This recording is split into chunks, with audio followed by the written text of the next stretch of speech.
welcome everybody. I'm live right now. The only people who are going to see in this part here, those who tuning in afterward. I'm currently at the Loves in Williams, Arizona. Looks like I'm at 986 subscribers, 14 to go to hit that 1,000 mark. Then at that point I can start streaming directly through YouTube. Okay, Williams.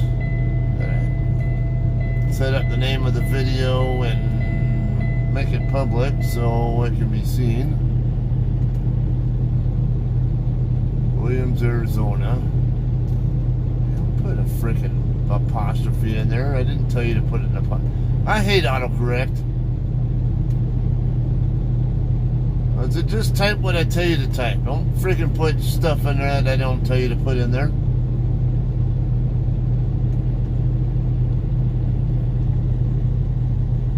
I swear, every time I put a comma in there, a lot of times I think I'm putting a semicolon in. Alright, we're now live in public.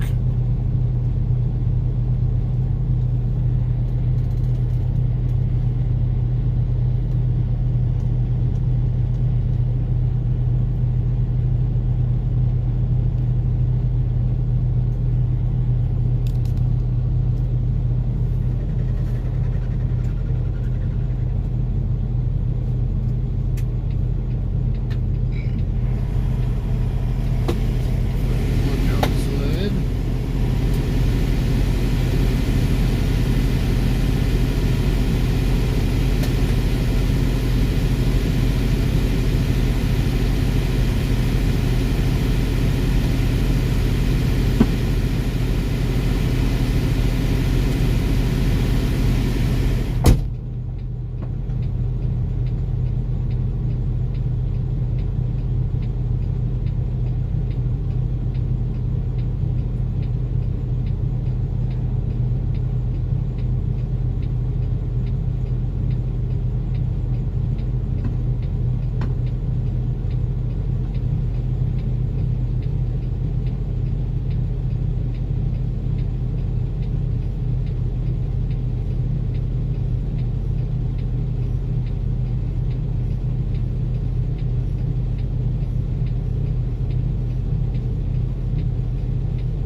park, don't be a freaking asshole. If you want to be a lazy piece of shit, go get the fuck out of this country, or I mean not this country, but out of this industry. This is what I have to deal with right now. Can't even go thump my tires because this fucker here is parked like this.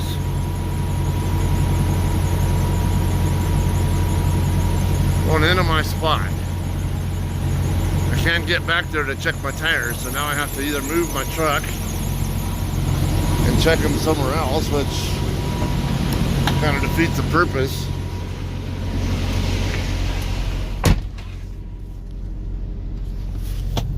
I don't care if you're tired.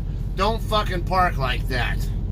I should be an asshole back and knock on his door and tell him get the fuck out of my spot. I'm getting ready to leave, and I don't roll that way anyway. Though I do say though, if you want to play the asshole game with me, I will play it back. I don't start it, but I will finish it. Just don't be an asshole like that guy and park like that. I don't give a shit if you're tired. Pull forward. It's not hard. It's just a little forward, point the tractor this way to get the trailer angled back in the correct direction, line back up with the trailer, and then just go straight back. How hard can that be? Apparently too hard for somebody. Can't be bothered. They don't, just enough to get in there. They don't care. Anyway, it's a rant. I'm typically no drama, but idiots like this, just no reason for that.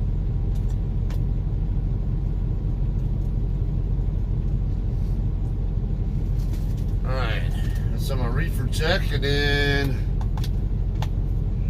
get out of here in a couple minutes.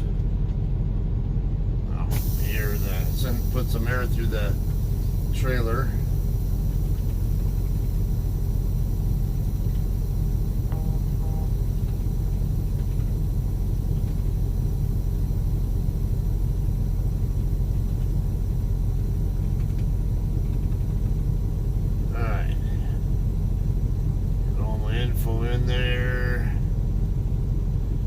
Okay, so we're in at the Loves in Williams, Arizona. I could get halfway, well, a good chunk of the way up to Turlock today, this morning, if I want to, or at least by the end of this current shift. But it's not due until Thursday. So what I'm going to do is just run from here to Barstow, which is where my wife currently is at. Not where we live, but it's where she's staying for now. Then I can do a 10-hour break there, hang out with them, and then I'll do another 300-mile shift from there to Turlock. And yeah, I'll be in Turlock tomorrow. Well, it's tonight now. It's just after midnight already, so yeah, later tonight at around probably like 10 o'clock tonight. Yeah, somewhere in that ballpark. I'll probably be in the Turlock area and shut down again, and I'll have enough for a 10-hour break again. It's 20, 30, yeah, 22, 32, yeah. So it'll be 2,200 plus 10 is 3,200. That's over 24. Subtract 2,400. That's 8 a.m. So I'll already have another 10-hour break in before it's time to deliver, and then I can have a completely fresh clock to roll with to pick my next load up after this one. So I try to always do is be in a position where I can do a 10-hour break before I deliver. That way I have a completely fresh 14 I can go pick up, go deadhead and pick up my next load with, and gives me a chance to get more, some of the miles in, some of the loaded miles in. If not that many, I still get some miles in before I stop for my first 10-hour break, and sometimes that'll save me a 10-hour break on the loaded side.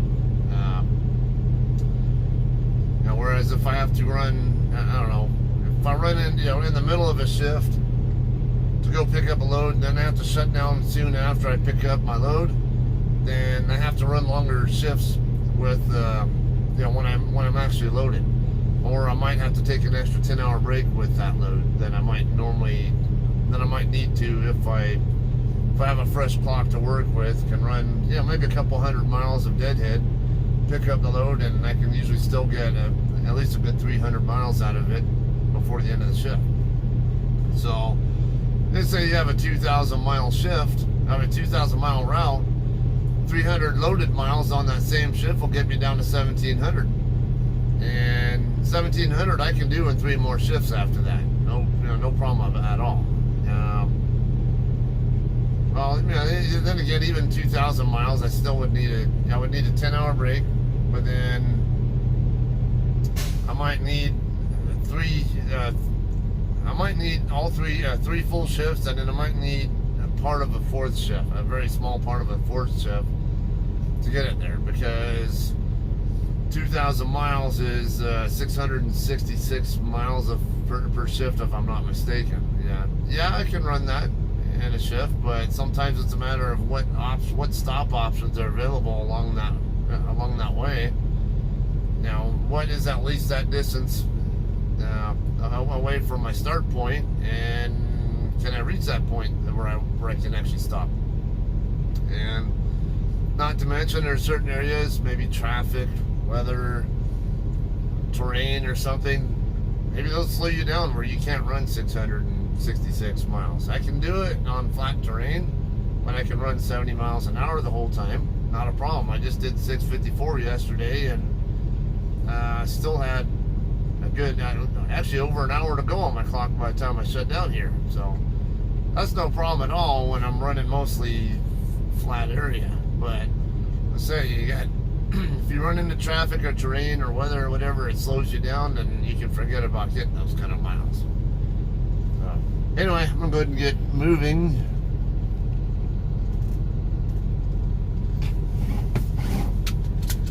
And we'll get at it. I want to do a DOT brake check real quick, or at least an applied pressure check, and see what I'm dealing with.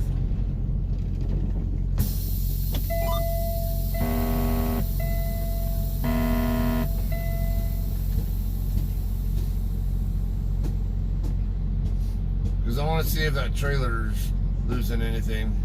Okay, I'm right at 100 PSI on both.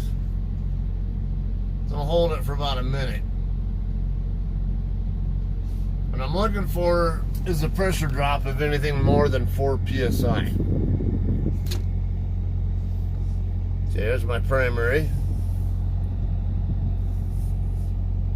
So far it's sitting pretty nicely at 100. Secondary is sitting up a little above 100, maybe 102 or something around there.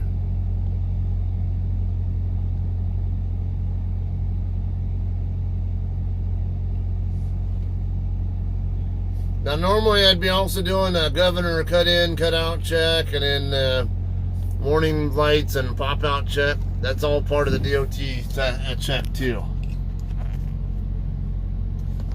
So, and if you don't have a CDO and you're going to get a CDO, those are things you got to remember. They know all the steps with whether you need the engine running or engine stopped, or and then if it's stopped, you need the ignition switch in the on position or whatever. So normally, you'd have the engine running. Stab the brakes a few times, and then when the pressure gets down between about 100 to 105, your governor or the compressor should come on. Okay, it's it's holding really well. So okay, we got moving, and then I'll go ahead and talk about that. Anyway, for those of you guys who are not truck drivers, whether or not you want to become truck drivers, it might help you out some. It's something we're actually supposed to do every time we pre-trip the truck. Yeah, come try to park over here, FedEx. Nah, in reality, FedEx wouldn't be able to get into here. Wiggle wagon drivers don't really do backings. The only backings they really do are to get in their second trailer hookup when they're trying to hook up their first trailer to the second trailer. another hurricane driver there. Got JCT here. It's not 3270 still, is it? Yep, sure is. So he's been here longer than me. He was here when I got here yesterday. Okay, so anyway, a DOT brake check, a brake test, whatever, you know, when it's part of your pre-trip inspection. Start with the engine running. Stab the brakes down to where, so the pressure, there's the truck coming. This is where attention to detail makes a big difference. I knew that truck was coming. I could see it between Heartland Express and the other truck. And I knew that it was not really enough room for me to swing out and do my button hook turn to stay clear of Heartland Express without getting in the other truck's way. So again, these are not cars. You cannot turn like you're in a car. If you try to come out that driveway like you're in a regular car when you're actually pulling a 53-foot trailer, guess what? You're going to find out that, and especially if you're not paying attention, you're going to find out the hard way that the side of your trailer is going to slam into the back corner of the other trailer. And that corner of that trailer, of the other person's trailer, is designed to hit stuff, so you're not really going to do much any damage to them, but you're going to trash up your own trailer and have to file an accident report. Morning, James. Okay, so DOT brake test. Going back to that. Hopefully I don't have any more sides I need to worry about now. They say start with the compressor check or governor cut in check. It should come on, you know, with the engine running and then neutral. Parking brake set. Put, you know, hit the brakes a few times to get the pressure to drop. And when it gets down to 100 to 105, the governor should cut in. And that should basically get your pressures to go back up. That's what it is. It's just making sure the compressor actually comes on when it's supposed to. And the next one is the governor cutout check, or as I call it, the compressor. That's basically to make sure that the compressor turns back off when it's supposed to. That should be at least about 130 psi. Now what happens if it doesn't cut out when it's supposed to? Then the pressure will keep building up, and then you start having to get into deal with there's an overpressure relief valve that'll try to vent the excess air out, but you'll also more than likely burn up the compressor because it's not designed to run for that long.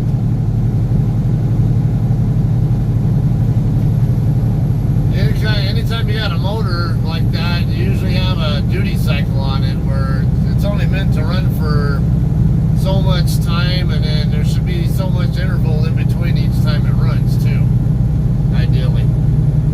Okay, so after you get those two done, the next thing that most people do is the lights and buzzers and pop-out check. Really all you do for that, still be in neutral, turn the engine off, put the ignition switch to on, that way your gauges still work, and then release the brakes, both the tractor and the trailer, and start stabbing the brakes down. Just keep stabbing and stabbing and stabbing, and you're looking for the warning lights and buzzer, audible and visual alerts to go off. What's that range? I think around 60 psi. And so in that ballpark, I don't remember the exact range. It's in that neighborhood. And when it gets down to into the 20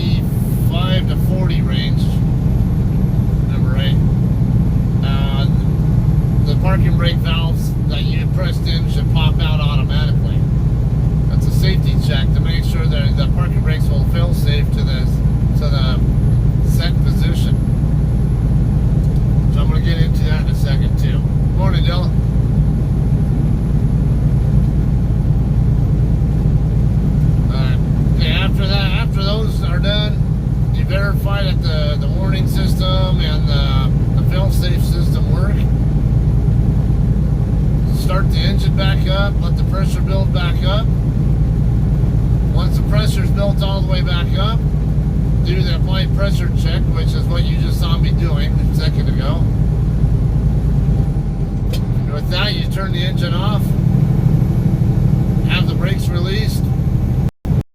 Airbags, the air ride suspension system has a auto leveling valve. So if you're parked at an incline or any kind of a slant, just don't be surprised when you hear air venting out of that, because it's going to try to equalize it, and it's not going to succeed in it either. If you're parked on a level surface, then you shouldn't hear anything going on. But if there are no audible leaks and you have and your system passes the DOT brake test, then if there are any leaks, they're within limits.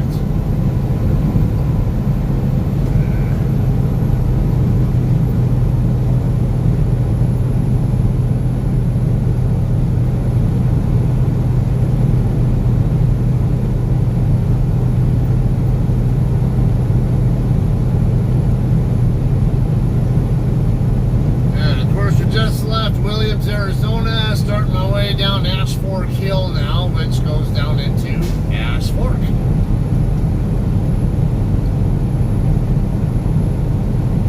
Not on the steep part yet, but it's still enough where I'm still running above my covered speed a couple miles an hour coming down this part.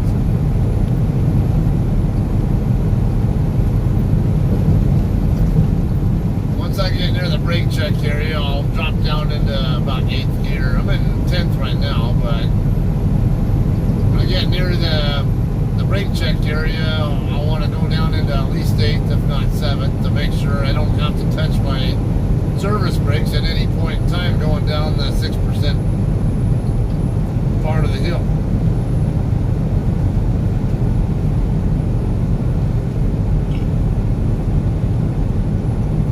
That's the safest way to get down the hill, is if you, at least in dry conditions, if you go down the hill without having to touch your service brakes one time, you're in good shape, because you don't want to take the chance of overheating your brakes. Not to mention, you'll be changing brakes more frequently.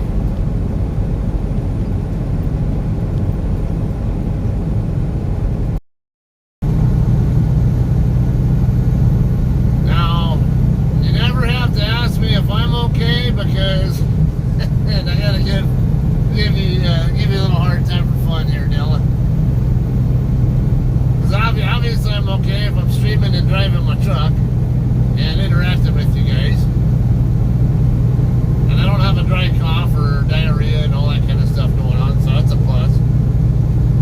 However,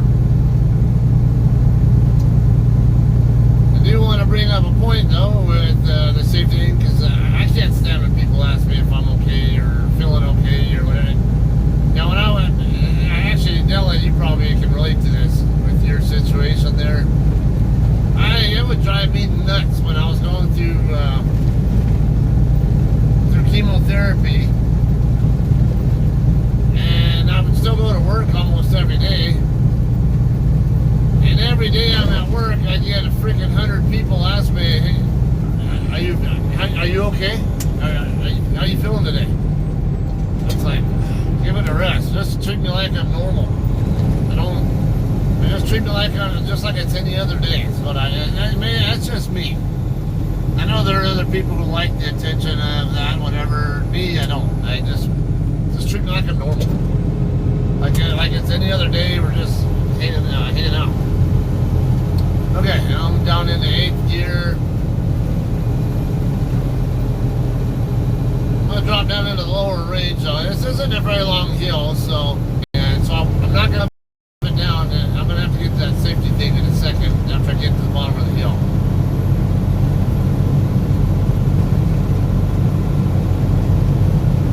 Alright, so I'm gonna snub down. I usually go down from about 1900 to 1800 RPM in this particular truck. shift truck, chances are you are, 12-speed auto shift truck. The Detroit diesel engines, they tend to be able to run higher RPM than the PACCAR engines can. So you can actually run if you run it in auto recon mode where the truck decides on its own when it shifts, you can usually get up to about 2,200 RPM and be okay. And then usually about 2,300 RPM is where you start over revving the engine. This truck, I'll start over revving about 2,000, so I usually like to keep it, when I'm going down a hill, in the 1,800 to 1,900 RPM range. Higher RPM and lower gear, those are the two, those tend to be more effective for your jake brakes.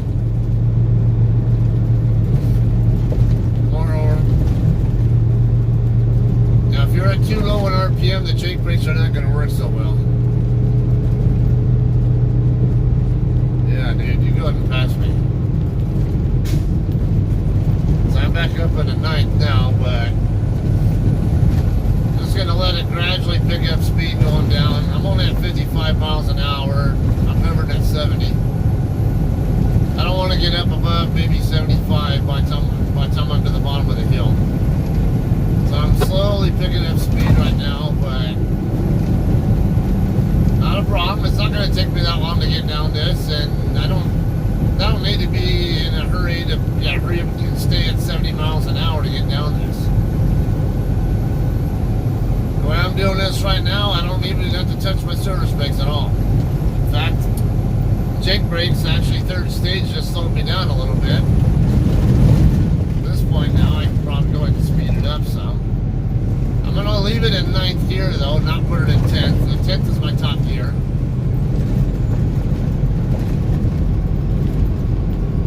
Leave it in this gear, that way I'm running a little higher RPM and a little bit slower, a little bit lower gear, which gives the jake brakes more effectiveness than if I run in 10th gear. I always say it's just like if you're it's just like when you're accelerating from a stop. You can accelerate more quickly and effectively in a low gear than you can in a high gear. The jake brakes work the exact same way. The higher the gear is, the less effective they're going to be. And then if you're in first gear with them jake brakes on, they're going to stop anything.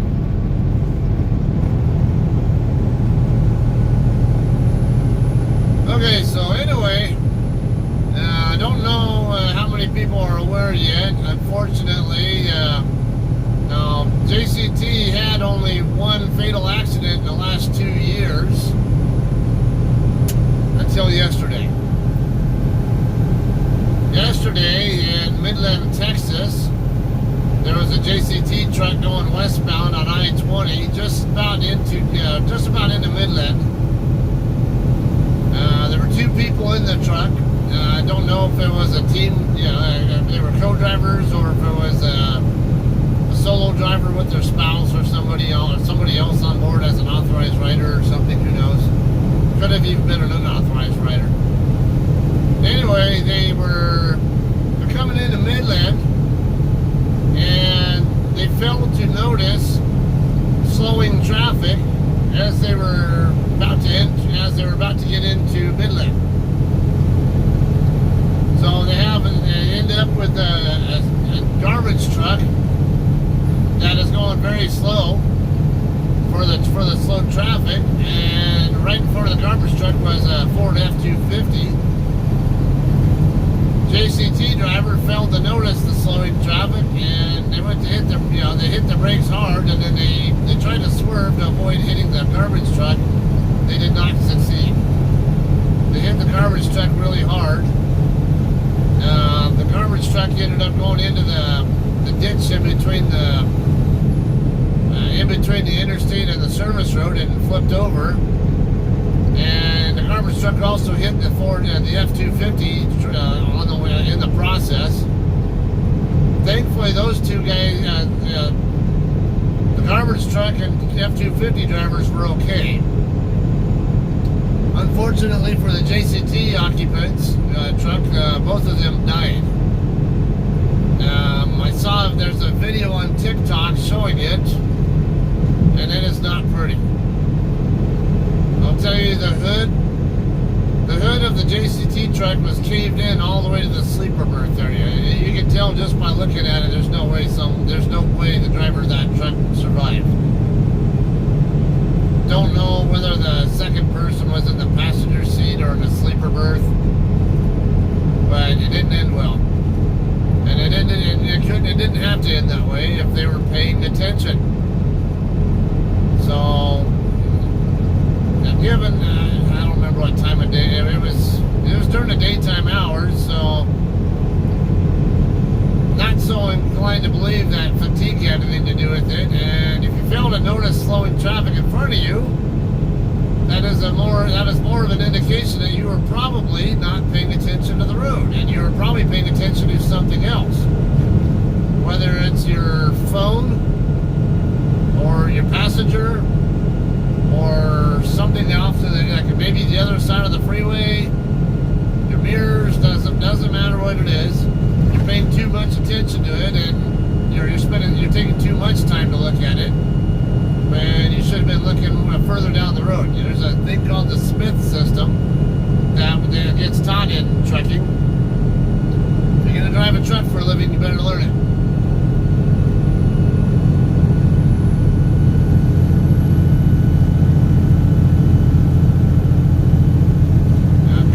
Thumb there is always maintain at least a 4-second gap, but always look at least 10 seconds down the road, if not longer. Always look as far down the road as you can. That way you know well in advance what's coming up, and you can anticipate problems and do what you can to prevent them from happening in the first place with early intervention. Okay, just getting into the east side of Ash Fork now.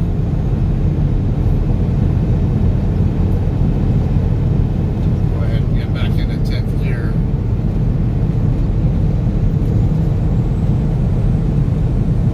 Morning, Sean.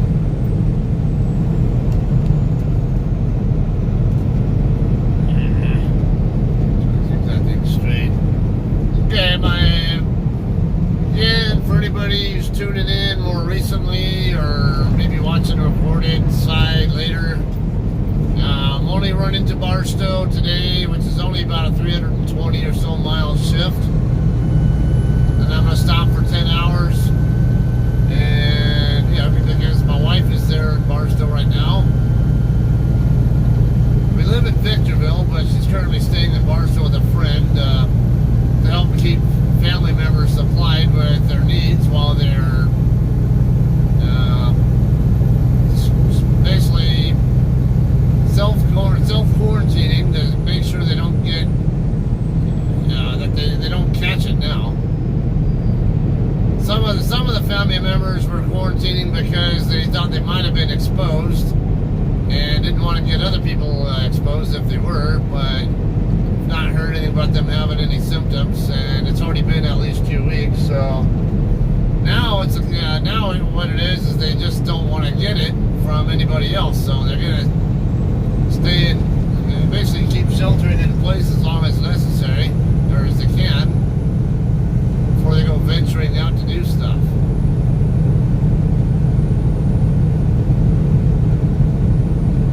So my wife's staying there at a friend's house in Barstow for the time being to help out with that.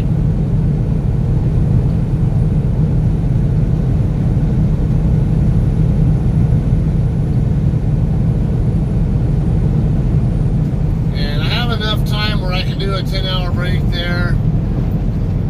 I'll get some rest and then see the family there, whatever, and then I can run it's a 310 or so mile trip from Barstow up to Turlock.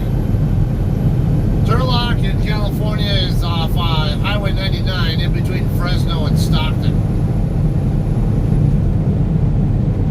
Fresno is about halfway up Highway 99, basically, in between Bakersfield and basically if you take Highway 58 across from Barstow, that'll take you to Bakersfield, and when you get to Bakersfield, you get Highway 99. And then from there to Sacramento, about halfway to Sacramento is Fresno. halfway between, actually about 40 miles south of Sacramento is Stockton and Modesto, and not too far south of Modesto is where you find Turlock.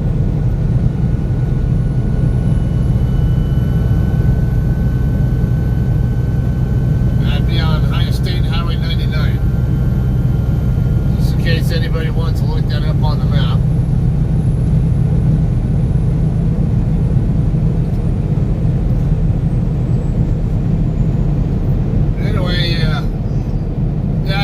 Time where I can do a 10-hour break in Barstow, and then later this afternoon run the other 310 miles up to Turlock, and then shut down in Turlock for the night, and then I can do another 10-hour break before I deliver. And when I'm done delivering, I can have a fresh 14-hour clock to pick up my next load with. Because what I can do is just go straight to the receiver tonight, log all the miles to get there, and then if there's somewhere where I can park nearby, I don't know that particular customer. I've done a couple of loads that went to them, but I didn't actually deliver them myself. And I have a friend who's from Turlock who drives for us, and I'm going to be asking him later. Where's a good place to park? I don't need to be at a truck stop. Ideally, maybe a truck stop could be ideal, but I'm okay with parking on a street in an industrial area where it's maybe all warehouses and really wide lane and stuff. Whenever I can avoid having to use my start my 14-hour clock just to make a delivery, that might burn several hours on my clock. What I usually will do is just go straight to the customer first, log my arrival, because I've already done all the driving now to get to the customer by then.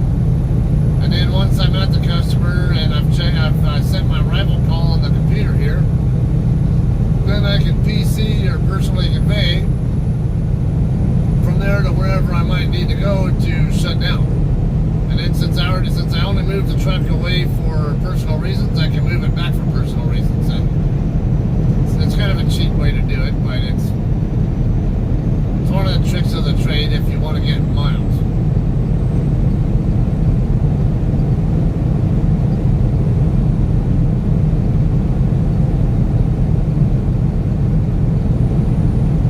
I mean, and technically it's not necessarily, it's not really a violation.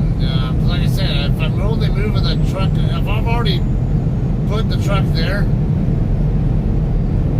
and I'm only moving it away from there because I can't deliver yet,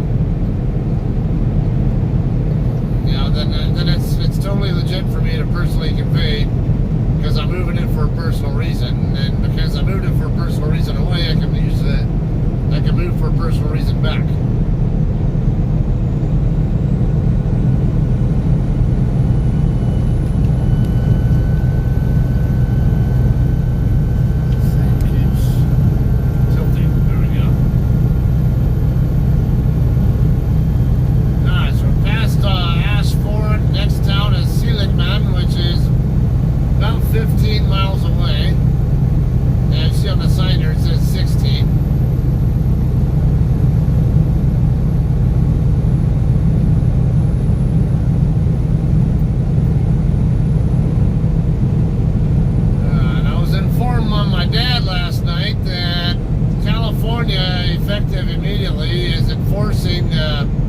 Mandatory, you have to wear a mask or some kind of, something over your face rule until this coronavirus problem goes away.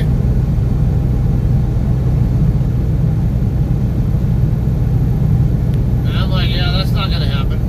If I'm staying I'll just stay in my truck.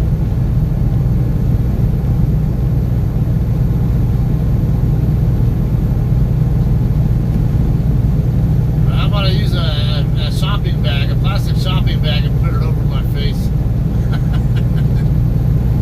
Oh, I can't breathe.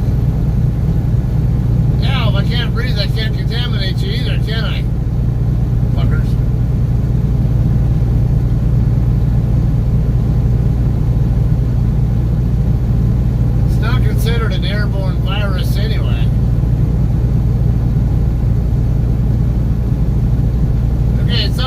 read also, because this is common with flus, with viruses, is the rate of how often they mutate. Because that virus was extremely difficult to contain because it mutates very quickly. Yeah, you have HIV, but they're not all one and the same. They can mutate into different strains.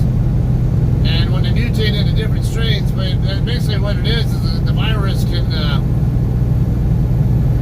attempt to circumvent any efforts to control it with medicine. Basically, the virus has its own protection mechanism that it uses to try to avoid being eradicated. And that's why, like I say, when HIV and AIDS were first, even became a thing in the 1980s, or I think even maybe late 70s, a lot of people were eventually dying from it, and that was actually a longer process too. And it took a while for them to come up with a treatment plan, that worked for it, for the general masses. Now you don't really hear about people dying from AIDS. And I'm sure there are people who do die from it, but by and large, you get a lot of people with HIV who are able to live many, many years without it.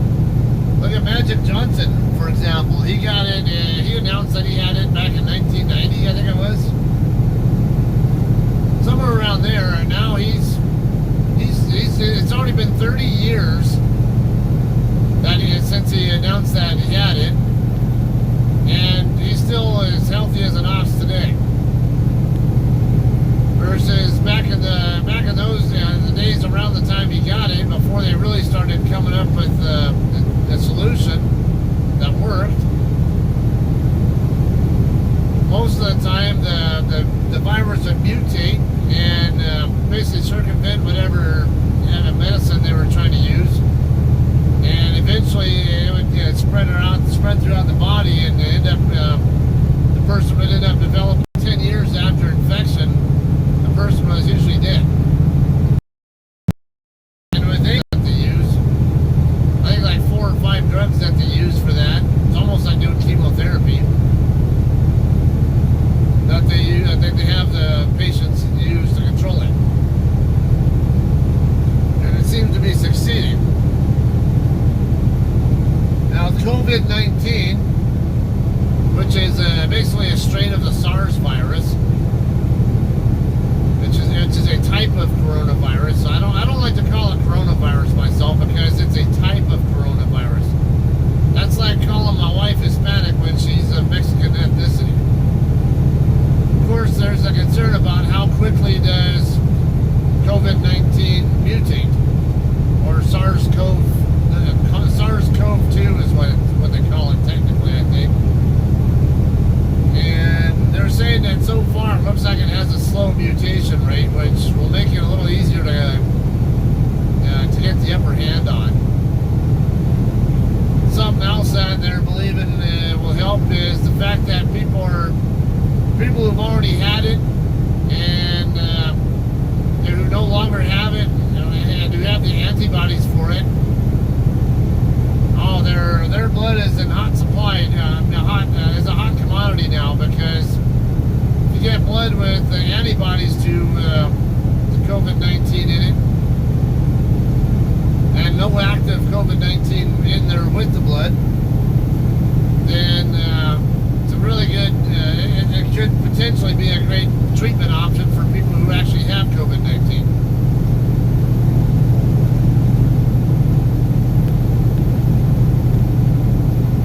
Sean is saying if your immune system is weak, eat more fruits and veggies.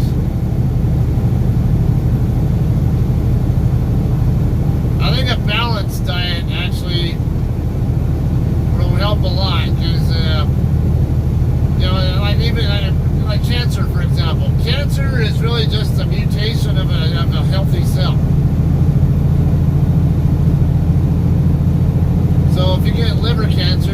that you have healthy liver cells that are mutating into something that abnormal.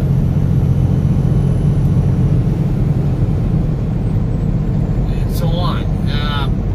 Now, what causes mutations? Or what contributes to it? Improper pH balance in the body is one of the arguments I've heard about. Now, if your body is too acidic or too basic for an extended time, whatever, you create a more hospitable environment for mutations to occur. Whereas if you remain well hydrated and keep your body's pH balance right, your body can do a more effective job at stopping problems it finds right away.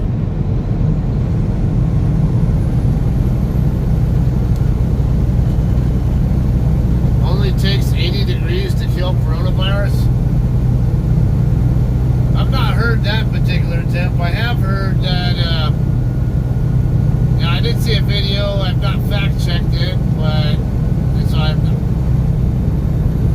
I guess in general, flu viruses cannot live in 133 or higher temps. So they were saying, like, if you come out to the desert in the summertime, or they even had a crazy idea of using a hair dryer, which I don't know about that one, but I don't know, maybe. But the hair dryer, I think it's blowing around the stuff too. I don't think you want to use forced air on it, because all it'll do is just blow it away, and it won't really expose it to the heat for very long because it's getting pushed away. But hot temperatures, there's a reason why flu season always happens in the winter months, because that's the environment that's more hospitable for it to survive in.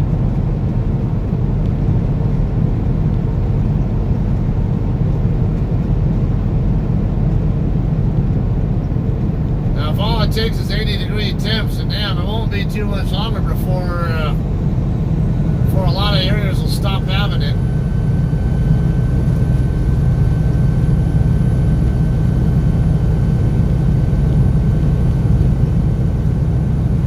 Just curious, Sean, where'd you get that info from? Being congestive oriented.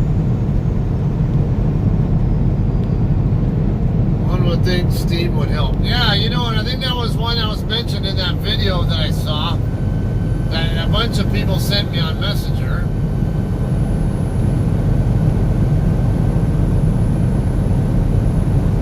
They did talk about it, because if you have clogged sinuses, I remember one of the old school techniques you could use to try to clear them up is to get a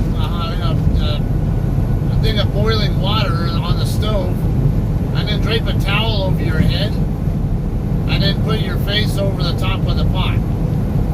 And don't put it in the water, just put it over the top so the steam coming off of it goes up into your nose, and it helps break up the mucus that's in there. It also hydrates too.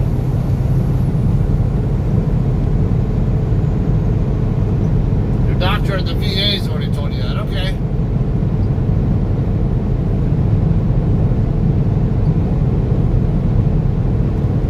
I mean, it does make some sense, because look at most flu viruses. You don't have to be in the Mojave Desert or Sonoran Desert to be able to kill off the flu. It doesn't take that the temperatures that hot. How does the flu season end in like Ohio, like where you're at? Now, you guys don't see 110 plus degree temperatures like we do.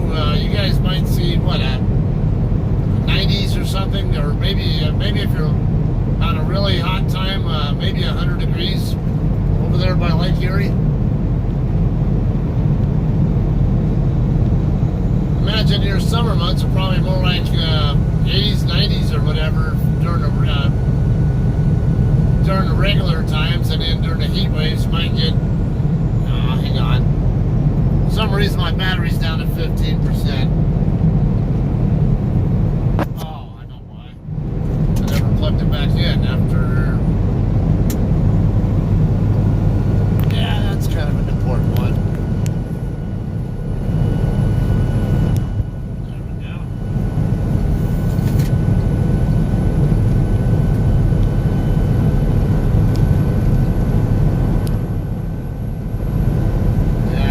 When the sun is not out yet is the time I need most for it to be charging, because I get the sun out and sometimes it starts getting warm and won't charge because it's getting hot. I'll have a problem with the phone possibly running out of power, running out of battery, whatever, before the stream ends.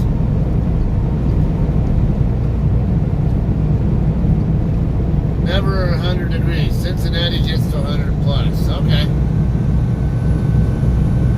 Yeah, see, my neck of the woods in summertime, it's common to see it get to 115 plus in the summer months. Pretty much throughout the second half of July and all of August, you can pretty much bet on 110 plus temps, if not 115 plus. I've even seen 120 plus. So we get really, really hot there in the Mojave Desert, which is where I live. But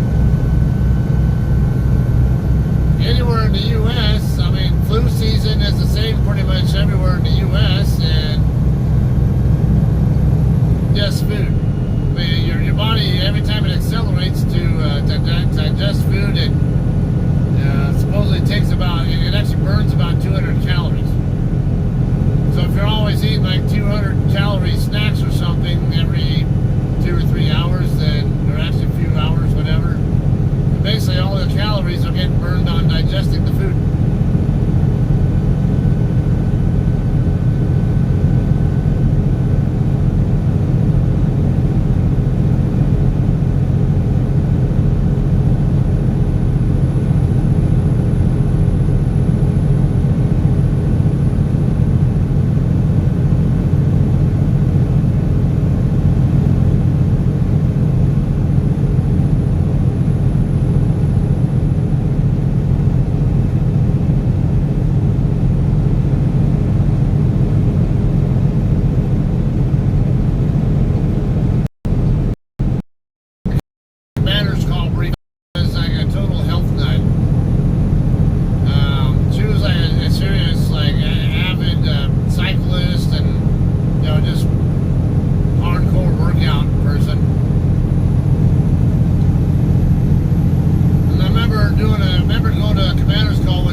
up to speed on weather planning as I am, so he asked me for help on that.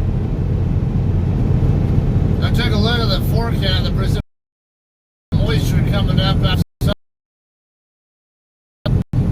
Mexico and San Diego County area of Cali. That'll basically affect here, California, maybe Nevada and Arizona.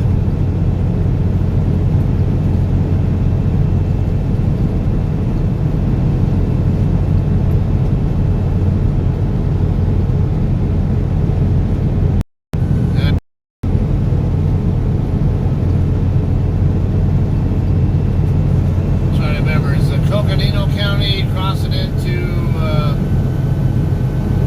I think Mojave County, or maybe it's Yavapai County, I forget. I always get the big larger geographically typically than what you see in other states.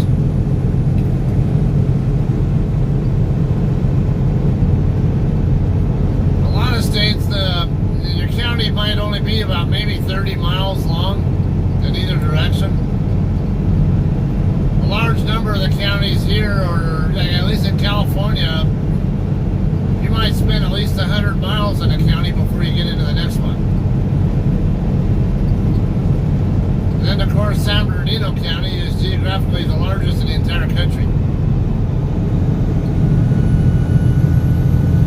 As soon as I cross into California, I'll be in San Bernardino County.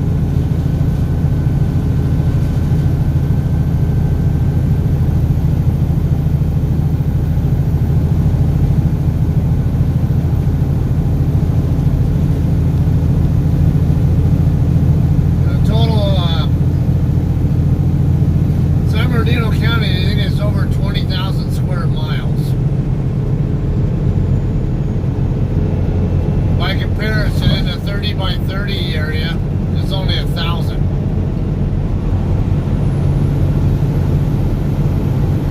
Actually, it's not even that, it's 900.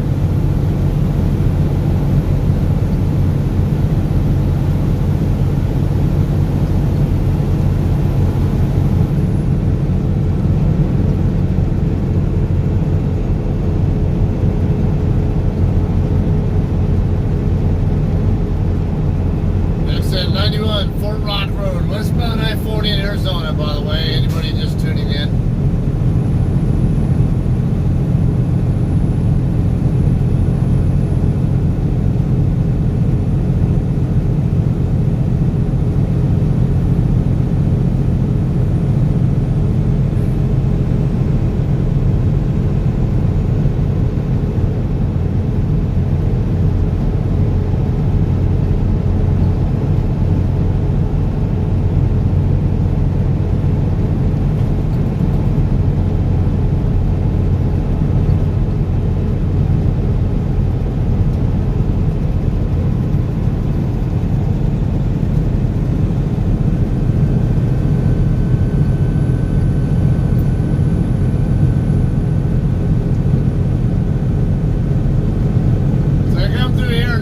Kind of break down these areas a little bit to an extent. Like from here, I know exit 73 is where US 93 comes up from and meets up with I-40 from when it comes up from Wickenburg.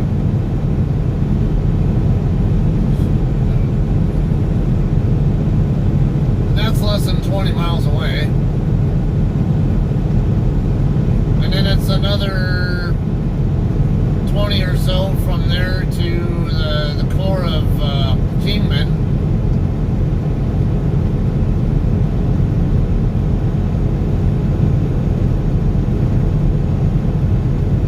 Now I always forget the names of the little towns there between Kingman and Lake Havasu City. I know there's like one or two little towns that I just always forget the name of them.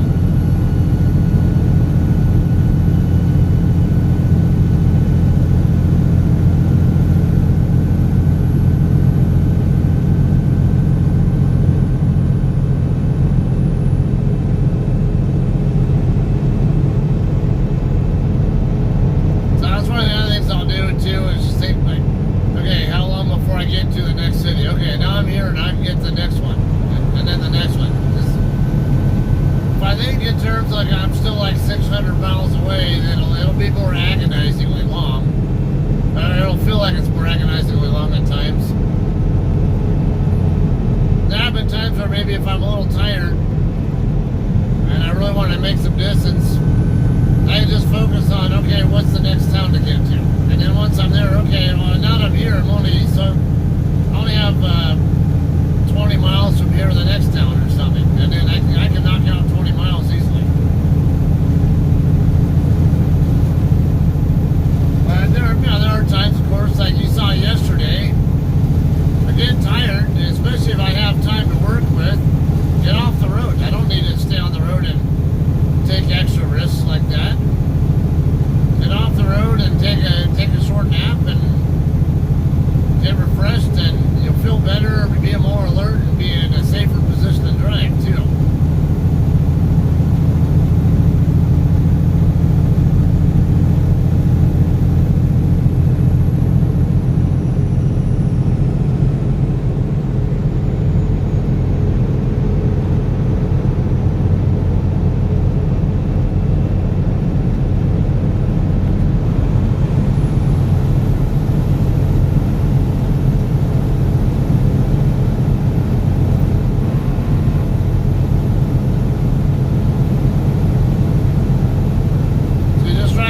Brakes in ninth gear right now.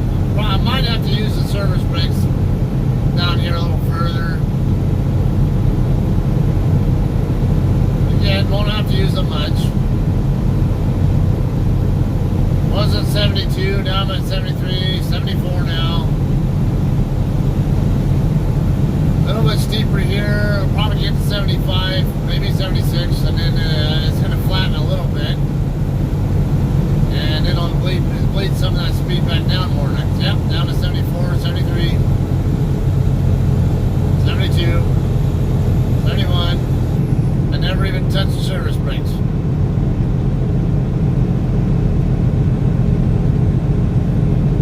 Just third stage jakes at ninth gear, that's all I needed.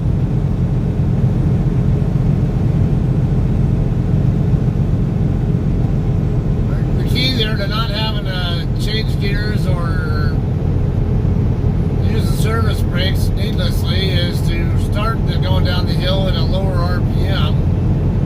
So you're at the lower end of the RPM range for the gear you're dealing with, and then yeah, you might gradually pick up speed as you're going down the hill, but hopefully it'll stay inside the RPM range that you want by the time you get to the bottom. And if it doesn't, yeah, you can just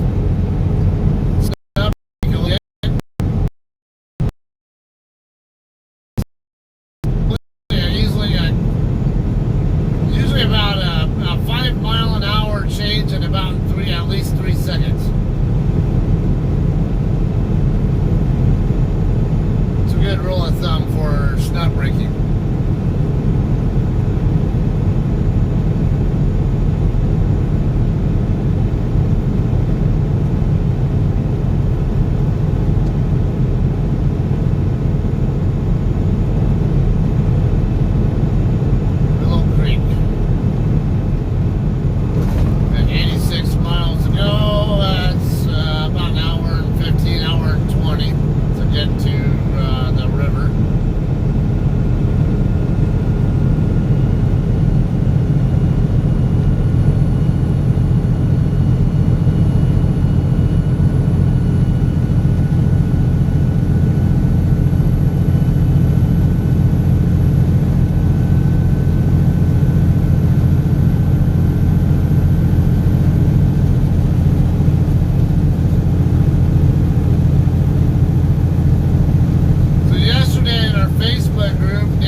of you get in bad areas of the drive too and losing important data.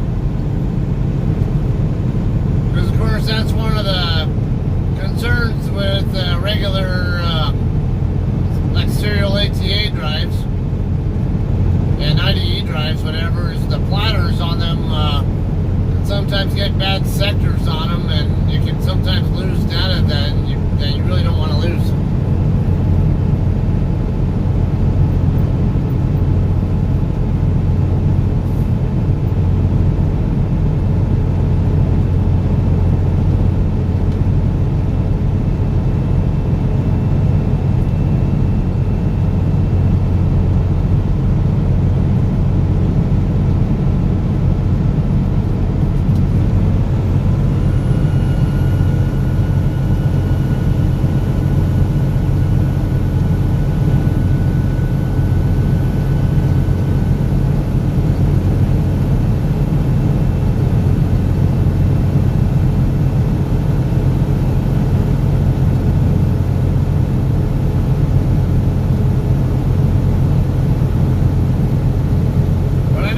SSDs, they tend to be smaller than regular SATA and IDE drives, though.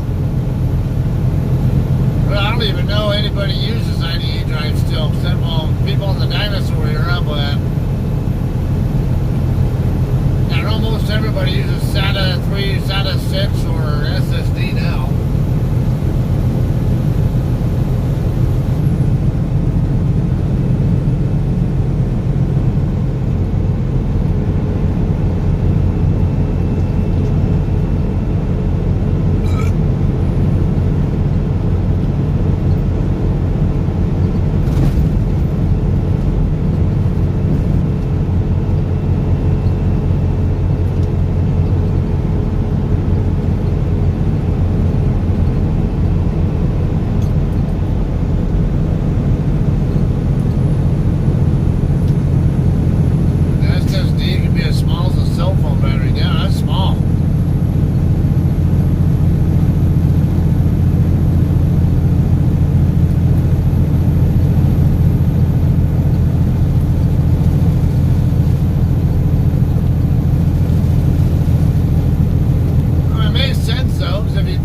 Cell phones themselves,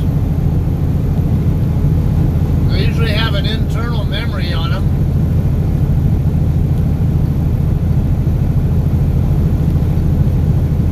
Like my phone that I'm using here is, damn it, freaking four-wheeler.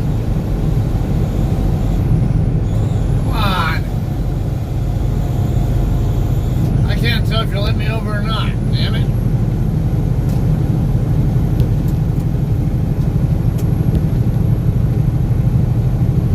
Checking up for me, but I couldn't tell if they were actually checking up at first.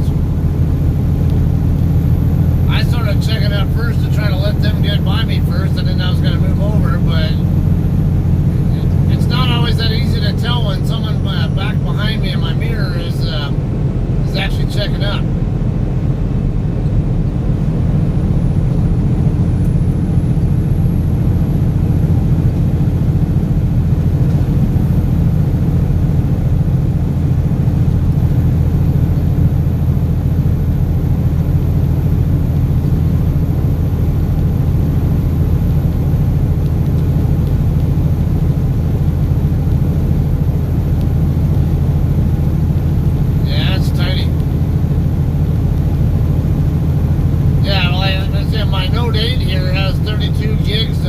Internal storage, which isn't a lot, but it's decent.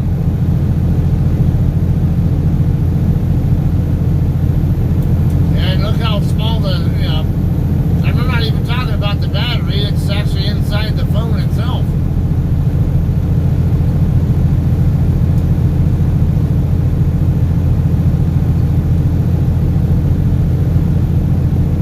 I mean, most of the phone is actually the display part of it.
surgery southbound a couple minutes ago, and get to the end of this hill here. We got Blake Ranch Road where the Petro truck stop on and just east of Kingman is that.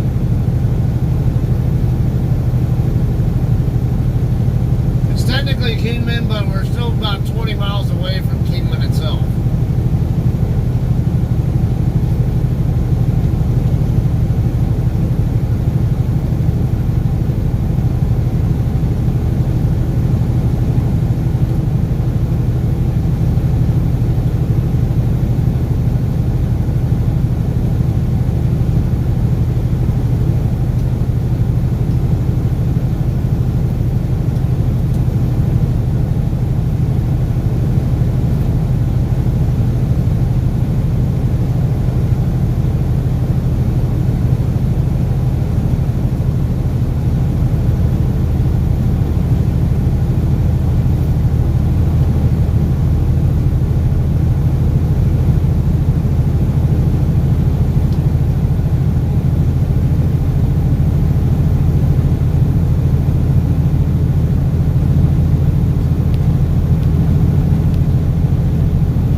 Surgery because it's considered an elective surgery, and they aren't doing elective surgeries right now because of COVID-19, or what?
Fuel to get all the way into there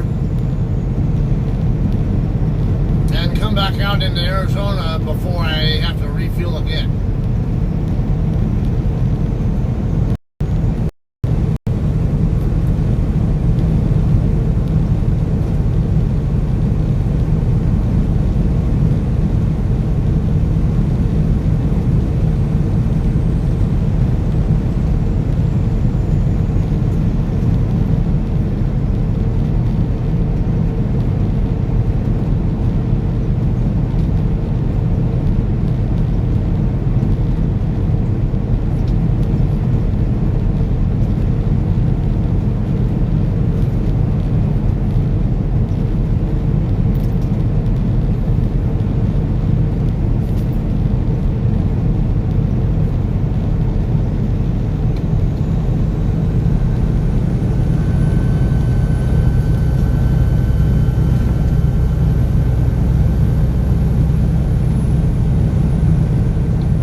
fuel up here in Kingman at the Flying J, but given the fact my load is going up to Turlock, I gotta do more California miles with this load than I normally do.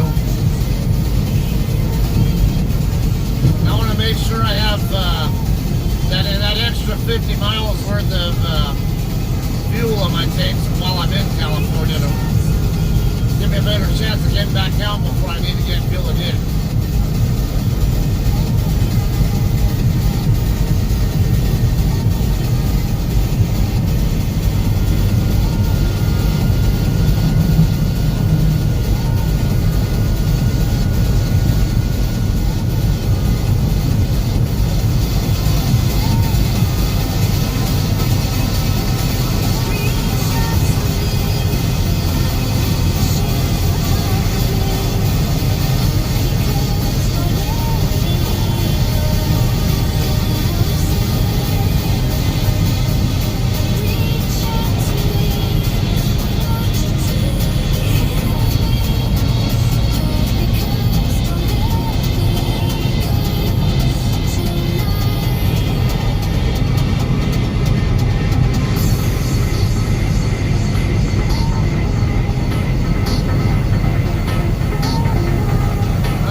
Just about 100 miles out of 320.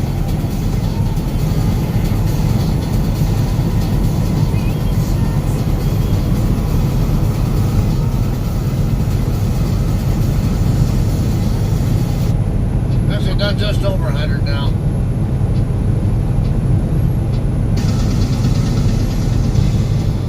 Okay, I think this is a Rammstein song. It might get my video blocked, so I might have to hold off on that. Not to mention, never know who might be listening, and like my kids or whoever probably shouldn't hear that particular song.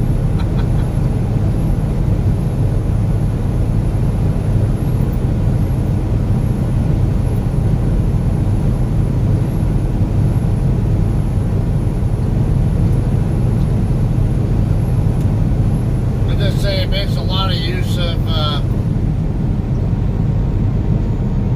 references to certain parts of the human anatomy.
Into the core of Kingman, on the east end, the east end of the actual area of Kingman.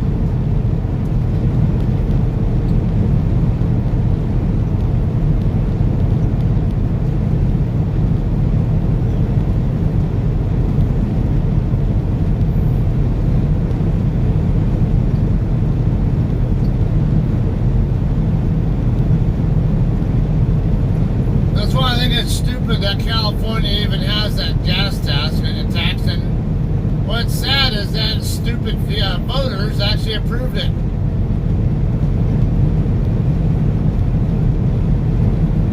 But, when I usually tend to buy at least 100 gallons of fuel at a time.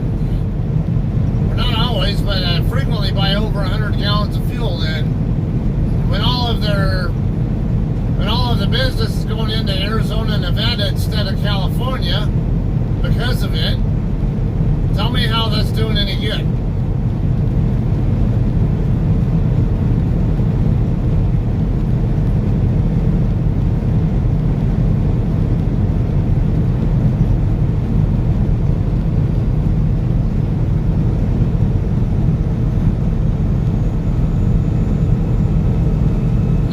to agree. I like seeing cities at night too. All the lights and just gives you an idea how wide, how large an area place is. This better not be that same idiot I was talking about earlier, the Pam driver with the CJ, whatever the hell it is, truck, and he's speeding up, so I think it is him. Because he was, I saw him over at Love's and Williams when I was going inside to get my, yeah, it is him, SJV. It is that same guy, the Asian guy.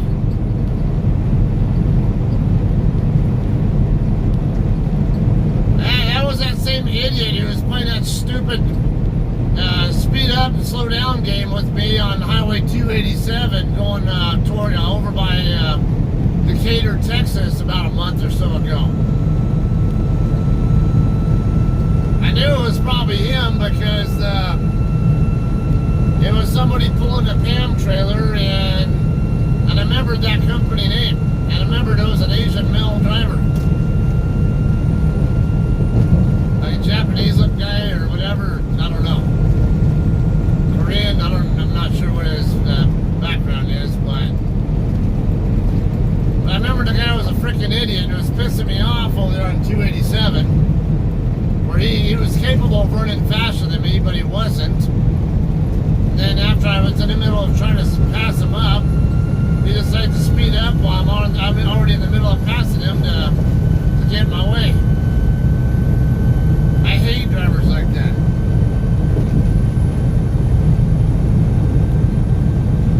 Seems to be keeping his speed down right now. As long as I don't have to deal with him anymore, I don't care.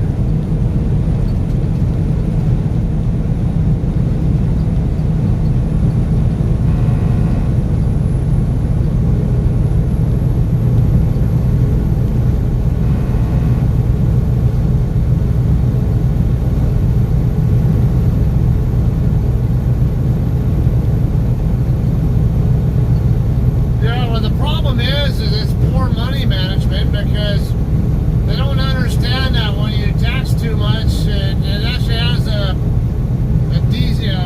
destimulates the economy. Because you get truckers like me, whatever, who won't buy our fuel in California just because it's too expensive. And now you get the businesses that sell the stuff suffer because not so many drivers want to buy their fuel from them. So the companies themselves can't profit as much, and then now you can't have support, whatever. Your support programs to support people who don't have jobs because you're stupid excessive taxes. Basically, making an in-hospital environment for businesses, so businesses can't expand and give those people jobs.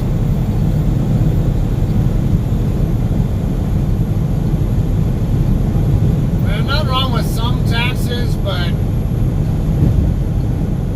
it's one of those cases where too much, and sometimes it's too much.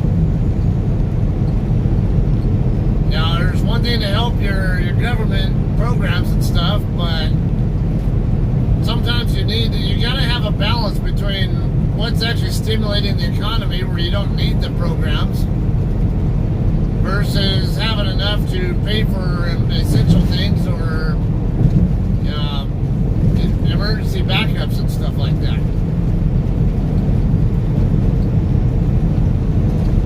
So I get the value of having some taxes, but like I say, again, a lot of it is you can't have a strong enough economy in your state if if there's not enough. Businesses don't want to expand in your state because it's too costly. If it's not profitable enough for them to operate in your state, then why would they do so?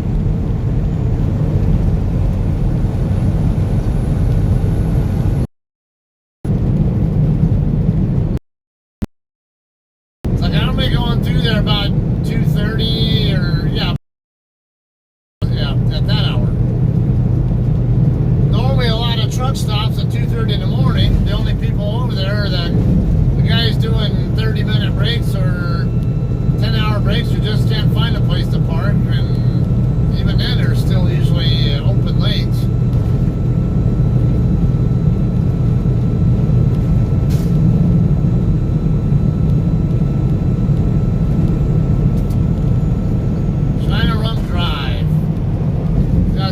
IWX terminal here, Indiana Western Express. I see them a lot out here. They're not a very huge company. I think they're 100, 200 trucks, whatever it is. Somewhere in that range. Mainly based out, I think, in Indianapolis, but then this right here, passing by, is one of their terminals.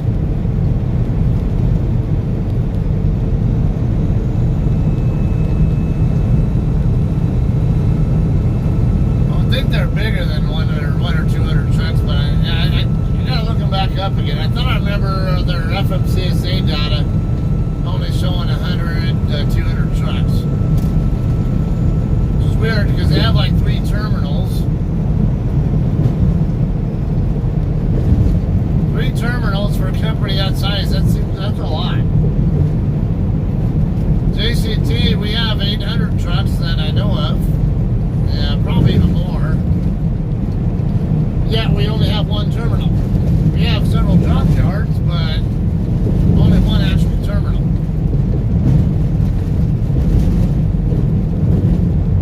Well, I guess you could say we have kind of a second terminal in Fort Worth. I don't know, I'd really call it a terminal, but well, yeah, I guess you'd call it a terminal now because we do have people who work, office type people who work at a fixed facility there. Used to just be a drop yard that a different company ran, but I guess the equipment, the heavy equipment company or whatever the hell it is, that was basically leasing the space to us or whatever. I guess they're no longer there. So, from my understanding, it's all just JCT using that place now.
FMCSA data is concerned, we have right around 800.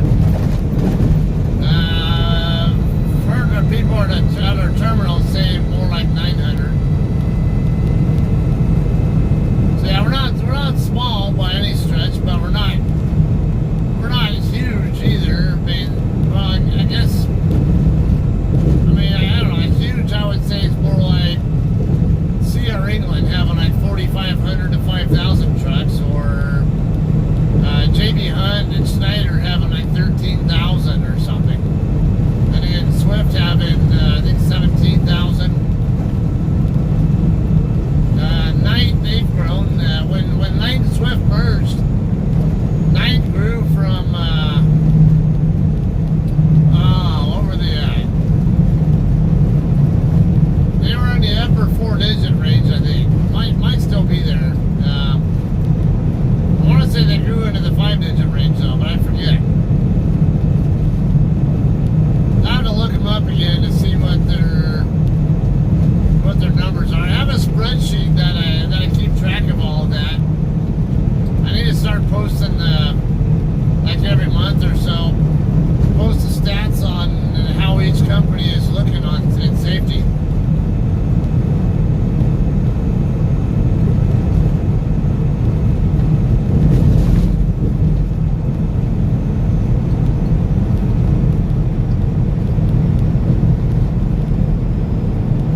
trucks on the interstate around here. I can't remember if you're in, was it Kentucky or Tennessee or something like that? I forget. You're over that way somewhere, if I remember right. No, Scotty went to the Walmart in DC, the next county over.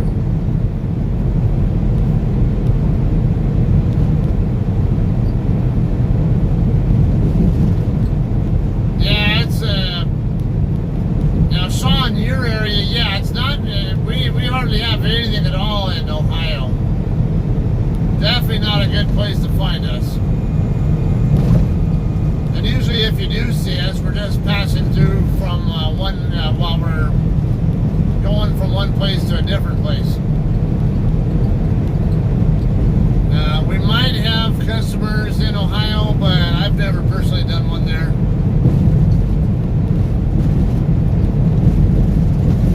Tennessee, we have stuff around. Yeah, that's right. You're around the Nashville area, if I remember right. Yeah, we do have loads that go into the Nashville area, like Murfreesboro, and let's see where else. There's not a hell of a lot for us over there, though. We do have stuff there, but it's not as abundant as, let's say, California to the central U.S.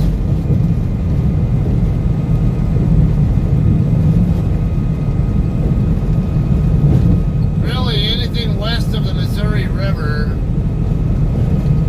I would say is where our bread and butter routes are. Particularly between California and anywhere between Texas and like Missouri. To some extent, Iowa we usually do pickups at, not so much for deliveries. And and then from the central U.S., we usually either go into California or up to Washington. Or we'll head down into Florida.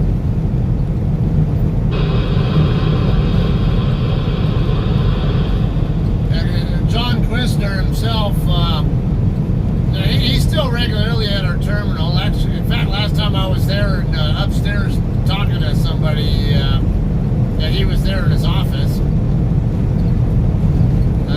But he also has a place in Florida that he stays at, so that's why we have some presence in Florida too.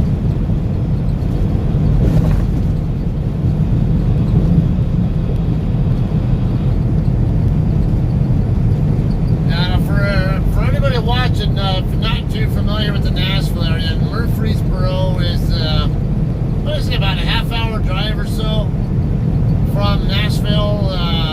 I think it's on I-40 east of Nashville. Really not far from Nashville.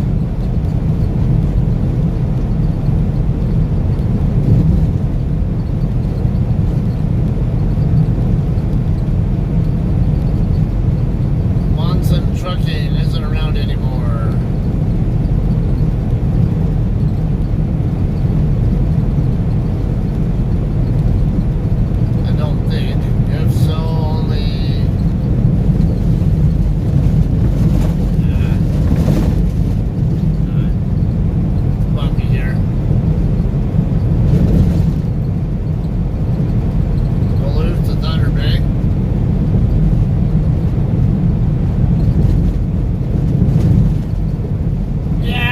Up later, maybe when I get to Barstow, if you're still watching, Sean, I'll look him up, see if we can find any info on him.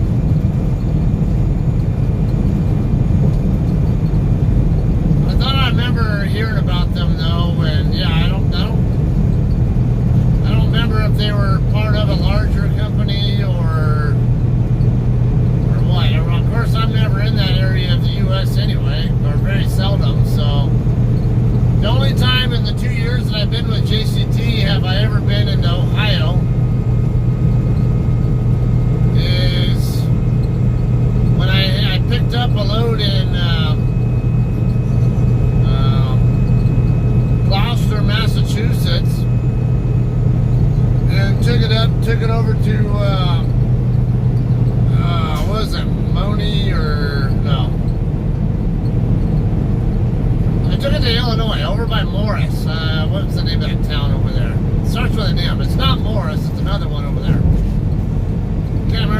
County or a different town that's... I want to say it's a different one. Yeah, I took it over there, and that's the only time I've ever, with JCT, been in anywhere near Lake Erie. And I went right through Erie, Pennsylvania, down across US 90, down there, basically right into your neck of the woods, and then across 90 and 80 from there.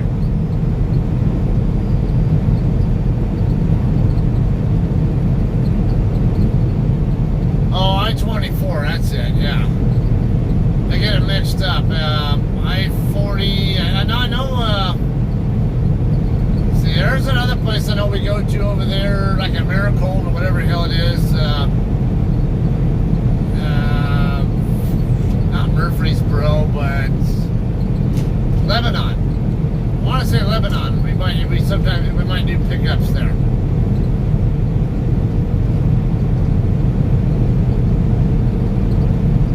Lebanon, I always see, I'm not over there enough, I tend to forget. I know Lebanon is also kind of on the east side of Nashville. I just forget if that's on I-40 or I-24.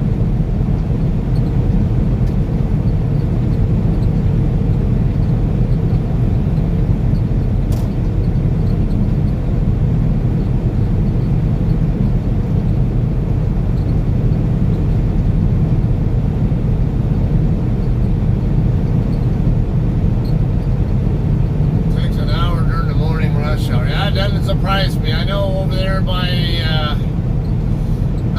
not 440, is it 640? They were 640 runs into 40 over on the east side. God, that can be a real pain in the ass in the morning. Okay, so Lebanon is off I-40. Okay. Yeah, I thought that was the case. The last time I stopped over there, I had a load that I picked up in, I think, Logansport, Indiana. And it was going down to Florida, and I ended up swapping with a guy actually at the pilot right there in Lebanon. And I remembered I had gone down, I'd taken 65 down to Bowling Green, Kentucky, and then I took other highways down, I forget what the highways were. From there straight down into Lebanon.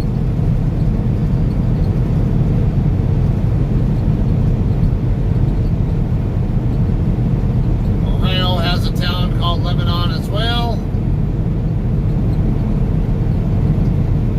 It's a prison town that they call 2 male, 1 female, 2 county, what? 2 county jails.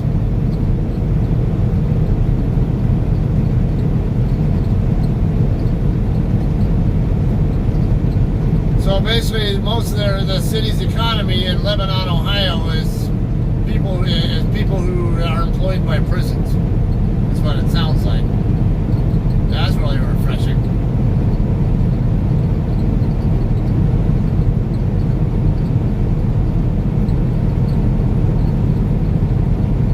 All right, town of Yucca coming up here. That's one of the ones I always forget the name of. Why, I don't know.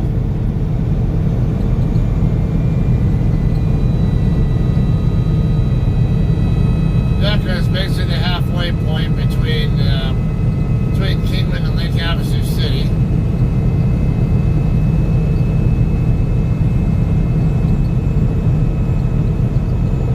They almost have the 440 construction done. Oh, excellent. Yeah, I remember I went through 440 once and I hated it because there was, like you were saying, under construction, 45 zone, and then it had some idiot bus driver tailgating another car that was passing me, and then he cut me off to get around the car. And when I mean cut me off, he literally did. The back of his bus was maybe a foot away from the front of my truck when he came into my lane.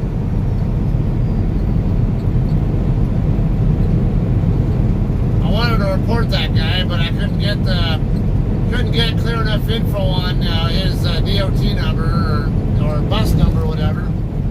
I just saw a small logo, Dallas. There was a small logo over by the door that everybody walks in and out of the bus with.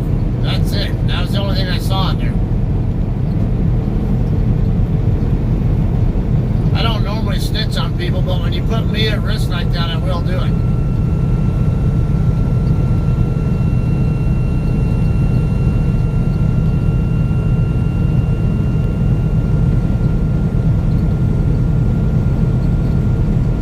Another lane in both directions, that's always good.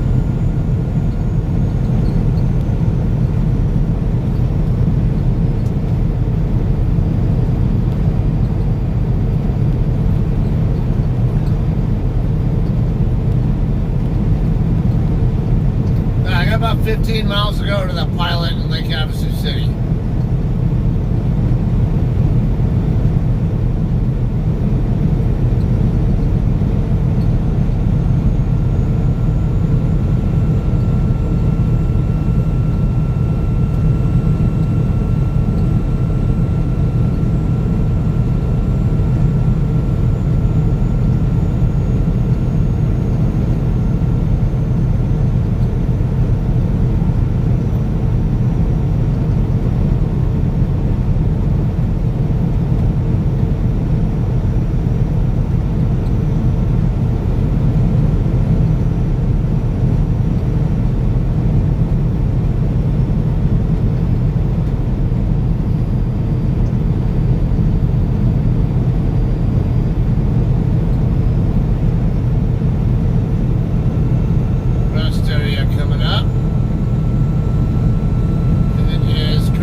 Whether it's for COVID-19 issues or because of maintenance issues, I don't know.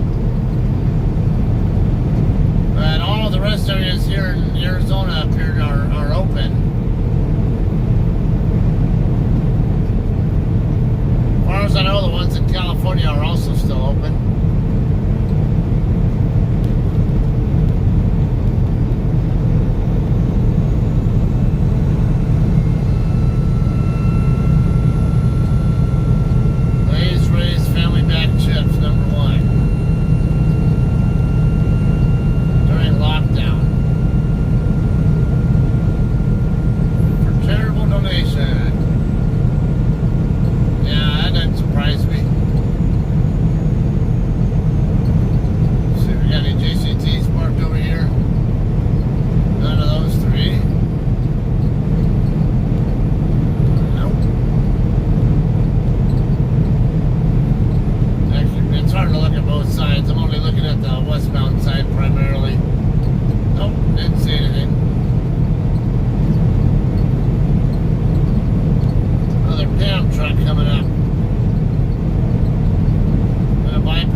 Extra miles going that way, but it's less headache and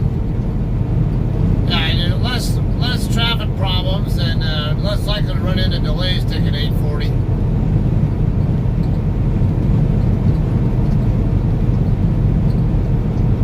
Now speaking of 840, for anybody watching who's not, maybe doesn't understand the interstate system very well. When you have a 100 series interstate where the first digit is an even number, like an 8, that means it's usually a half loop or a full loop around the interstate that it's numbered after. So 840 means it's part of the I-40 system, and the 8 means that because it's an even number, means that it is more than likely a half loop or a full loop around that same interstate. Doesn't always work that way, but particularly in LA, Los Angeles, you'll get interstates that the kind of little exceptions to the rule or whatever. They might be more like spurs. Well, I'd have to get more into that without being on an aside.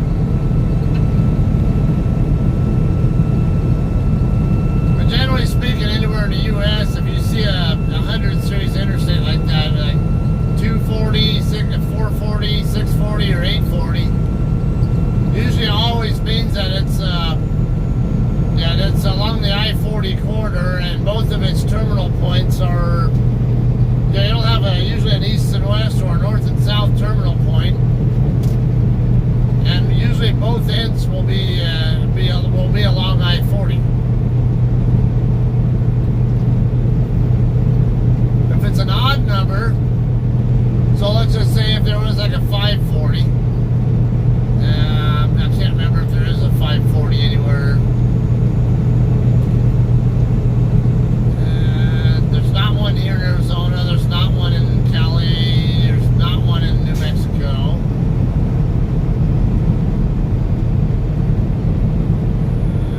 Texas, no.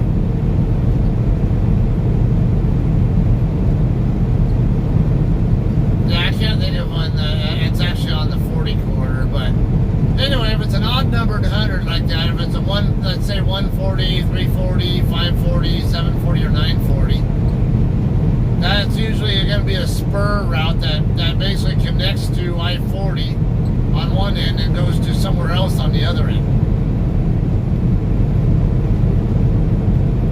I-80 is more prone to having that. Like in Iowa, you got Interstate 380. That basically goes from I-80 kind of over in Iowa City area, I guess. I don't know what you call that. And what is that? It goes up to Cedar Rapids.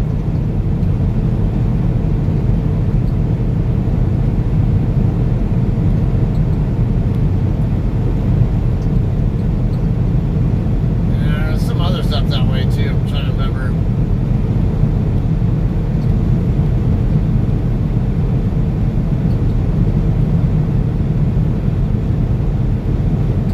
Ziggy says 440 is an interloop inside Nashville proper. Yeah. So, yeah, that's the other way too. Is you get cities like Nashville. I wouldn't really call San Antonio, but San Antonio, they do have like an outer loop and an inner loop.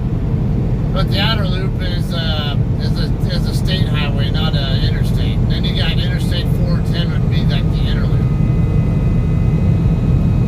Kind of the same thing there in Nashville, where 440 is the inner loop, and then you got 840 on the outer end.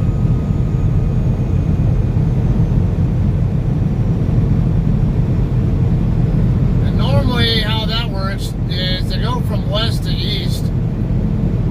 So normally you won't have Tennessee's an exception there then, because if Knoxville were to have a loop route, then they would normally be like 880 or 840 because they're on the east end of the state. And then Nashville would have the middle numbered ones if it went completely by the normal process. It's like I-5 in California. That's another one. That's an oddball one.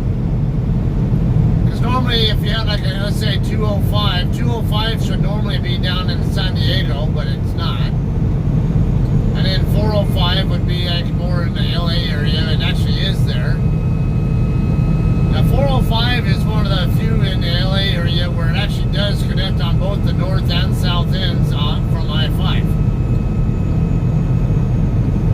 But you got some other ones in LA that are different, like the 605 freeway. That's an Interstate 605. Now at one end it does attach to I-5, but on the other, actually I don't even know that I-5 is its terminal end. I'm trying to remember that where it actually ends. Well, the northern terminus of the 605 freeway is actually the 210 freeway. It doesn't actually hook up to I-5 or to any derivative of I-5 at the terminal end. It stops at Interstate 210. So that's one of those oddball ones. That at 210, 605 should really be an odd numbered 100, not an even numbered, based on the way it's arranged.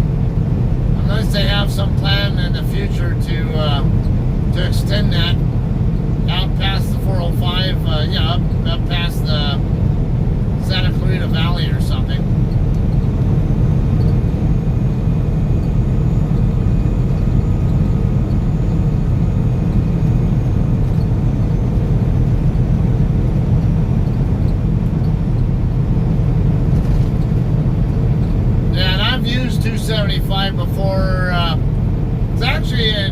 Cincinnati, they had construction going on over there by downtown a while back, and trucks were not allowed to go across the bridge because of that construction. And you know, either when that goes on or when I'm going to go through there when there's heavier traffic, I'll take 275 around.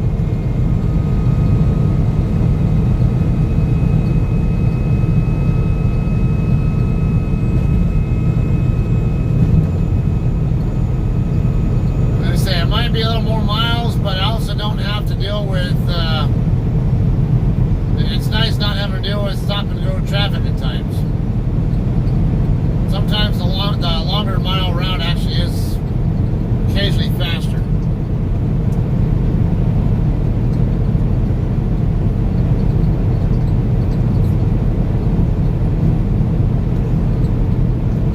Now that's another area where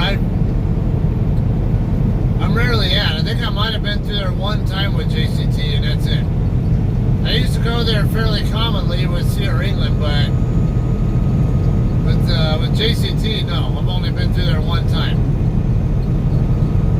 At Sierra England, we would actually do pickups at the XPO facility right there in Cincinnati, and it was also common to do Walmart loads from Colton out to Washington Courthouse, Ohio. Which is off US 35, east of 71. I got my exit for the pilot in Lake Havasu City coming up here in a couple miles.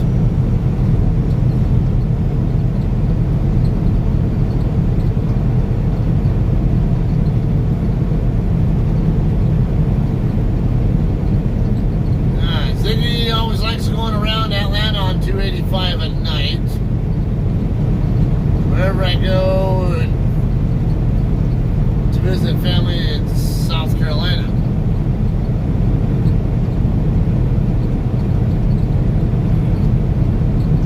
Okay, now speaking of 285, if you're in a truck, you are not allowed to drive on I-20, I-85, or I-75 inside the 285 loop unless you have a local area terminal or customer that you're going to.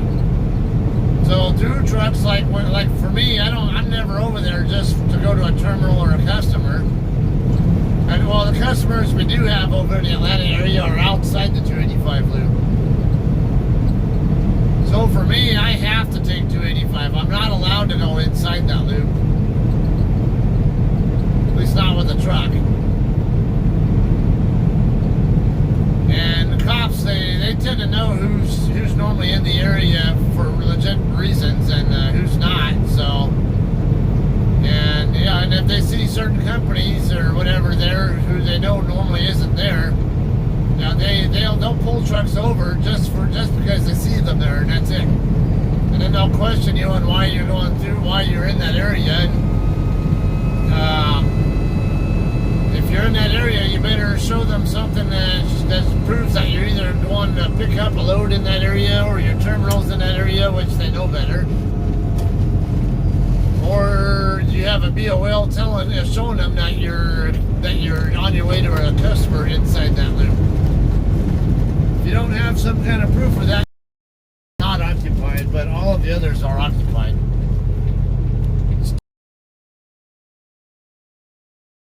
Everybody like myself likes coming here to Lake Havasu to get their fuel, because either on the way into California, or, you know, it's not like it's cheap here. It's $2.85 a gallon. The national average is currently $2.54. So I'm going to pay higher than average price, but I'm going to pay it even higher than that price if I have to get fuel in Cali.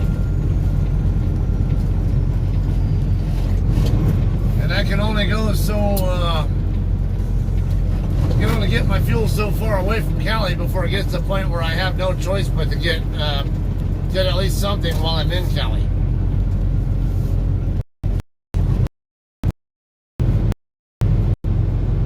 What's up with this SUV?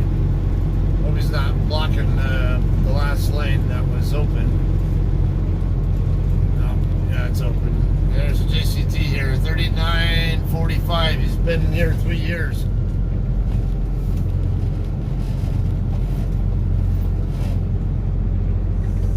Have to look that one up. I don't know who that is. At least I don't think there's another. Do so much here in California.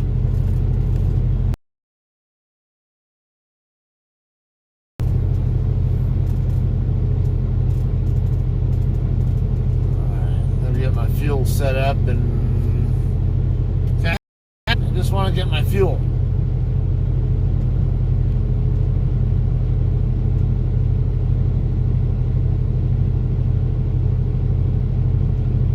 Start mobile fueling.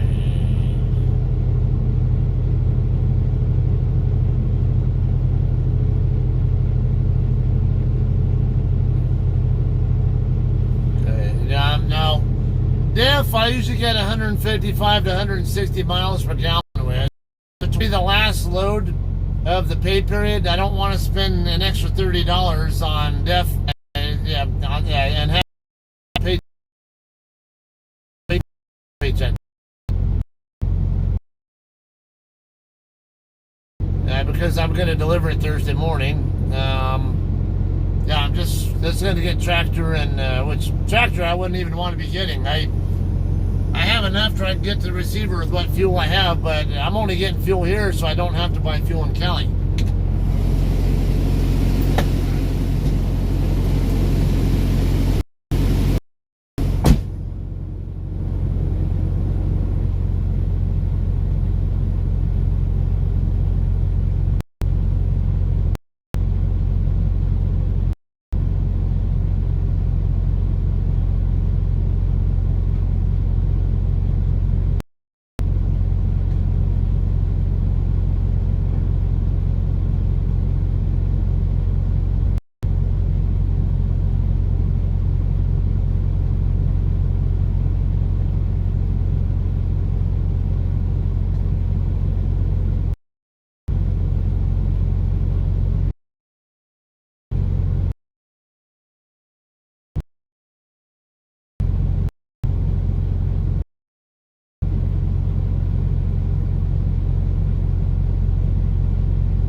system.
We're all done here.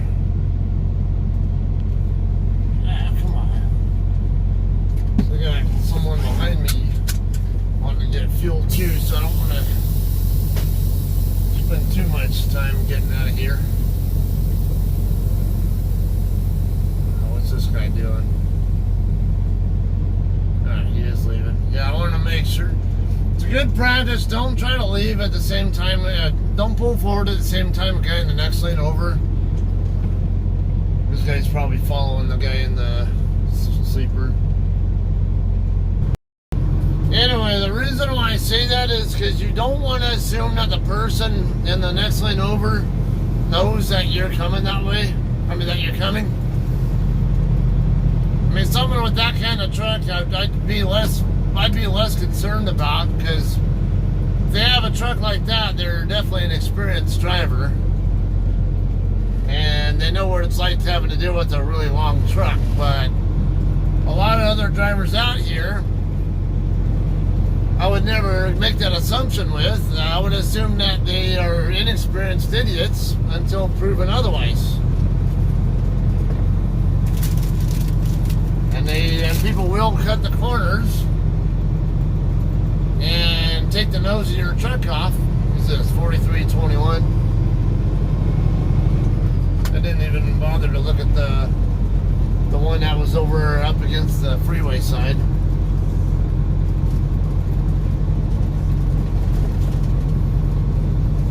Yeah, as a general rule, don't ever trust other drivers. Too many idiots out here with no experience, whatever. So it's 3945. Yeah, he's in his truck too.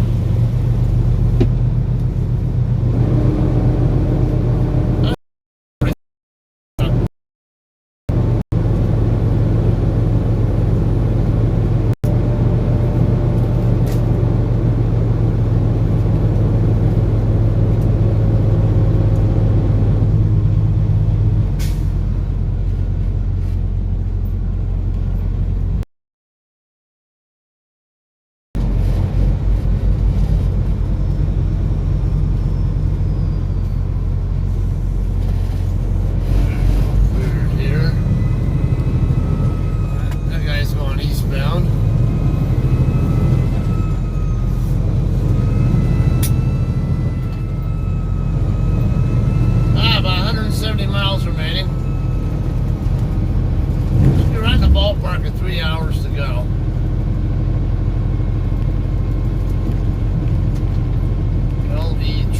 LE Tucker and Son. We have two of them together.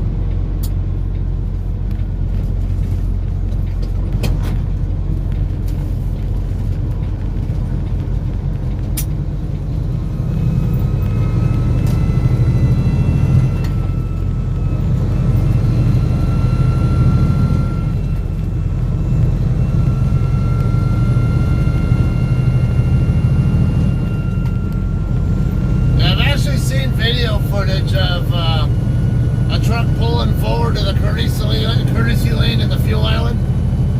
At the same time, a truck that's already out in the courtesy lane, which is the area, the parking area in front of the fuel island, where a truck was already in there in the adjacent lane, and they go to turn to leave the courtesy lane and leave the fuel area, and they cut the corner and they cut off, and they actually hit the front end of the truck that's coming up from the coming up to the courtesy lane.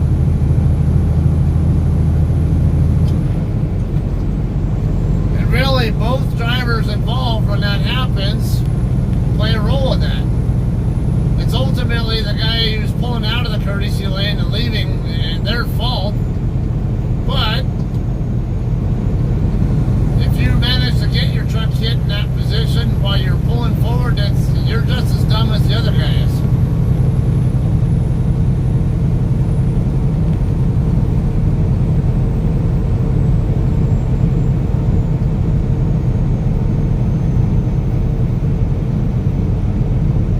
Who's this Robin person you're talking about? Are we talking about Weather Channel or some local station or something? It seems like you guys are both familiar with her. I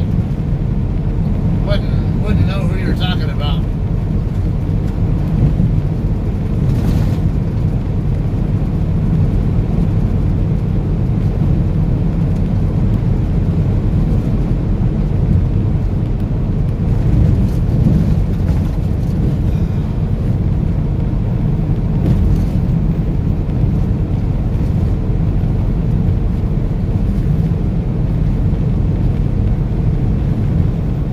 Headline News Morning Express. Okay, yeah, I never watch Headline News. I wouldn't have any clue.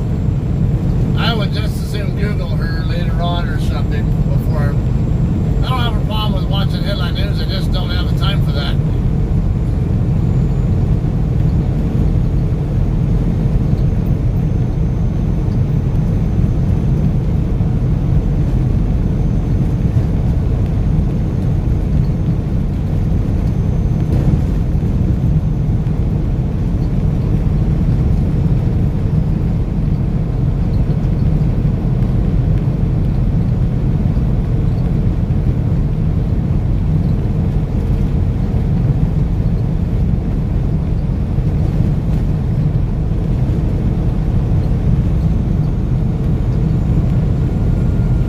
Fairly well lit night since it's a full moon.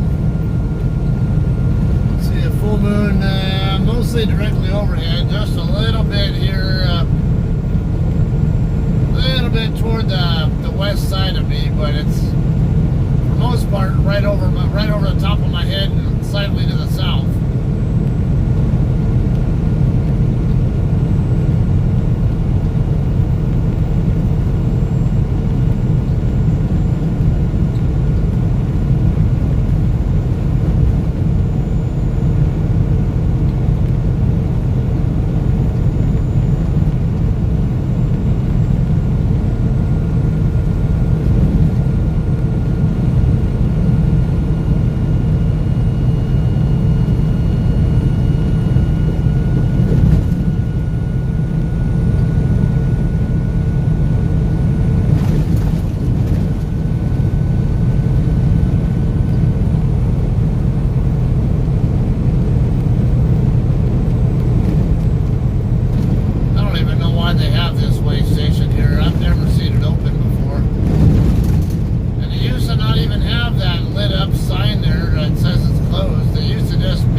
if I stay at 60 miles an hour the whole time,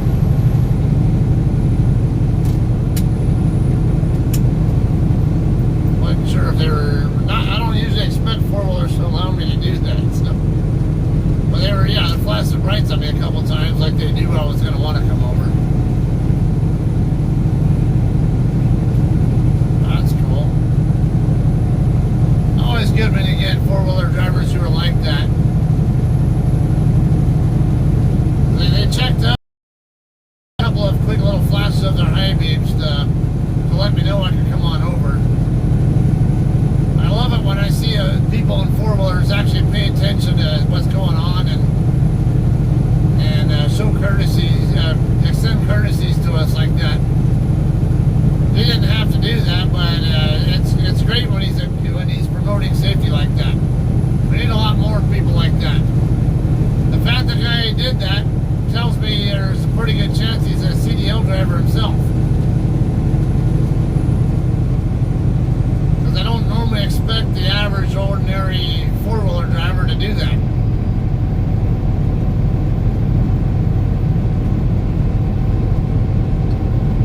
Okay, anyway, 150-mile trip.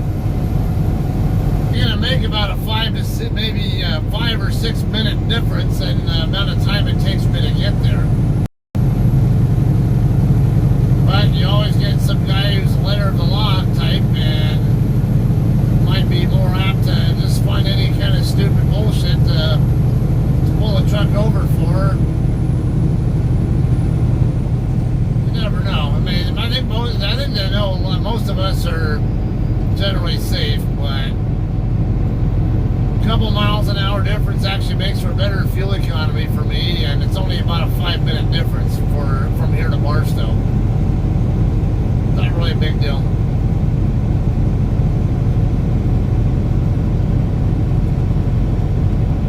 Look up Lindsay Nance on WSMV.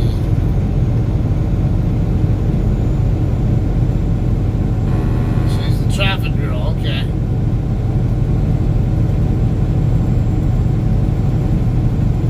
Now we got a bunch of good looking ones in LA too. Because in Victorville, LA is the local area TV stations for us. Got Alicia Del Valle.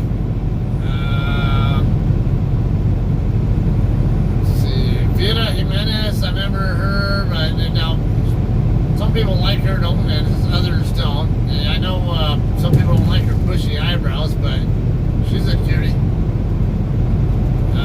Sharon Tay. Who else? I don't even watch. I'm not even on. I'm not home enough to remember to know who's even on our local news anymore. I've seen Sharon Tay still on some of the on them, but I can't remember if she's national though or now. So I thought I heard she switched to. She used to be with, what was it, KTLA Channel 5, was it? I don't even remember. Maybe it was our CBS affiliate.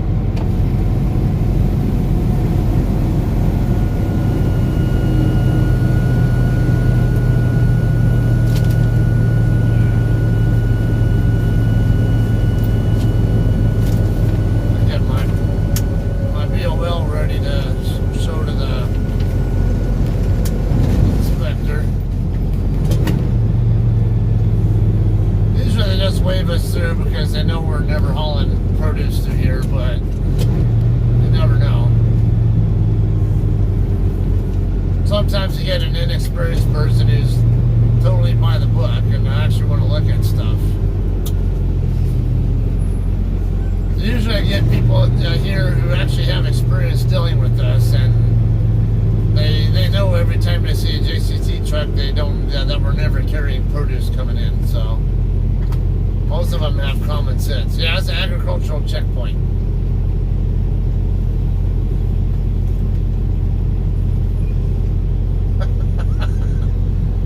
Yeah, I sometimes have the same problem, Steve.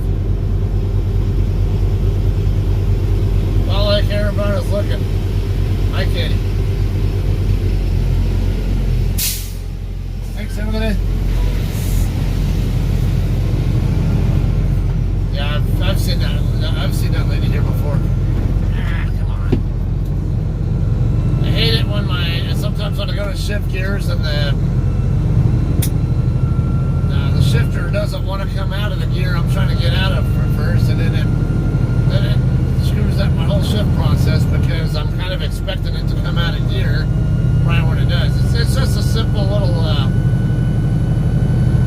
kind of bad habit, timing thing, whatever, between the way I let off the gas pedal, the accelerator, I should say, and when I go to pull it out of gear. And of course, I'm a double clutcher. I know how to float. I just choose not to. So there's that whole process there. It's just sometimes it doesn't come out as nice as I want it to. Then when that happens, it messes up the timing of my shifts.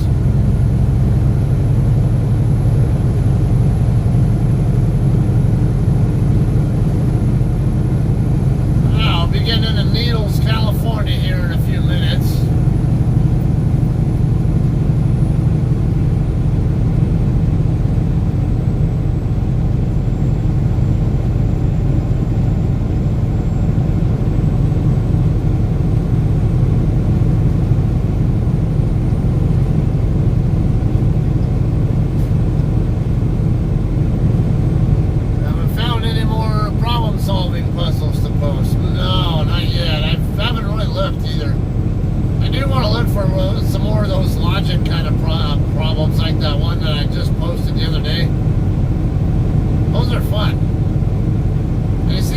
People were getting it wrong. It's not that they're not capable, they can just little details, and then most of them who got it wrong didn't respond again, figure out how they got it, why they got it wrong.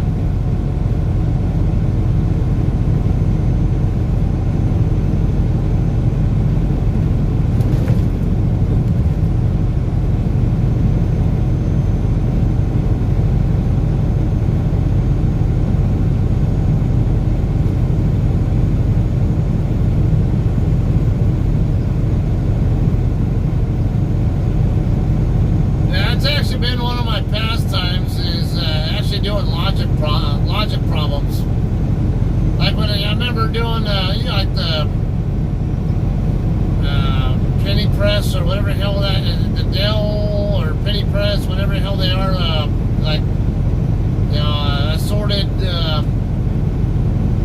I love doing those when I'm flying. They help kill time a lot, where you can do crossword puzzles, cryptograms, and logic puzzles, all that other kind of stuff. The logic problems were always one of my favorites. In fact, I love finding the ones that it's the whole entire book is just logic problems. Some of them can be pretty damn challenging.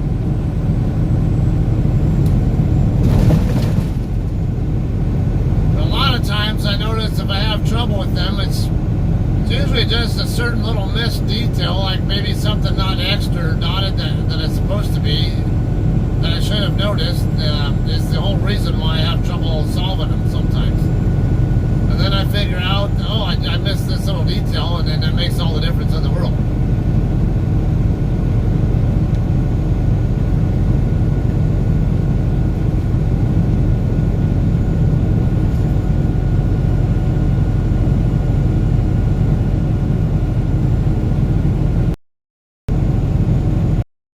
Google for might find maybe.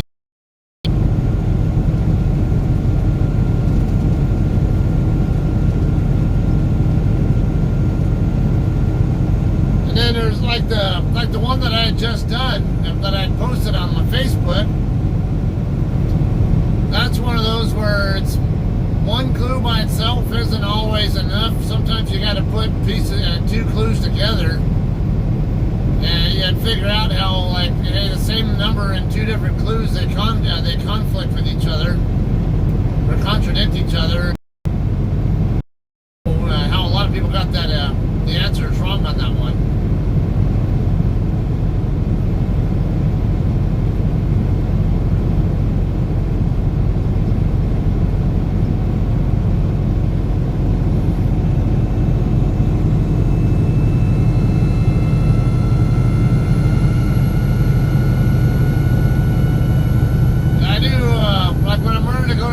I usually do crossword puzzles on my phone.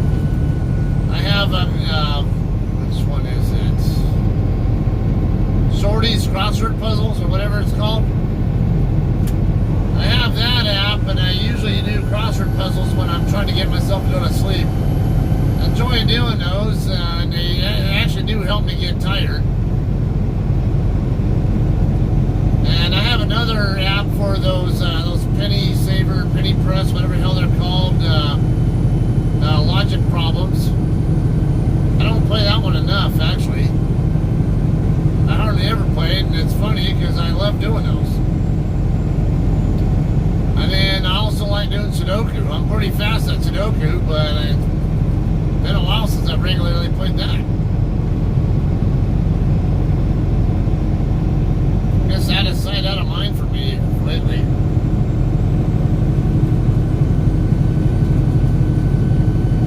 Looks like you guys are buffering now. Oddly, while I'm going right through needles.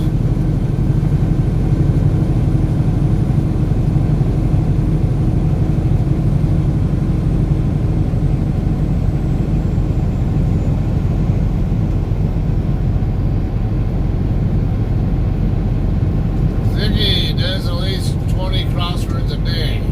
That's a lot. I usually only see about like maybe 5 to 7 or so show up in my on my app every day. And what it does is extract, and it gets all the crossword puzzles off like different newspapers and stuff, like the LA Times, New York Times, and stuff.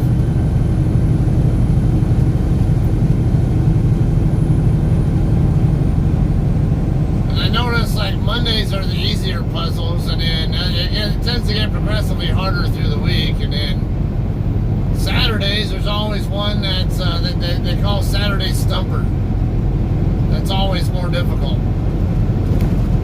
And a lot of times I just have to put random letters in, and just try every letter and a lot of the words until I figure out, until I get it. Just, I don't really care if I get it wrong. Hey, I'm learning. Hey, if this clue means this or that thing, I'm picking up knowledge from it. It's not just an issue of can I do it with no mistakes or minimal mistakes. It's sometimes I learn new things because of doing it. Even if I'm getting the wrong, you have to put the wrong thing in several times before I get to the right one. I'm a persistent little bastard. Well, maybe not little, but okay. How about a persistent bastard?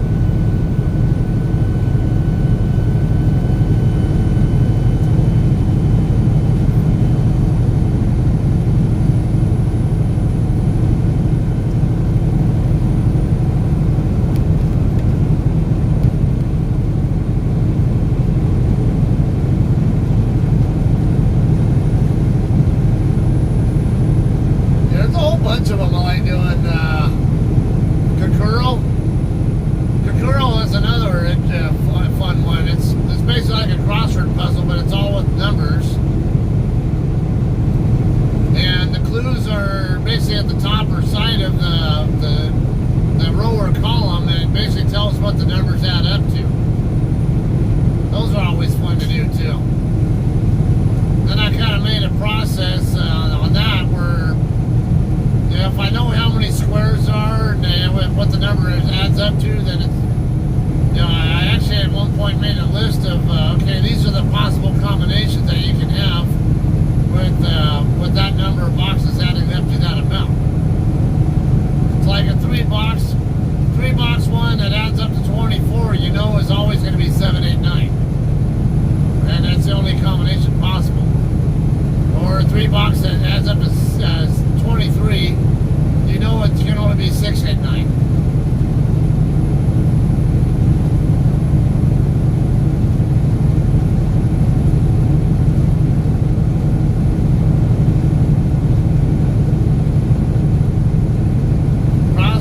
Crosswords for Redstone. Now, the App Store, are you talking about on Apple? Because I don't have an Apple device. I assume maybe I'll find it on the Play Store. Perhaps, I don't know, if something. Once in a while, you'll come across something that's only available on one side but not the other. But usually they are cross-platform.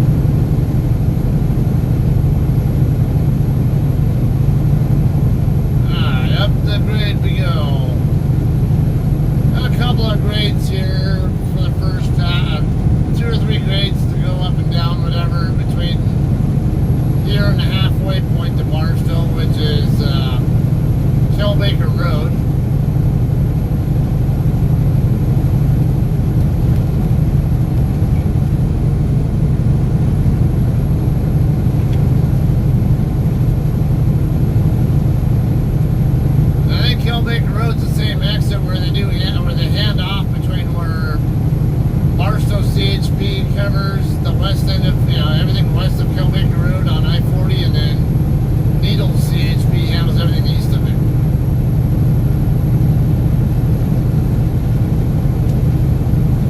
Okay.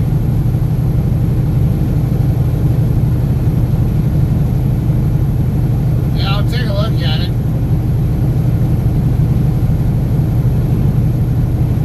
No, most of the time I hardly have enough. I don't even have enough time to go through all the crosswords that I have on my phone. I mean, with that Shorties app that I use.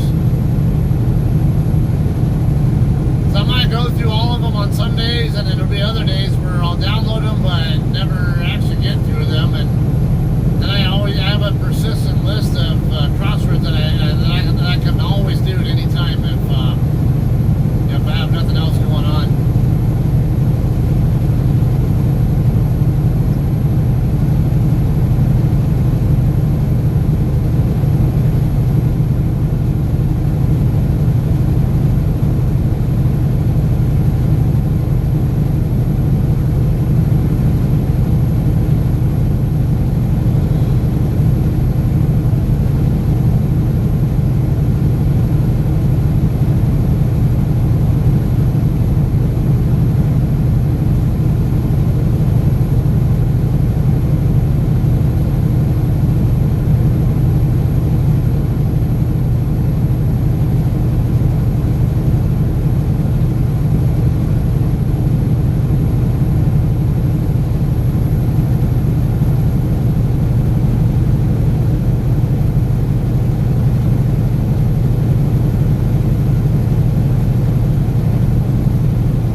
And using your brain, and that's always fun for me.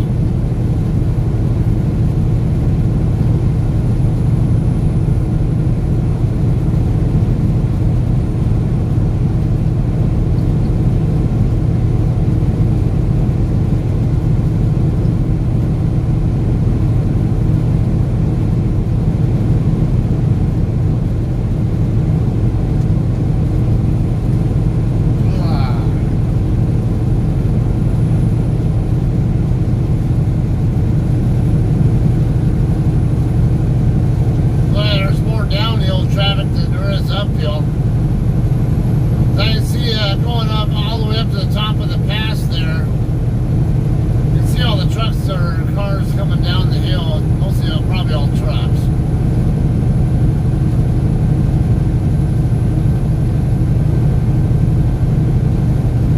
I'm only seeing like one or two occasional sets of tail lights indicating they're going the same direction as I am.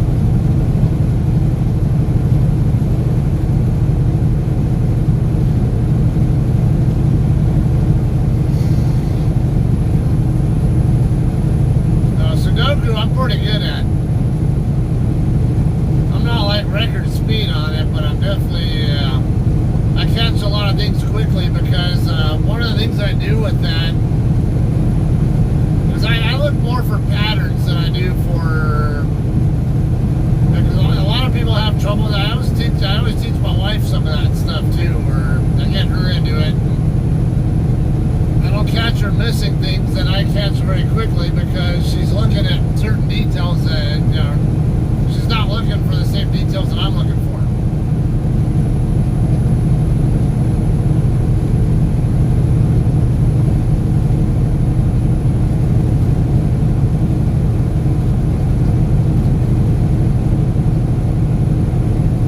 Yeah, a lot of the more intermediate and the lower stuff I can do, if there's multiple options, I can do them all in my head and a lot of times eliminate just with my head what's what. But you have the more difficult ones, and yeah, you have to start using pencil marks no matter what. And then even then, with some of them, with the pencil marks, sometimes you have to actually try and just guess on one of them, and then play it out, and then see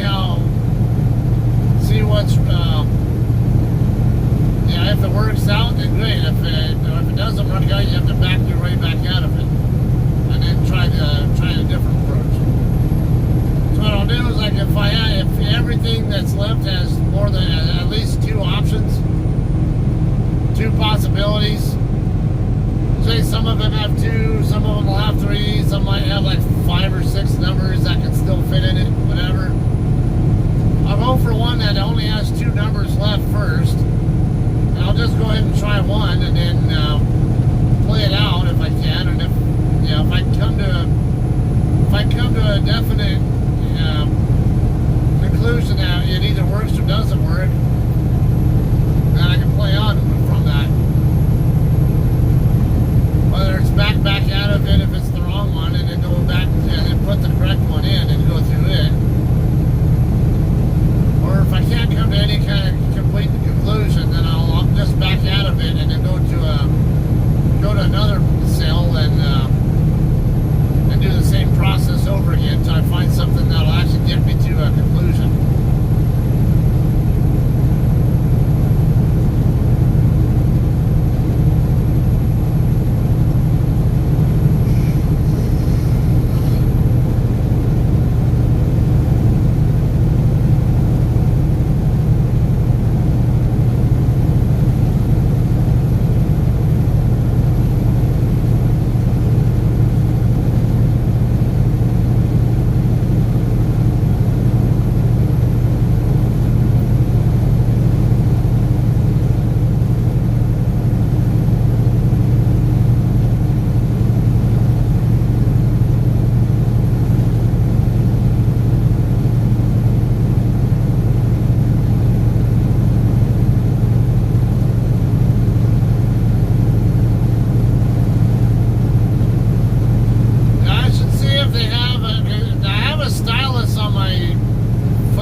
Anyway, if I can find a Sudoku app for maybe on the Microsoft Store or something, I've not even looked on there before. I can maybe do a screen record, whatever, and kind of a demo on how to do it, or on how I do it.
some kind of a link. I'm not sure what it was.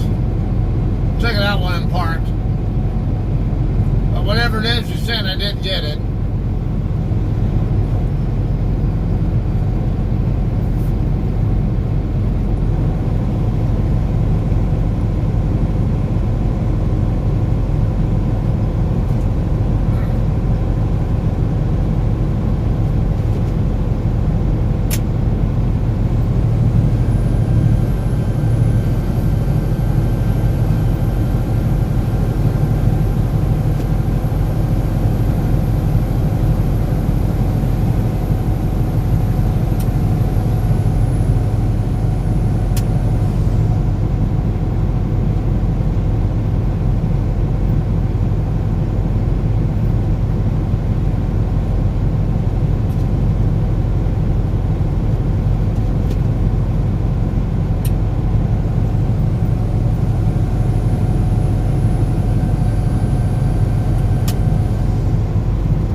Trucks catch them back up to me, and then watch, when I start going back up the next hill, I'll catch them back up.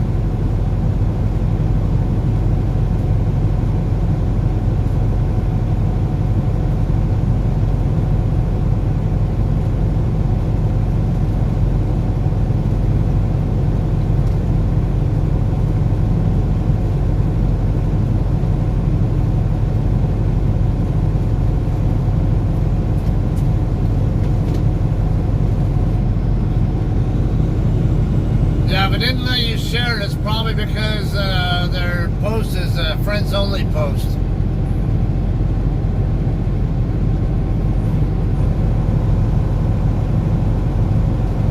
Which means nobody outside that person's friends list can see it.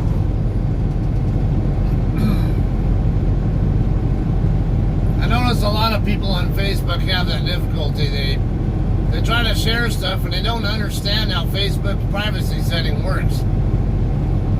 Friends only means exactly that. They don't give a shit where you try to share it to. If you're not their friend, you are not going to see it. Period.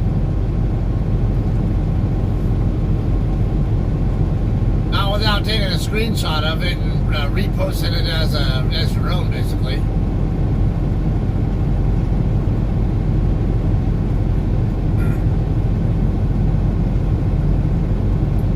Yeah, it's a simple little detail that most people miss, and I pointed out to a lot of people, and you'd be surprised at how many people still have trouble with it. It's like, what part of it needs to be public in order to be seen by everybody do you not understand? Yeah, that's even after, that's what I say after I've already told them, hey, you need to make the post public if you want anybody outside your friends list to be able to see it. A lot of times people, like them, let's just say the JCT Facebook group, they'll post something to their personal wall, and then they'll try to share it with the group, and then nobody can see it, because unless they're friends with that same person. And not everybody in the JCT group is friends with everybody else in there.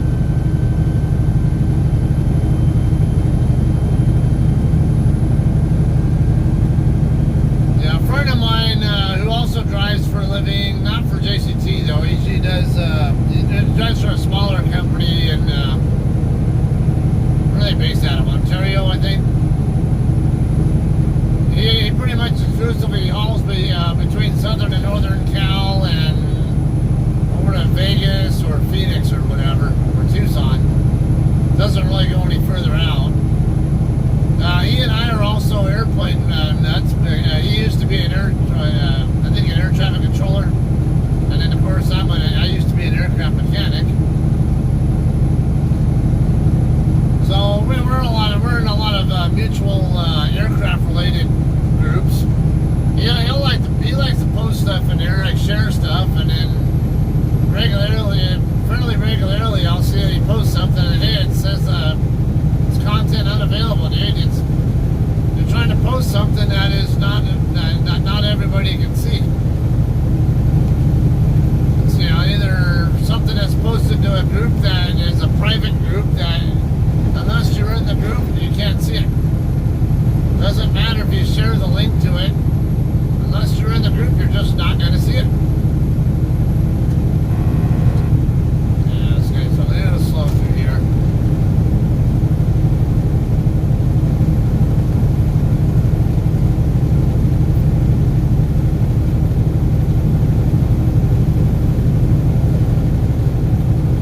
Oh, no, not a problem. I'll just let you know if it shows up or not, and if it doesn't, we can find a workaround for it.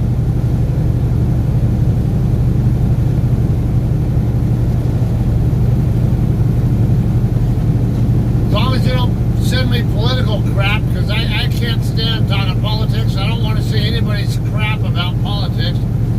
I don't give a fucking rat's ass what people think about Trump or Hillary Clinton, Obama, or anybody else.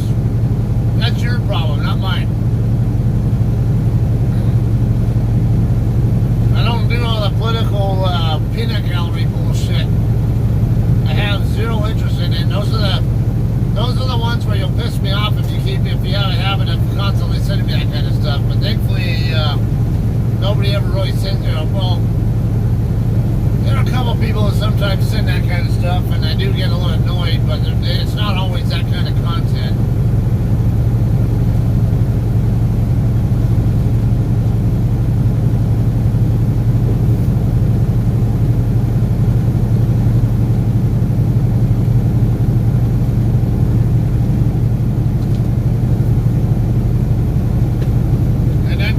Easily, so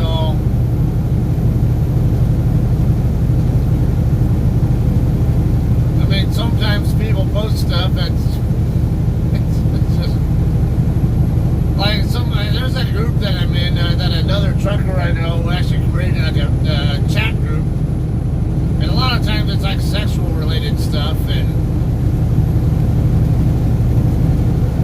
that doesn't offend me.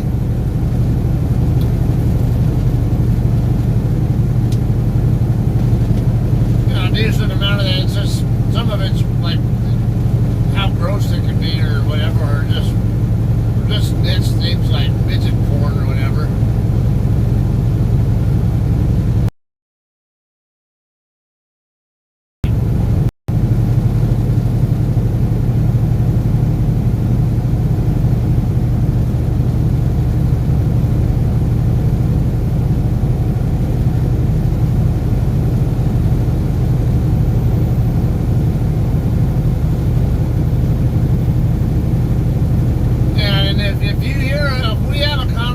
About something in here, you can tell that I'm okay with that kind of thing or have an interest in that kind of thing. Yeah, I don't care if you send me that kind of stuff on Facebook.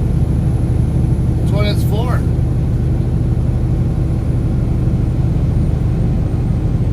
I just don't like seeing chain letters or kind of stuff where they don't send me, this is that, like freaking hoaxes that people think, oh, pass this on. If it tells me that I need to forward it, then it's probably something that you better not send me. Because if it says that I should forward it, then it's probably not something that should be forwarded. It's probably bullshit chain letter or something. That or politics. Those are the two things that'll really annoy me.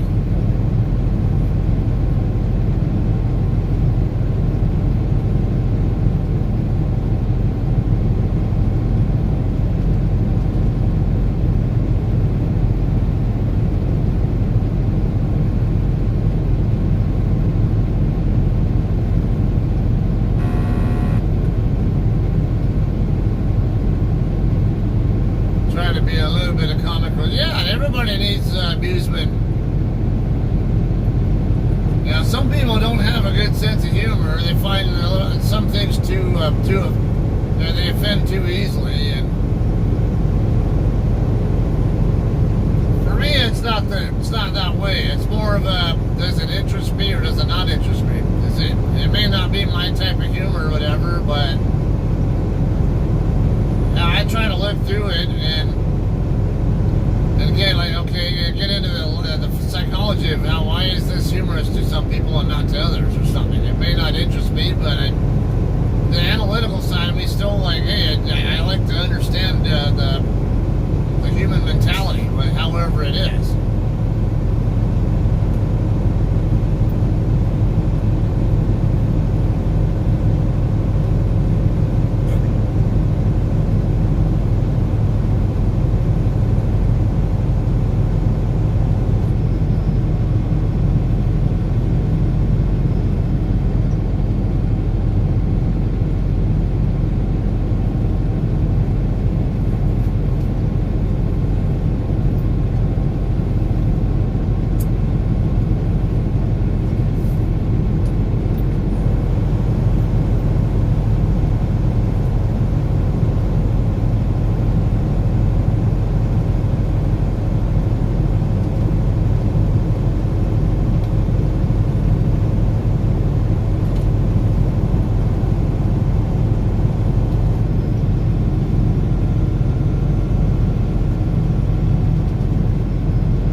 flood watch in effect. Yeah, it doesn't surprise me. I'm kind of expecting some rain. Got clear skies right now, but I know we're expecting rain here in the area in the next couple days.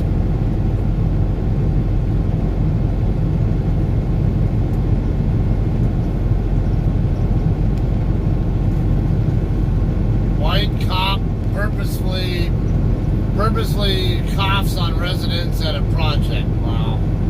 Idiots.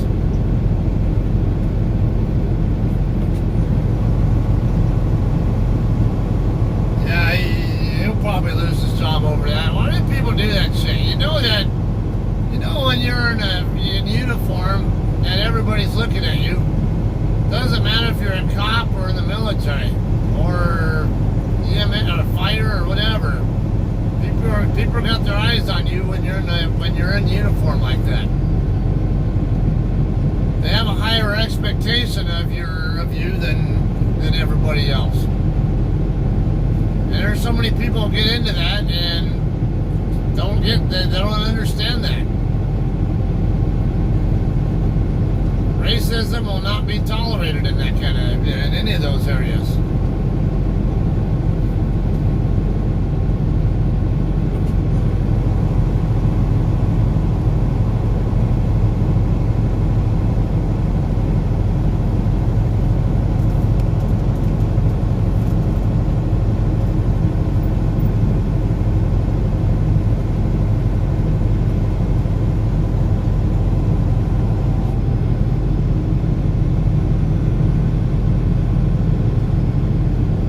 It's 49 degrees here right at the moment. First, keep in mind it's only not even 4 a.m. here yet.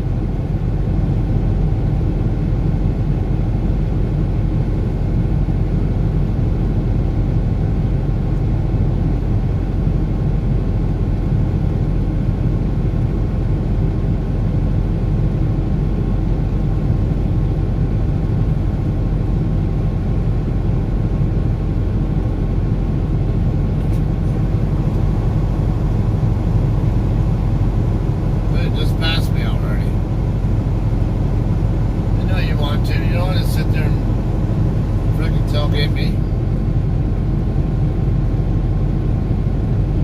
The only reason I was passing you earlier is because the uphill grades. That's it. Just go around me, dude.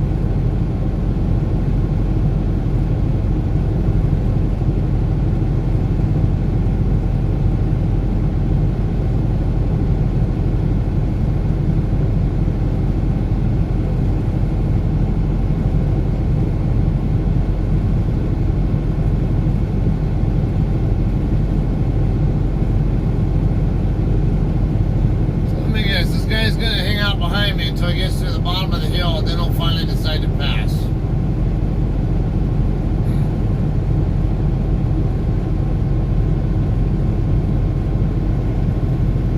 That's exit 107, Goffs Road in Essex.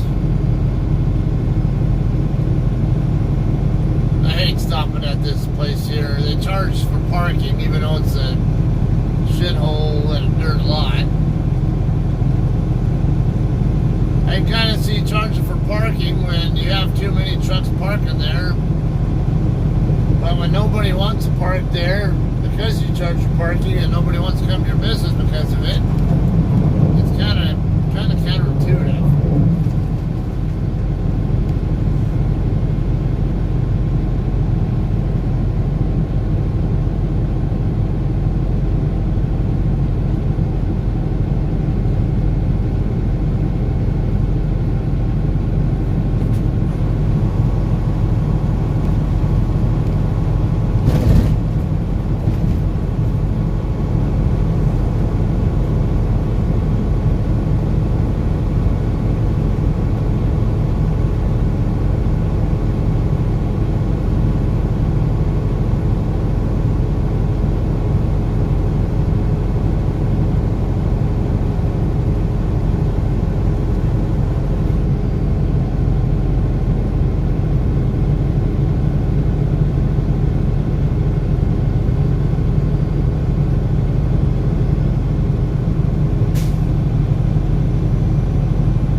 working right here next to the rest area. Interesting.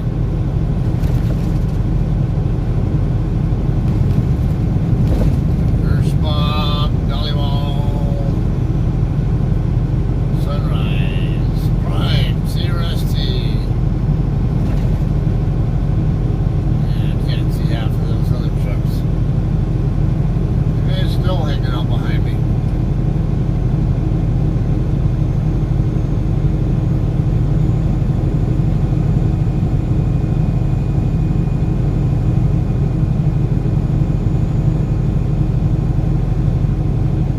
Decided to go around after he hung out behind me for several miles. Tell me that makes sense. And I was even starting to think maybe he's just hanging out behind me because he knows he's getting off the freeway there at the 107 or the rest area. Now he's just hanging out behind me the whole time until he gets past the rest area and then decides he's going to pass me. Yeah, you weren't texting and driving, were you? Napa Valley. I know the way people are. They're either in frickin' La La Land, daydreaming while they're driving, or they're actually on the phone. Either way, they're distracted. 94% humidity now. Yeah, you almost never see that kind of humidity here.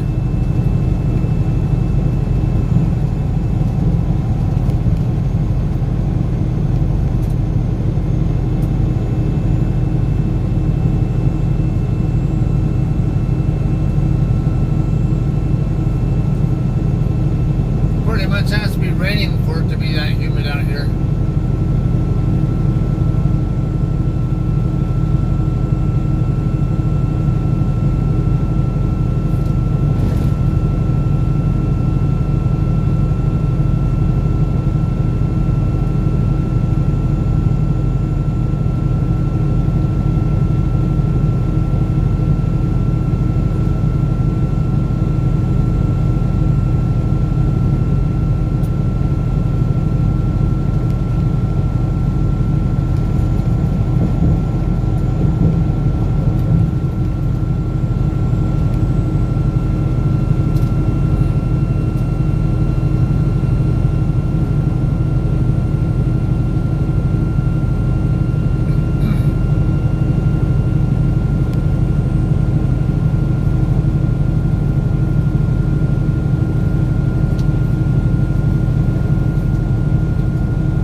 Later when I get parked,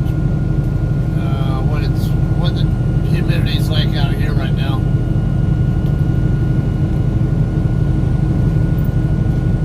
Probably not even 50%.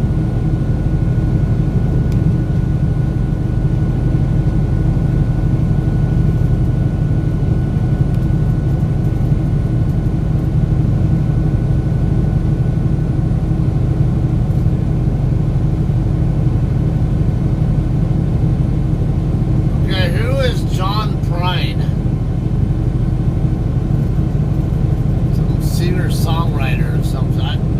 The name doesn't even sound familiar to me.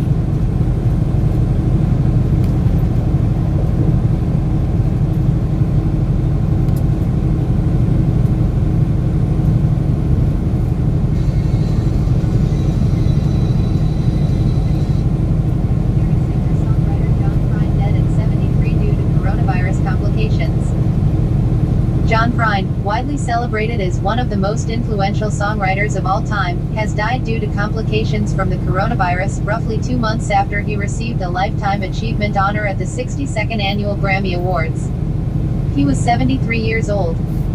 The tragic news comes 9 days after Prine's family announced that he had been hospitalized in critical condition. After a sudden onset of COVID-19 symptoms, John was hospitalized on Thursday, 3/26, March 29's Twitter statement read. He was intubated Saturday evening, and continues to receive care, but his situation is critical. This is hard news for us to share. But so many of you have loved and supported John over the years, we wanted to let you know, and give you the chance to send on more of that love and support now. And know that we love you, and John loves you. View photos. Los Angeles, California, January 25, singer John Prine, recipient of the 2020 Recording Academy's Lifetime Achievement Award, performs on stage during AMERICANAFEST's pre-Grammy salute to Willie Nelson at the Troubadour on January 25, 2020 in Los Angeles, California. Photo by Scott Doodleson, Getty Images. Prine was born October 10, 1946, in Maywood, Ill, and began playing guitar at age 14. After cutting his chops at open mic nights hosted by Chicago's Fifth Peg Club in the late 60s, and being discovered by Chicago Sun-Times film critic Roger Ebert, who wrote the first review Prine ever received, he became a regular in Chicago's folk revival scene. Another high-profile figure that helped introduce Prine to the public was Chris Christopherson, who joked that Prine was such a superb songwriter that we'll have to break his thumbs. Christopherson was instrumental in helping Prine secure a deal with Atlantic Records. Prine eventually released his self-titled debut album in 1971, quickly earning widespread critical acclaim for his compelling storytelling and unique, dry humor. While Prine never charted a major hit on his own, his compositions were recorded by the likes of Joan Baez, Johnny Cash, the Everly Brothers, George Strait, Bette Midler, The Replacements, Paul Westerberg, Dwight Yoakam, and the Highwaymen, a country supergroup comprised of Waylon Jennings, Willie Nelson, Cash, and Christopherson. Prine's signature song Alone, Angel from Montgomery, has been covered by John Denver, Ben Harper, the Dave Matthews Band, John Mayer, Maren Morris, Maggie Rogers, Carly Simon, and most notably Bonnie Raitt. Word magazine, Prine's work is just extraordinarily eloquent music, and he lives on that plane with Neil Young and John Lennon. Prine had many younger admirers as well. His final album during his lifetime, 2018's The Tree of Forgiveness on his own Oh Boy Records label, featured guest artists Brandi Carlile, Jason Isbell, the Black Keys' Dan Auerbach, and Amanda Shires.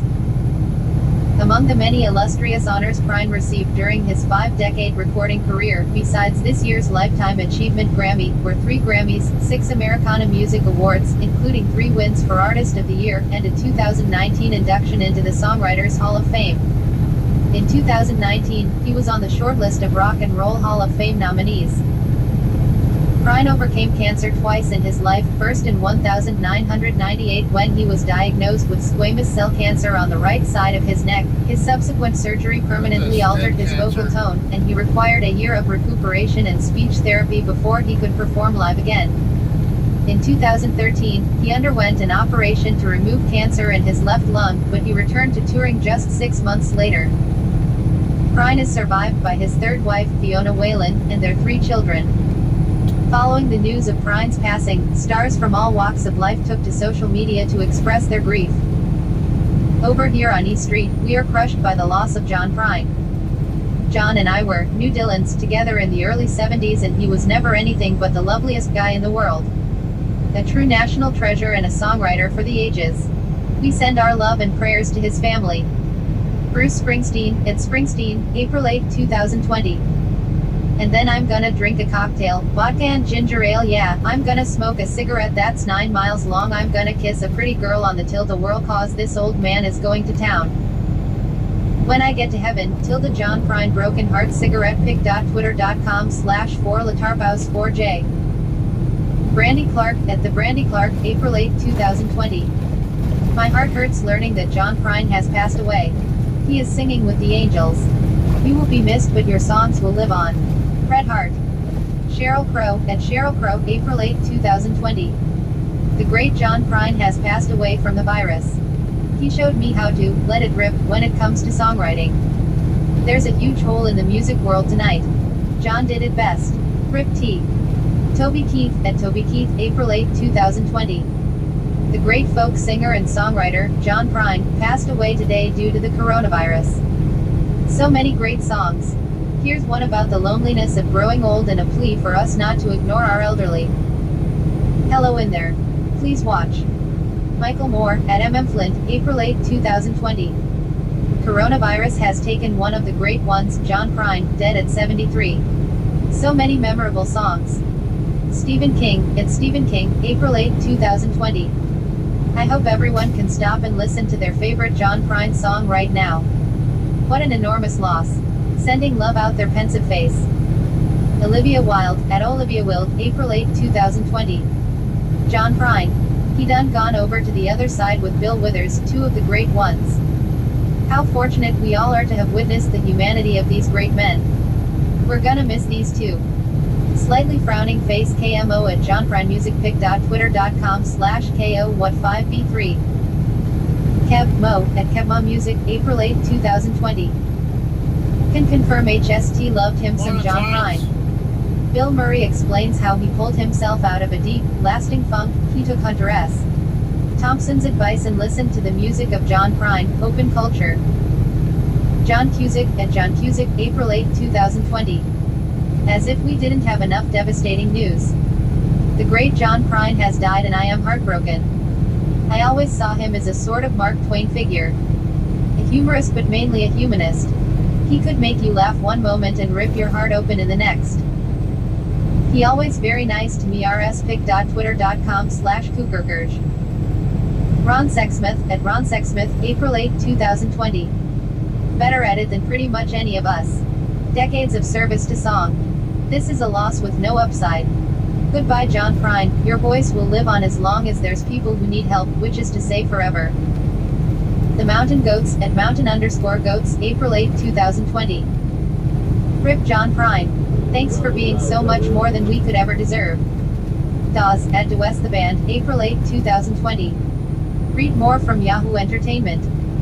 Country star Joe Diffie dead at 61 due to coronavirus complications.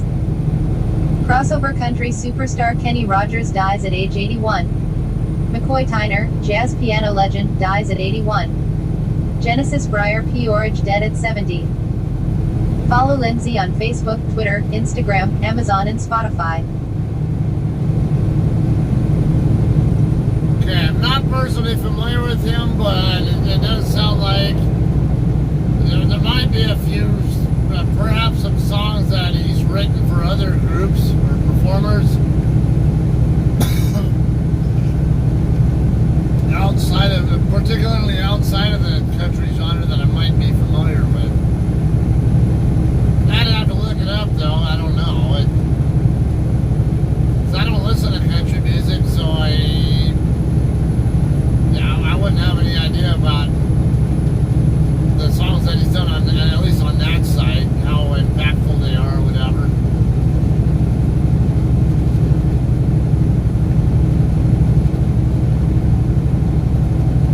For Bette Midler, I know she's done a handful of good, successful songs, I guess you could call them. Commercially successful songs.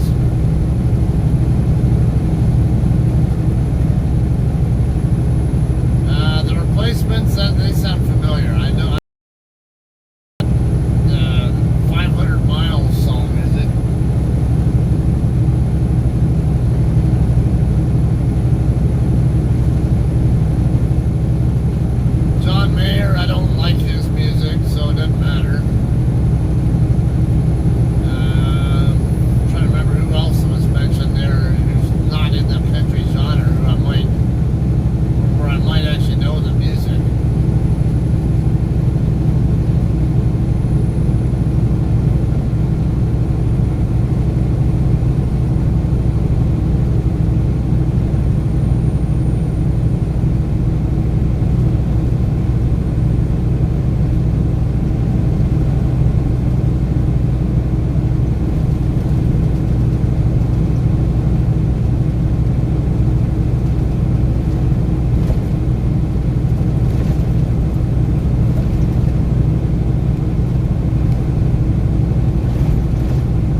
select few songs.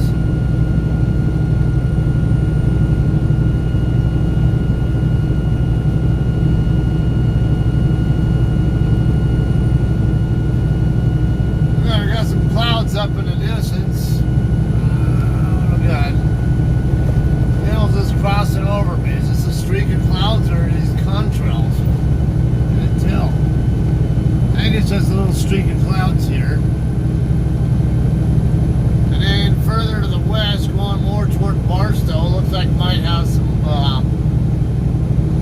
thicker clouds, but it's hard to tell. Looks like it might just be another streak of them, and then it might clear up after that.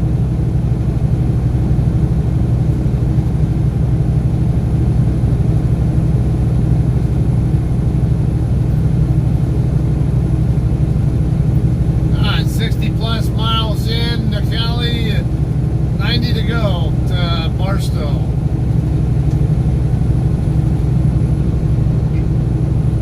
It's right at about an hour and a half to go to get to I-15. And just a hair more because I'm doing a little less than 60 at the moment.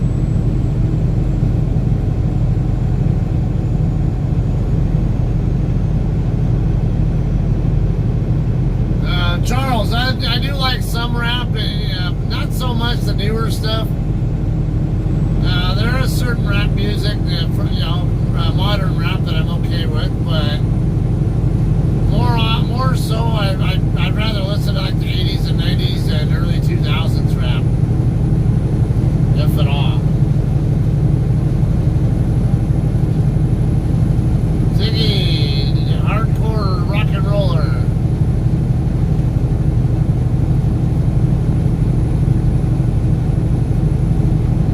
Crying in my beer, lost my dog, my wife.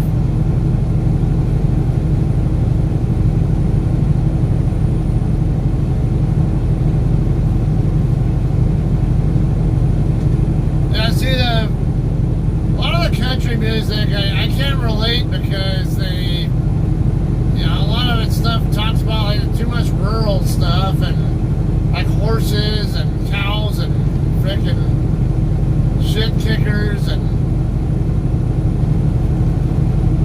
whatever else, like frickin' belt buckle, whatever hell else they talk. I don't even live that kind of lifestyle. What the hell do I care about that? And I'm not even much of a lyrical kind of guy anyway. You can be singing a bunch of stupid bullshit as long as it musically sounds okay. I mean, as long as musically it's appealing to listen to, and the lyrical part, the voice itself as an instrument blends, complements the instruments, I'll probably like it. Even if it's, like I say, there could be System of a Down where they talk about just random babble bullshit that doesn't mean anything practically, and some of that music just because it's at least put together okay. I'm okay with it.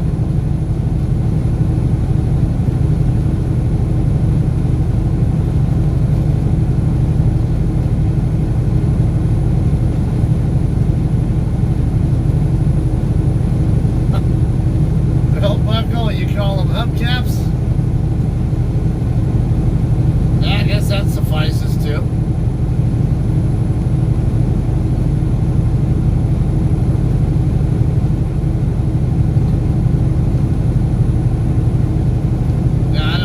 Stetson caps. I don't even wear baseball caps. I used to when I was younger.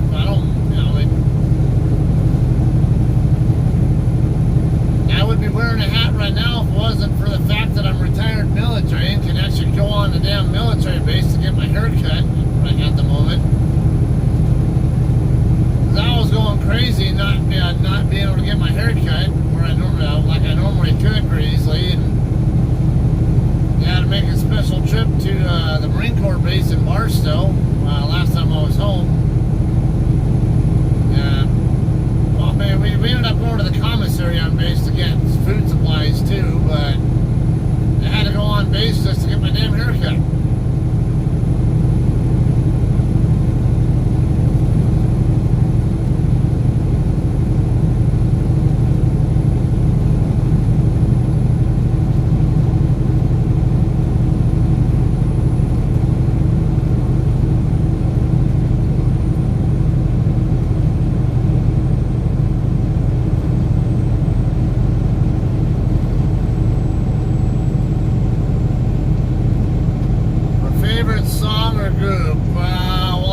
be no doubt that Nightwish and Within Temptation are two of my favorites. But I like a lot of them, man. Just, and yeah, I'm not really sure I'd say I'd have any real favorites, but I guess in terms of who I have the most songs of, that mind you, what's in my collection, I won't keep it if I won't listen to it. Now, if I don't have an interest in listening to it, at least to some extent, I'm not going to keep it in my collection. But with that said, yeah, definitely Nightwish and Within Temptation are probably two of the groups I have the most songs of that are in my collection that I will listen to with some regularity. Tool is another one I love to listen to.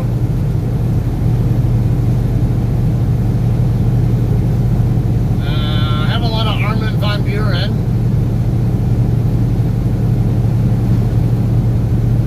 And also on the EDM side, I got a lot of Scooter music. Who else?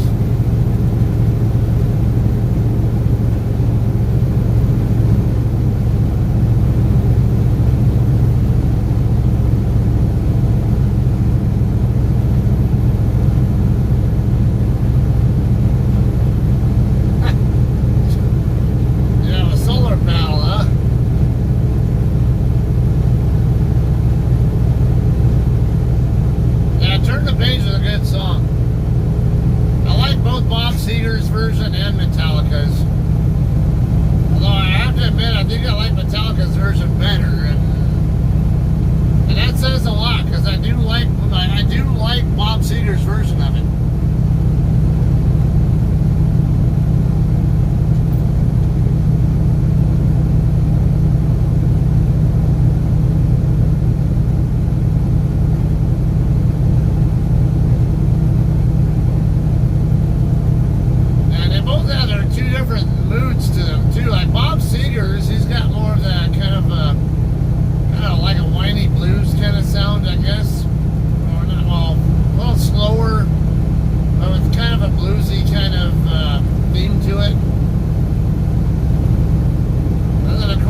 Metallica's version, which is a lot heavier.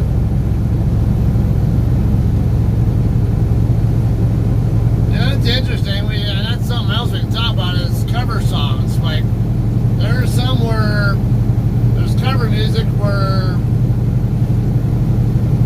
you know, the cover version sucks compared to the original, and then there are others where the cover version is even better than the original. Or the type like Turn the Page where both the original and the cover are good. Then of course you get into a lot of stuff where, especially if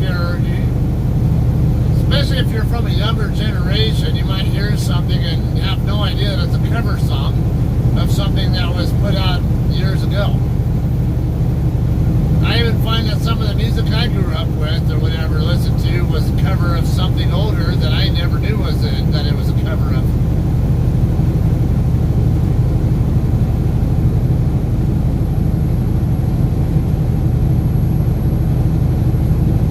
Yeah, I agree with Ziggy. I can't really just pick one particular song. I just like music in general, and there's too much out there that I just really enjoy that. Yeah, my mood changes. Sometimes I'm really in like a Nightwish or Within Temptation kind of mood, and other times I'm really in more of some other kind of mood. It's like you can ask me that question today, and I might give you one answer, and then you can ask me a month from now, and I'll probably give you a completely different answer.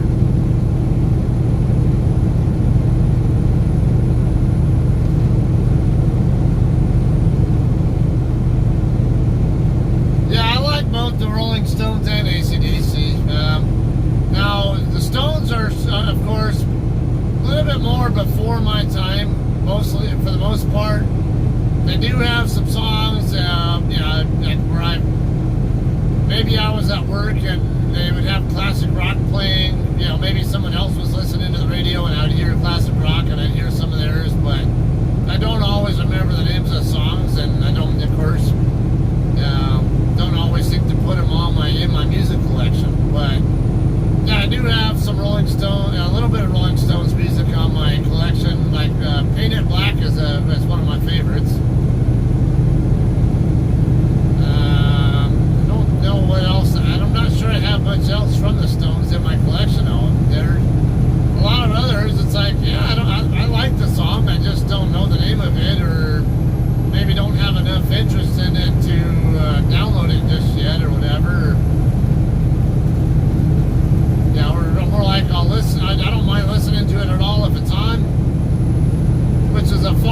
difference than listening to a lot of country music, where it's just, if you really want to get me in a foul mood, make me listen to a lot of the country music. Then I'll start getting really pissed off and want to start fighting people and stuff. That's how much I hate it in general.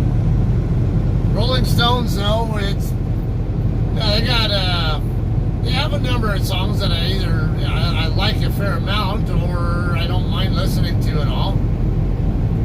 But yeah, like I say, because I was born in the early 70s, and a lot of their music came out, I think, earlier than that. Or when I was younger and just didn't remember much. I don't have quite the connection with Rolling Stones, I guess. AC/DC, yeah, they have a number of songs I like, and I like to listen to them. I do have several of their songs in my collection, but as far as when I'm streaming live, I can't play any of their songs because pretty much all of their songs will get my videos blocked. Morning, James.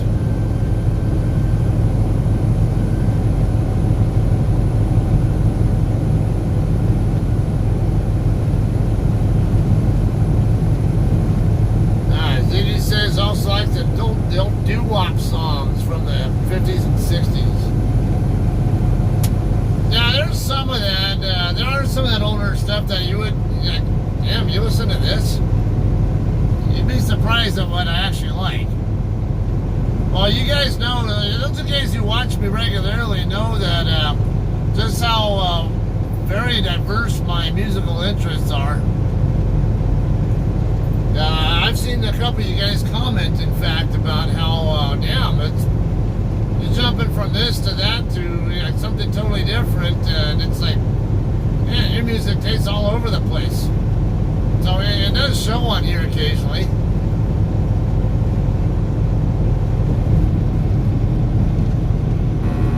I just got past Kilbaker Road. That's the halfway point, pretty much, between Barstow and Arizona.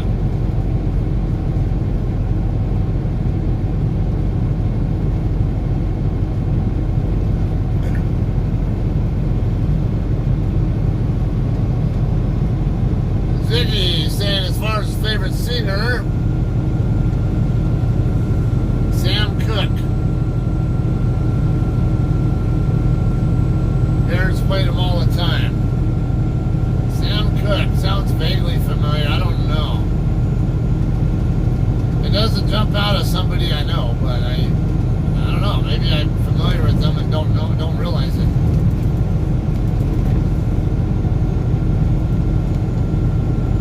Especially if you're saying it was something your parents. Yeah, if it's from before my time, I'm less likely to necessarily know who it is. I might know the song, but not know who the artist is.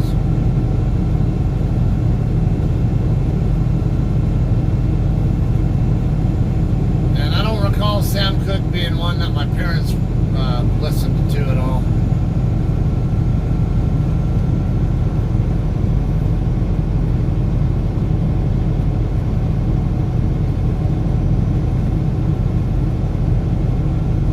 Chain Gang.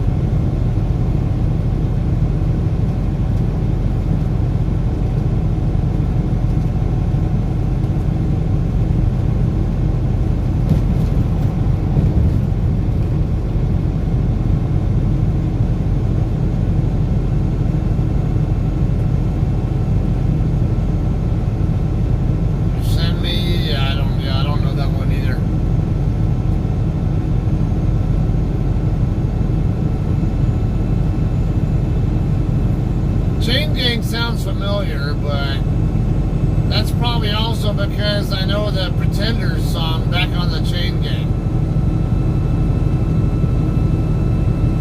But I think I have heard of a song called Chain Gang that wasn't the Pretenders song. I couldn't even tell you the first thing about what it sounds like, though.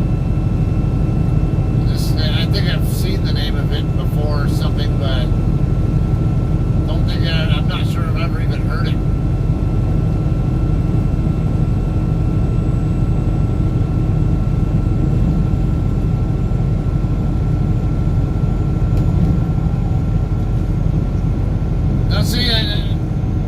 Ziggy, I'm gonna say that is one of the things where I will encourage you. Yeah, if you guys are introducing me to stuff that you think might interest me, send it my way on Messenger or something.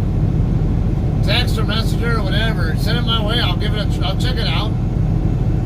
If I like it, I'll probably download it or buy it, whatever. If I don't like it, well, at least I can say I tried it. And if I don't like it, then I can say, yeah, I tried it but didn't like it. Just like food.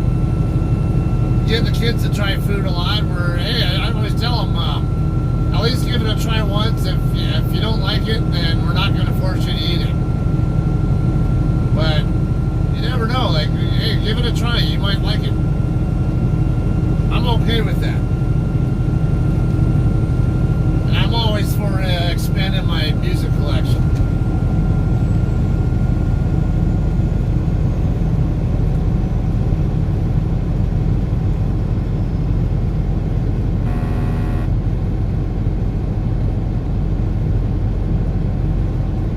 Oh, so Chain Gang was a movie? Now, I am familiar with Lawrence Fishburne. Fathom that he was in CSI for a while, because I always remembered him being more of a movie actor for so many years. And in CSI, I always associated with like William Peterson and all them. You know, the original CSI characters. And then of course, you know, like Ted Danson and Elizabeth Shue and Lawrence Fishburne, they all came much later, and you know, and in the latter years of that show's run.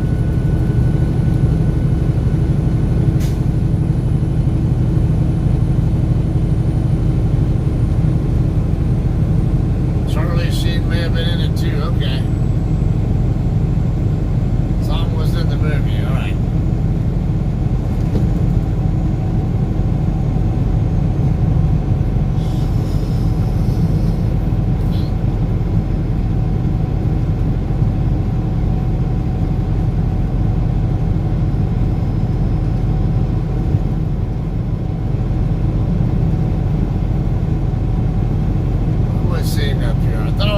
Some kind of reflection over here on the shoulder.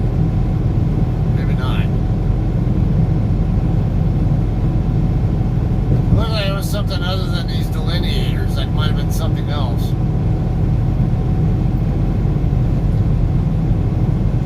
The name of the movie was Cadence. That sounds familiar. Morning, Jim.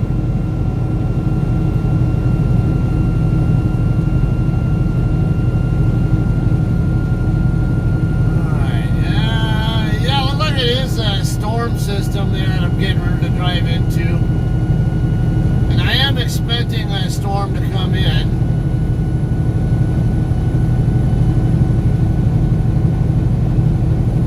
First, it was hard to tell if it was an actual storm system or if it was just you know, like a thinner line of clouds that you know, just in one little area. But yeah, it looks like it's, I don't know. Yeah, it looks like it might be more likely to be a storm system, but because it being dark and I'm expecting the further west I look, the darker it's supposed to look. I really can't get the texture of what I'm looking at yet.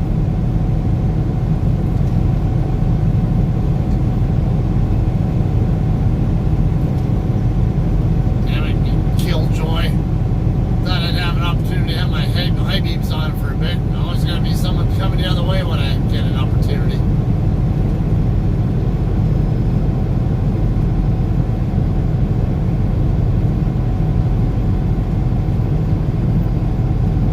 Yeah, I'm pretty sure it's I'm not pretty sure, but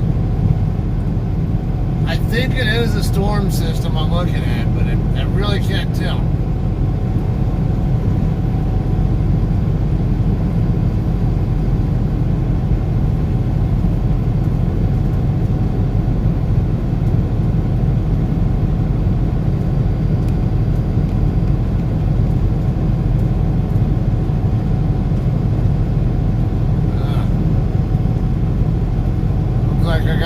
comment on one of my YouTube videos. Based on what it says, I'm gonna guess it's the who taught this guy, this yard jockey, how to back video.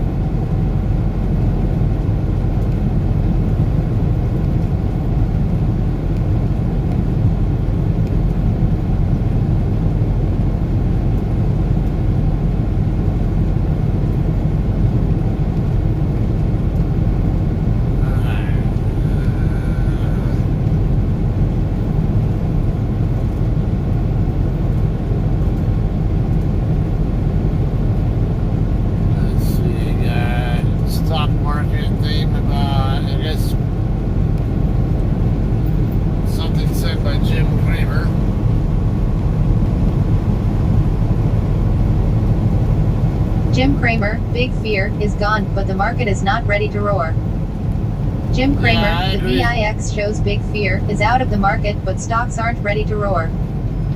Published Tuesday, April 7, 20,207, 07 p.m. EDT. I'll definitely have some thoughts I can share on this, CNBC TV. when it's done. Monday, Friday, 6 o'clock to 7 p.m. Eastern Time. Full episodes. Cramer's Soundboard. Podcast. Mad Money with Jim Cramer. Tyler Clifford at _Tyler the Tyler _. Key points.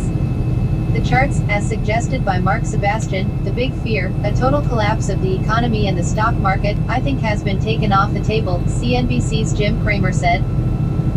He's expecting a choppy market that may give you another leg down as the ugly economic data keeps rolling in, the Mad Money Post said. Here's no need to chase stocks after this week's rally. You can afford to be patient and buy the dips, he said. BIDEO 3, 1203-12. Jim Cramer, the VIX shows big fear, is out of the market, but stocks aren't ready to roar. Mad Money with Jim Cramer. CNBC's Jim Cramer on Tuesday broke down a trusted technical analyst's findings in the chart action of the S&P 500 and volatility indexes to gauge the market's next movements. The Mad Money Post took a pointer from volatility expert Mark Sebastian, founder of OptionPit.com, who cautions that the recent upside in the market is likely ephemeral. The charts, as suggested by Mark Sebastian, the big fear, a total collapse of the economy and the stock market, I think has been taken off the table, Cramer said, but that doesn't mean we're ready to roar. Instead, he's expecting a choppy market that may give you another leg down as the ugly economic data keeps rolling in.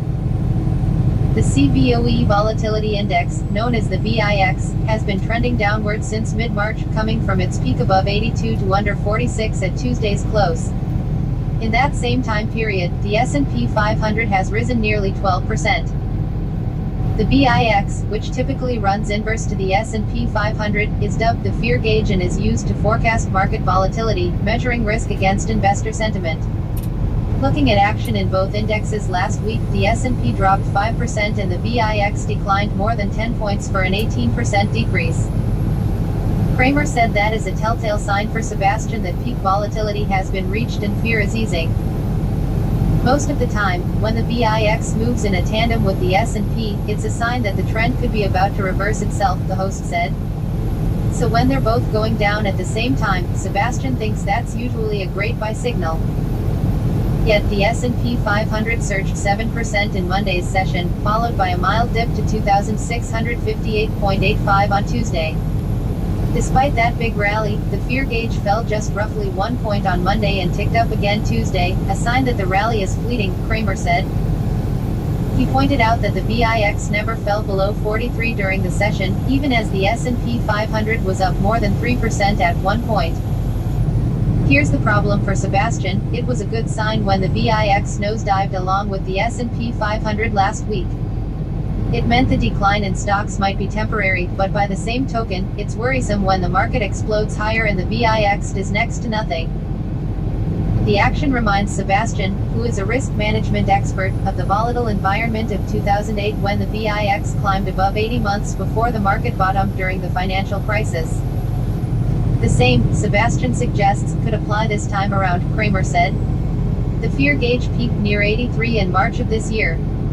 The fear has been taken out of Wall Street, but stocks are not ready to put in a sustained rally, the host said. If 2008 is any indication, the market could go through more turbulence until summer, in part because of more negative economic information, Kramer said. Yeah, it's definitely looking nasty. And this is a big but. If VIX doesn't spike the next time the market rolls over, Sebastian recommends doing some buying into weakness, Kramer said. In other words, there's no need to chase stocks after this week's rally. You can afford to be patient and buy the dips. No need to feel any FOMO here, he said.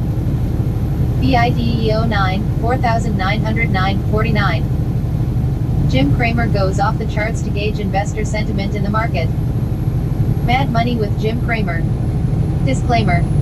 Questions for Cramer. Call Cramer, 1-800-743-CNBC. Want to take a deep dive into Cramer's world? Hit him up. Mad Money Twitter, Jim Cramer Twitter, Facebook, Instagram. Questions, comments, suggestions for the Mad Money website. madcap@cnbc.com. Okay, now Jim Cramer, he can be a little polarizing to people in the investing world. There are a lot of people who can't stand him. Or I should say retail investors, and there are others who like him a lot. My own view on him, it's kind of, I respect him. He's a very knowledgeable guy. He has a lot of good insights and different, and perspectives that are very well worth listening to.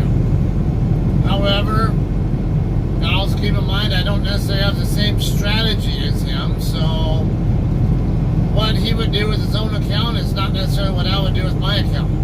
Or I might not focus so much on certain things that he might focus on, or I might focus more on things that he might not, or something to that effect. But he's a very, very knowledgeable. He's a wealth of knowledge. To me, he's well worth listening to, or at least to hear what he has to say about stuff, even if he's not always going to be completely accurate on something. That there's always, oh, that's an interesting way to look at it, if nothing else. And then other times it's just, he's got a lot of just very, very good info.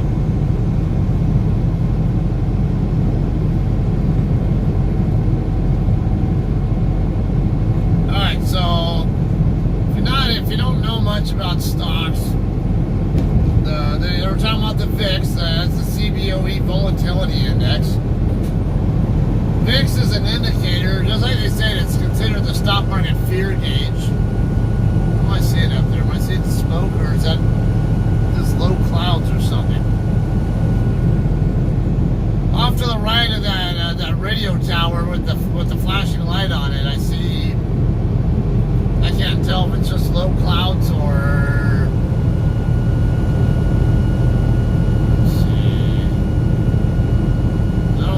Close enough to the Daggett area to be, I can't remember if they even have that kind of power plant there.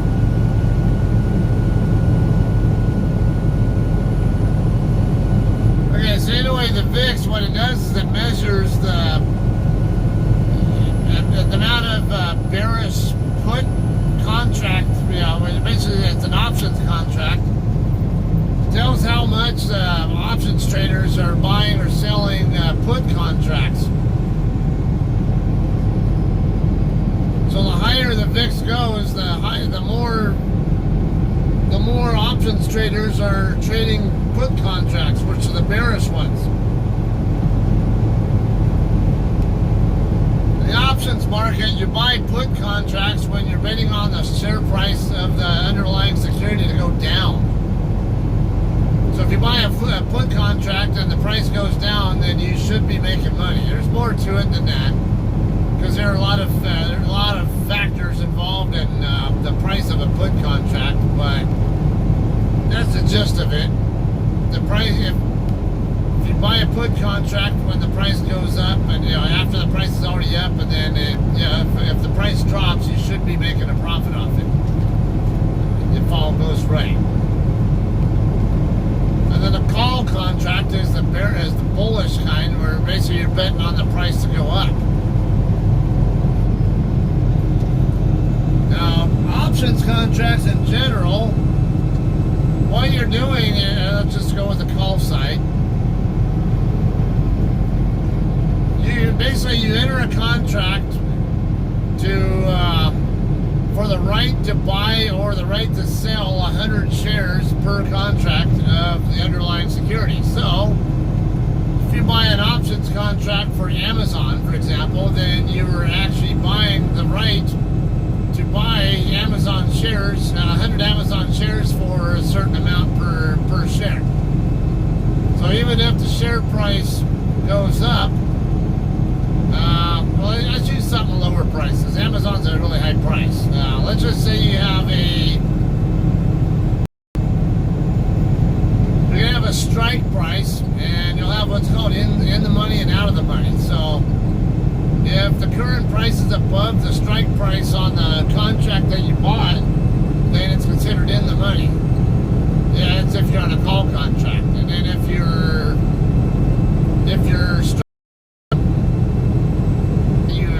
buying the right to purchase 100 shares at such and such, to buy 1,000, basically 100 shares or $1,000 worth of that company, $100 per share. If you have a valid options contract, because they do expire, they have to sell it to you. They have to deliver the security to you for that given price. So, and then you can just turn around and sell the shares right off the bat, right afterward, for 3 times what you bought them for, if it did go up to like $30.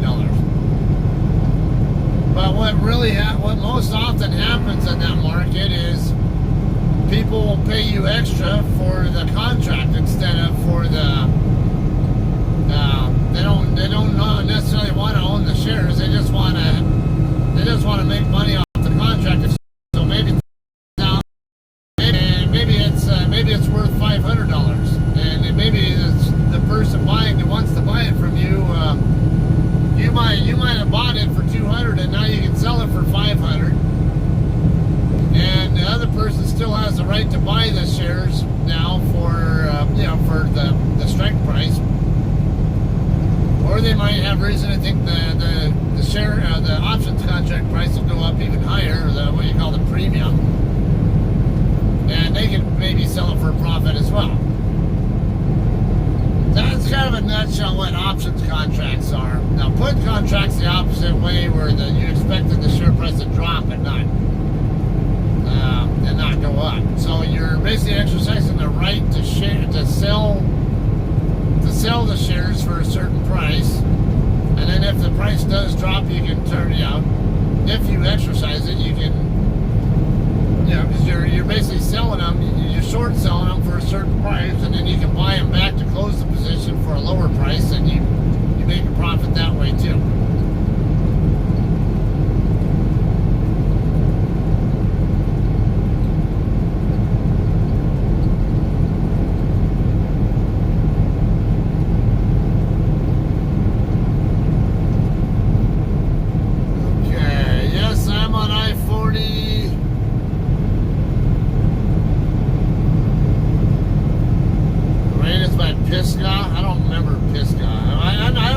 Pisgah, but that's, I'm trying to remember where I've seen that. I thought I was in a different state. So I'm in California right now.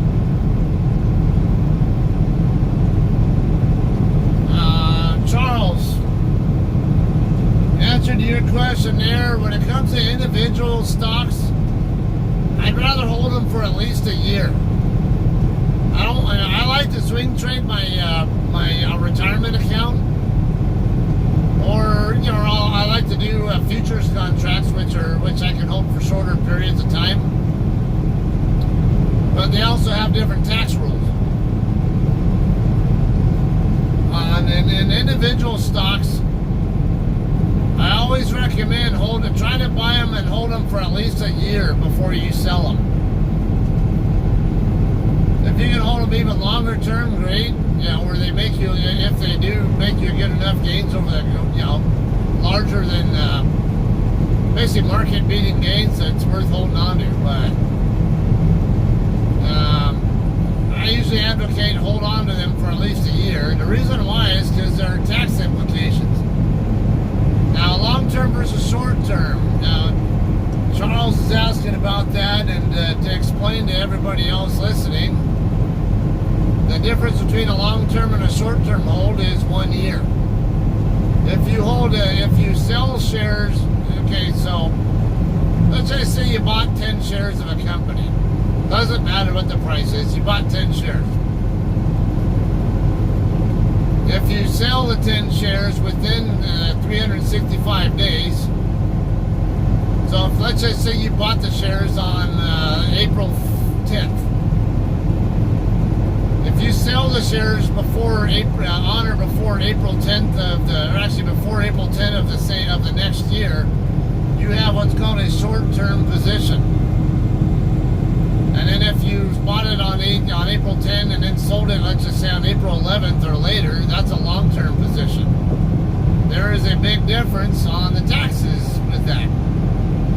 When you go to file your tax return, a short-term tax, a short-term capital gain, that gets taxed at whatever your regular income tax bracket is. So if you're in the 28% tax bracket, you're going to get taxed 28%. 28% of your profits are going to get taxed. So let's just say you bought $1,000 worth of shares, and maybe you made a 30% profit. Well, let's just say, okay, so you bought $1,000 worth and you made a 30% profit. That means you have $1,300 now. So your actual profited amount is $300. Now, if it's a short-term position, then 28% of that $300 you just made is going to go to the IRS. So we're talking about $85, $90. Just 30% of 300 is $90. So I would say at 28%, if you're in that tax bracket, you're probably going to be paying $85 or somewhere in that ballpark. I don't know, 80. Let's see, 80. Anyway, yeah, somewhere in that ballpark. You guys can do the math on that, but that's a lot of money you're paying out of your profits for owning that. Versus if you'd held this, maybe you held it for just under a year. If you'd held it for just another week, perhaps the price might have been different, might have had a different amount of profit, but let's just say the profit's the same. Then what happens is you're only going to be taxed 15%. So if you pulled a $300 profit on the position, then 15%, that's only what? That's $45. So you're paying barely half the amount to the IRS in taxes that you would have been paying had you held it for a shorter time frame. So that's why I usually say try to hold regular shares for at least a year for that reason. That way you don't have to pay the IRS so much when the next year when you go to pay your taxes.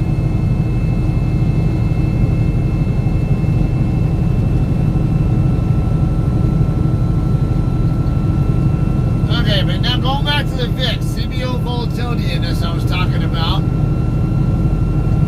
The fear gauge, like I said, it measures the level of bearish put contract trading activities going on. It doesn't tell whether they're buying or selling.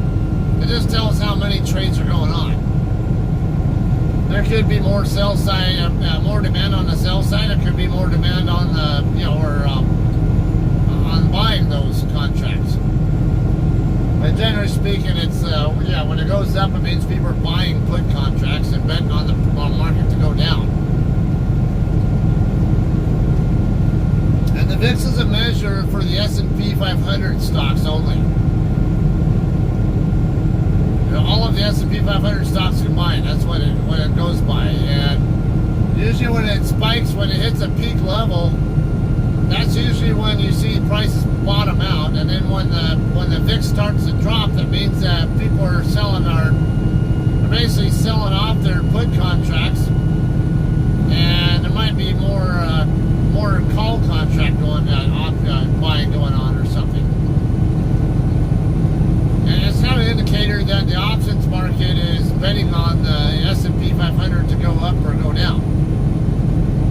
VIX starts dropping, it's saying the options market is betting on that the S&P 500 is going to go up in price.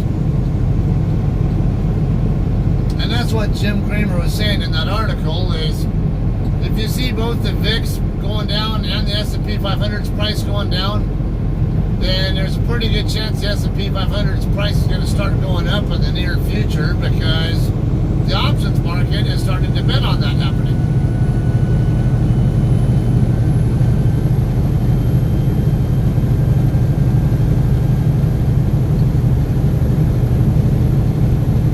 Now yesterday, the S&P 500 actually went down a small amount. It went down, I think, 16 basis points.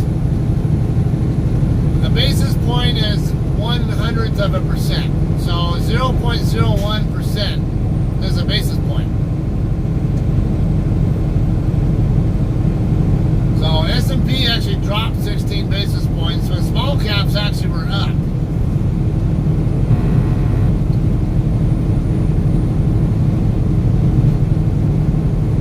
Nice triangles you got there, wide load.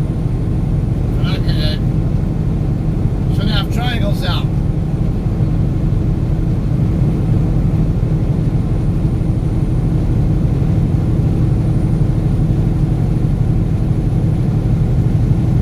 And the other thing he was talking about is, it's when the market rallies right now, you don't necessarily have to worry about FOMO, because there are going to be price drops still around the area. It might not.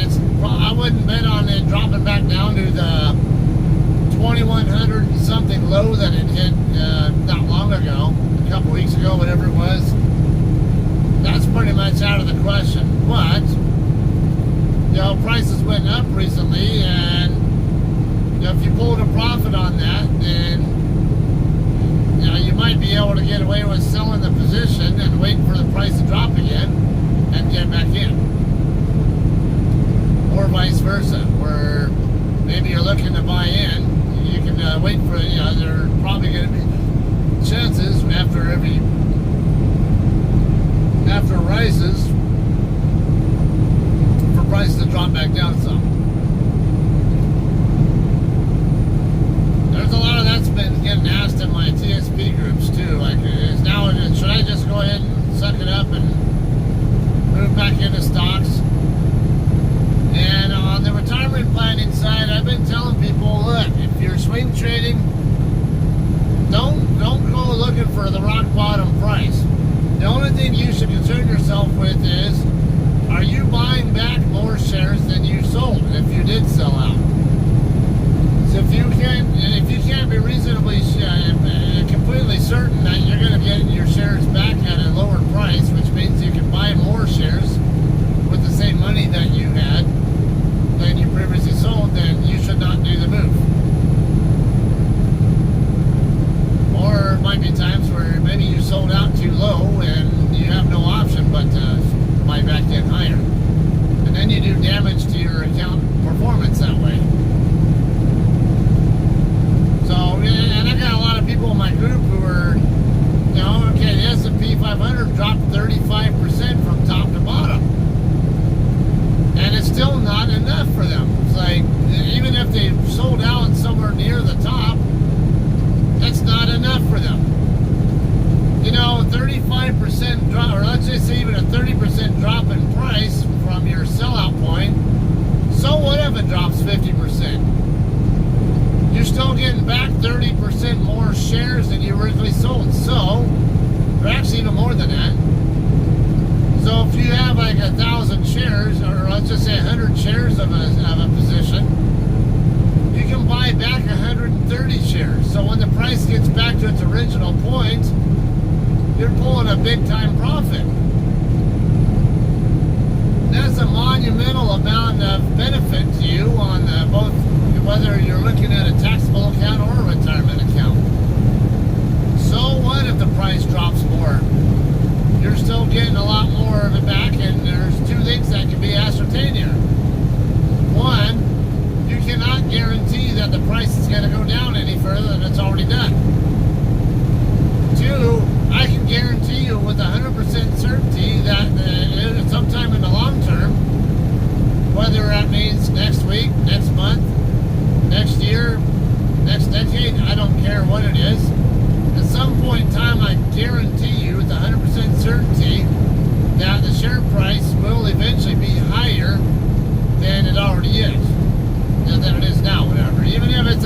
high point, at some point in time in the future, it's a guarantee that stock index prices are going to be higher. Now, individual company prices, now that's a completely different can of worms. But a lot of people try to apply logic that is applicable only to individual company stocks to the stock index funds, and you can't do that unless you want to get burnt. We get a lot of shorter term traders out there, and there's a reason why more than 99% of them underperform the market. Because they get greedy and think they know more than they really do know, or they don't know what the hell they're doing and make stupid moves because they have no idea what they're doing, and they're just trying to stop a leak, and that's it. Those are the two worst things you can do for yourself is make moves thinking you know what you're doing, but you really don't. Or being a clueless type who makes moves because just because you're trying to stop a leak, and especially in the latter case, if you're a clueless type, you're better off just leave your money alone. Don't touch it. Leave it in stocks. So what if the price drops? It'll only be down for so long before it'll eventually recover. And you will get that money back. And if you move out on your own, not knowing what the hell you're getting into, you're going to probably sell out at or near a bottom point and then be forced to buy back at a much higher price, and you just wiped out a whole bunch of profit potential by doing that, and wiped out part of your previous balance, and to make it even worse. Getting pretty windy here, so definitely getting into stormy weather here.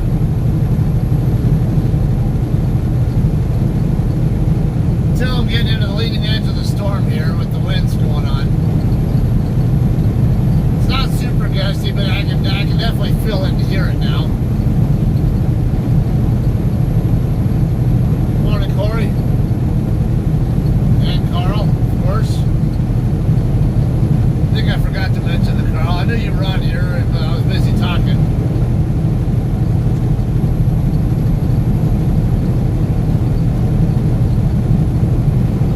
Yeah, it's getting really dark here with the clouds, so I think it's only a matter of time before I start getting rained on. In fact, I'm starting to see a little bit of water drops on my windshield now.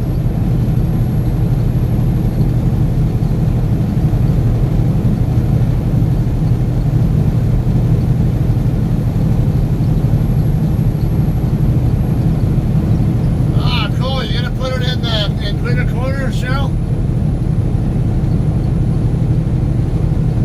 Or maybe you post it on Facebook or something, I don't know. Check that out. You know that's a female bear, or?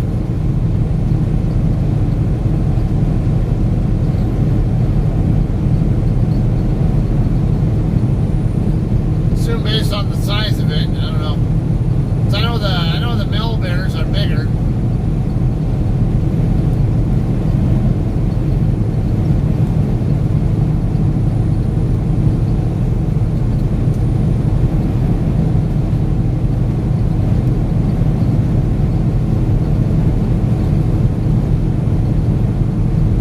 Medium-sized female, okay.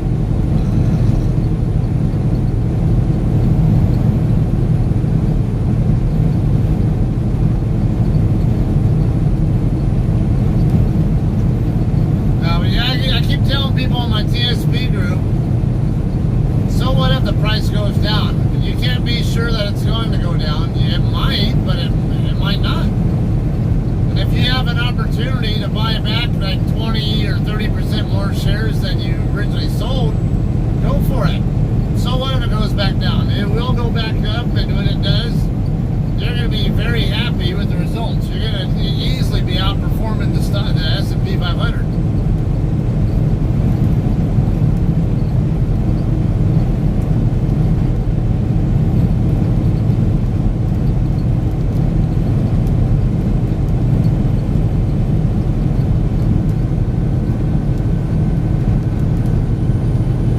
About the 40-mile marker now, so I'm 40 out from Barstow.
really even have to adjust my speed much at all here, if at all.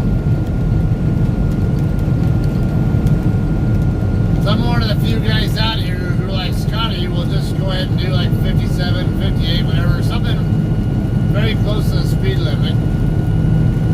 Doesn't bother me. Actually, it helps me out because the more miles I drive in California, the more I want my fuel to last before I have to buy fuel again. So if I keep my speed down here, I don't have there's more reason to not have to worry about buying California priced fuel, since I get better fuel economy out of it.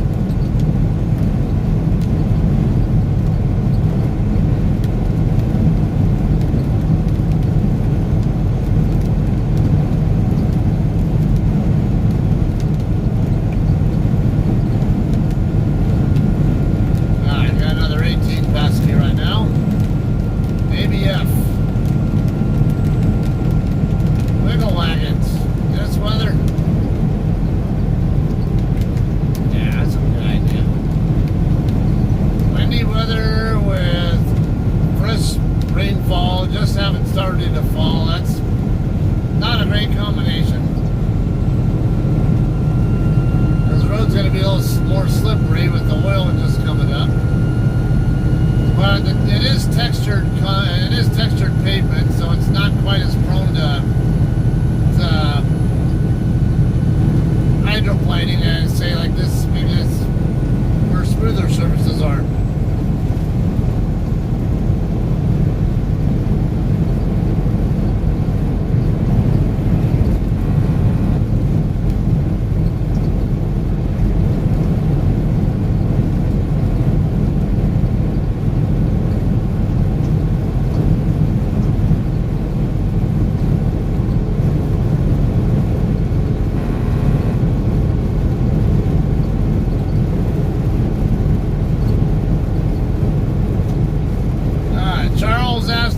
Who pays for the fuel and the DEF? Never say gas when it comes to a truck. You'll get chastised by truckers for calling it gas.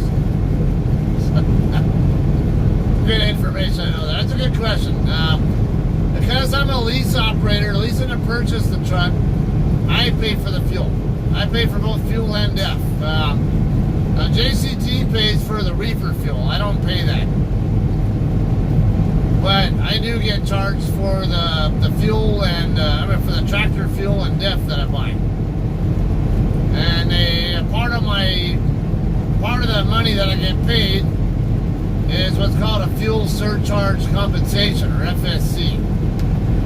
And the FSC is based on $1.50 per mile and a 7 mile per gallon rate. So basically, in a roundabout way, you get. The higher the fuel price, the higher fuel prices are, the higher the FSC basically the fuel surcharge compensation you get. But since I tend to run less than 7 miles per gallon because I'm in a 10-speed truck,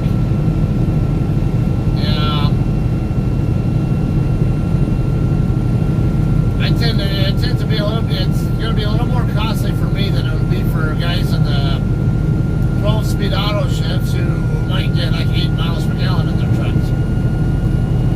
I'm not sure what kind of long-term miles per gallon other drivers get, because nobody actually pays real good attention to it.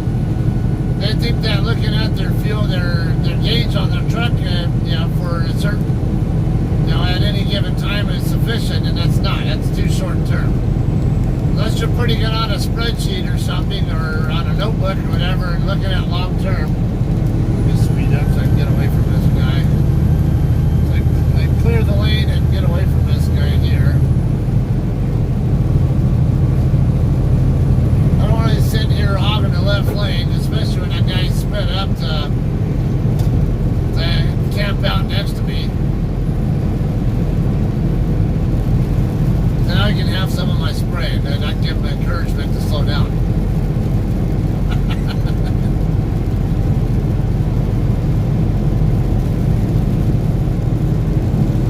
Okay, if you're a company driver, though, let's just say you're just a regular company driver for, I don't know, it doesn't matter if it's Swift, England,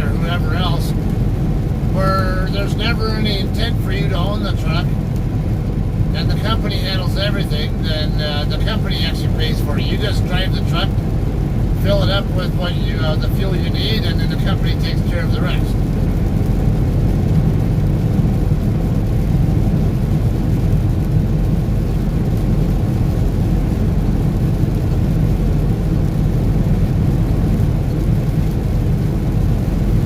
And if you're an owner-operator, you also pay your own. You also buy your own fuel.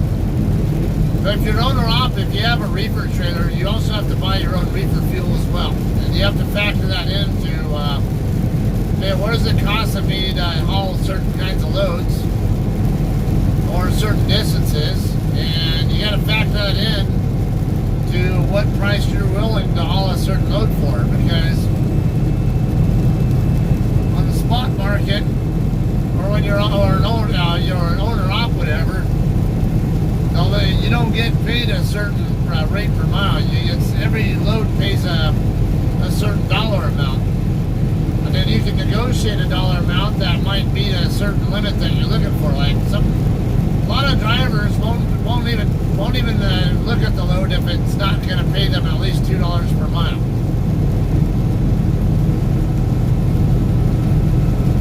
Those are owner-ops, though, and those are people who have to pay their own permits. Guys who have to buy their own reefer fuel if it is a reefer load. And, and they might have to pay all their own, pay everything out the wazoo on their own. We don't have that issue here at JCT, because JCT actually has people taking care of a lot of the stuff for us. So it is actually a good place to get an introduction to running an actual business of your own, particularly a trucking business of your own. They don't give you too many details to worry about that an owner-op or a trucking company owner would actually have to worry about.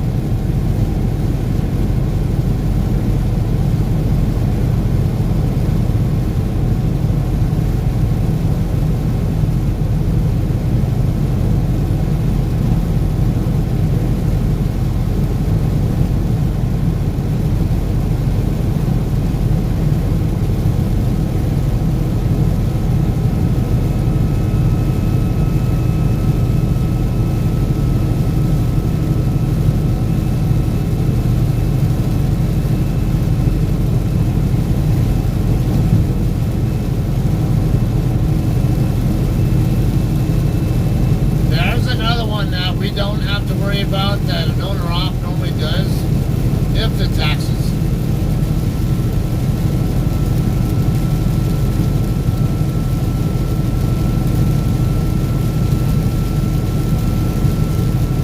If the taxes, basically like a tax you pay for how much your miles are in a certain state. So let's just say you pay, like, if you have $300, 300 miles of let's just say California, and then 350 or so, or I don't know, just whatever random part, then their proportion of the overall IFTA tax, or you might pay an overall IFTA tax, and then it gets allotted out proportionally based on how many of your miles were actually driven in each particular state. A lot involved with that. There's software that owner-ops use to help with that, but without that software, it's a real pain in the ass to figure out. And, it's just a lot of headache. For us, we don't have to worry about that. JCT takes care of that for us. And it's already factored into their costs.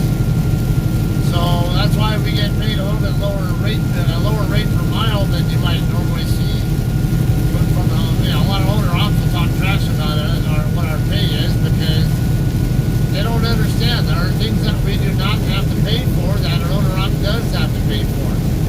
The owner-op has to factor that into what they're actually making per mile, because they have a higher cost per mile too.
moving and storage business, and you had to deal with operators as company drivers, basically.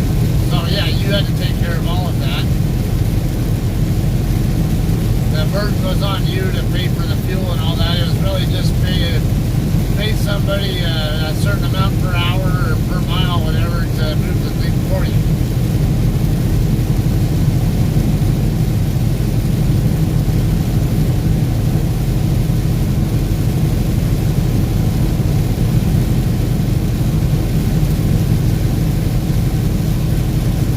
Yeah, what you were saying there, it's very common in the industry. But the owner-operators, they usually get paid a certain percent of the load if they're not operating on their own authority. So Andy Higgins, Rizzo and Andy, he's of course my friend, and he comes on here and watches sometimes for a little bit.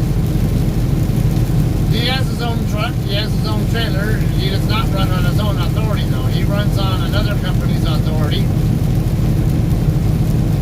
But since most of it is it's his truck and his trailer and his equipment and his maintenance costs and all that and his fuel costs, he's entitled to a certain larger percentage of the load. So what he did, basically what it is, I think he just said that he only pays 8% to the company that whose authority he's under. So every load he does, 92% of whatever it is gets paid directly to him, and then the other 8% he pays to the company that he has his contract through, or his whose authority he runs under.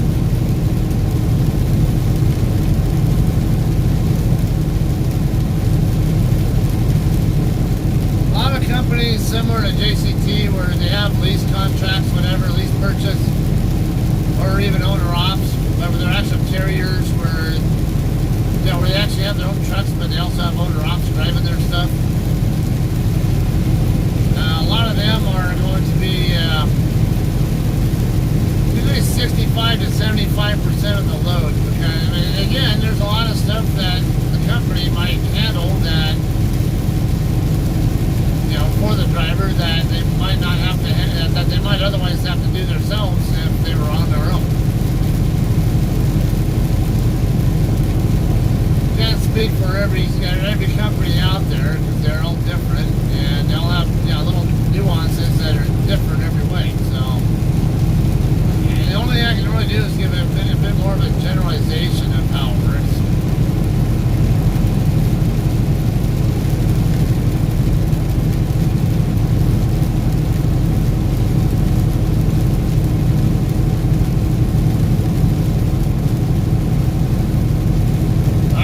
See you later.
ahead and stop at the Arco station at Ellen, Maine. Because then when I leave there, I can just go straight down Main Street over to Highway 58 and get right on 58 over there. And I don't have to overshoot my, I have to overshoot 58 to get to the places. Morning, Linda.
Sure if this particular storm will even end up in your area eventually.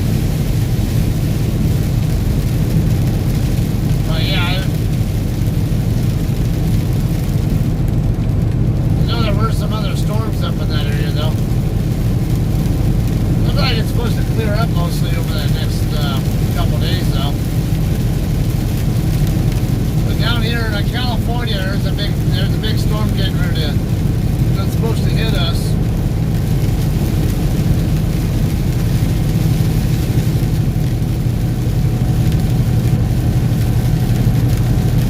So we tend to have two different types of storms that come into California. We have one that we call the Pineapple Express. Basically, it comes in. It basically comes across from like Hawaii, picks up. It's like a warmer weather kind of storm because you get warmer waters there, warmer temps, and and it tends to be a warmer temp kind of storm.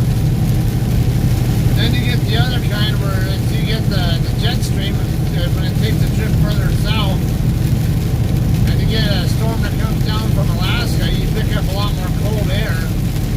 And the cold air travels all the way down this way, and we call that a polar vortex storm.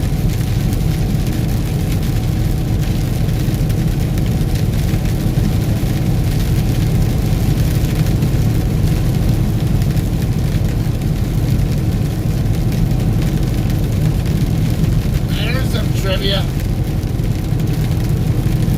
Does California ever get tornadoes like the Midwest does? Or even the East Coast?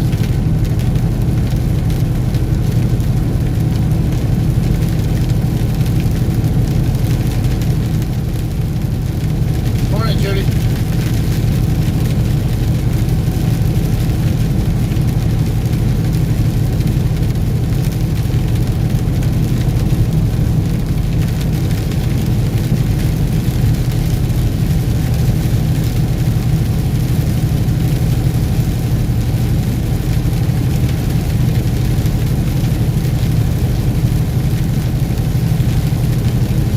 About 15 miles to go to Barstow now. Kind of getting into the Daggett area.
Radio on?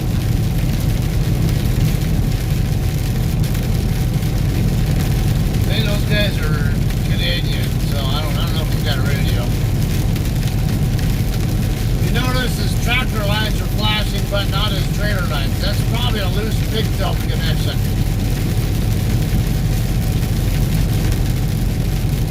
Pigtail connection, basically the electrical wire, the electrical cable that hooks up from his tractor to the trailer up front. Probably a loose connection there. The pins on there, they're basically mill-in pins on the trailer side, and the plug on the tractor side that hooks up to it, we call the pigtail.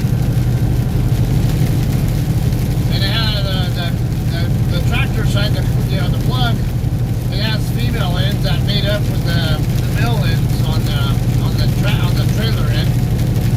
Sometimes you don't have a really good solid connection with those pins though.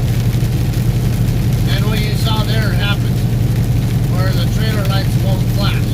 They might come on, but they won't flash. Or you might get where the clearance lights don't work.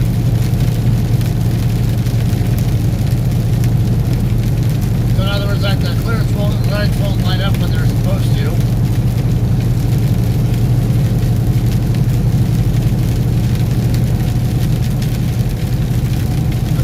That happened at all right there, it tells me either he did not do a proper pre-trip inspection,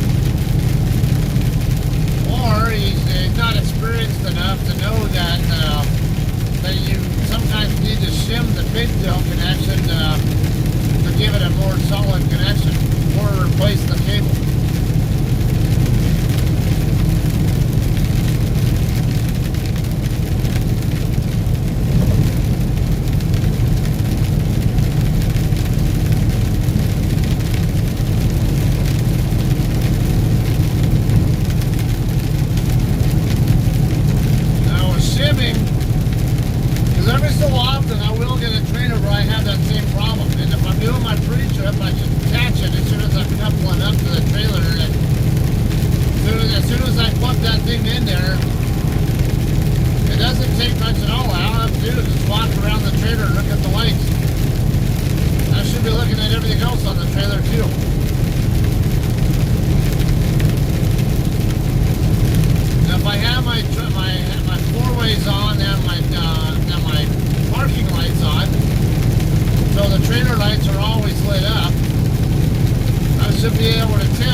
get much rain year round, so this is always a good thing for them.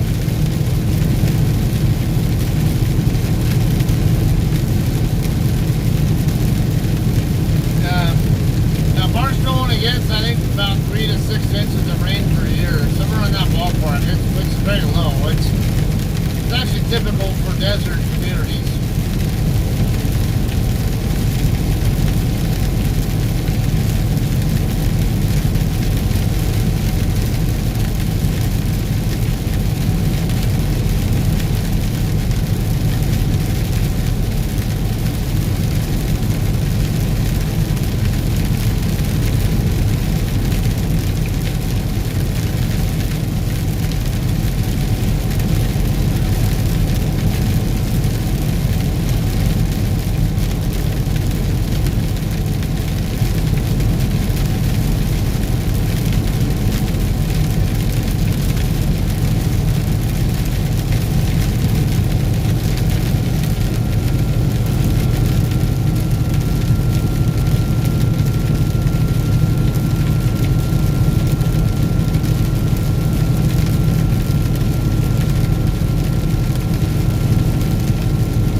Whatever.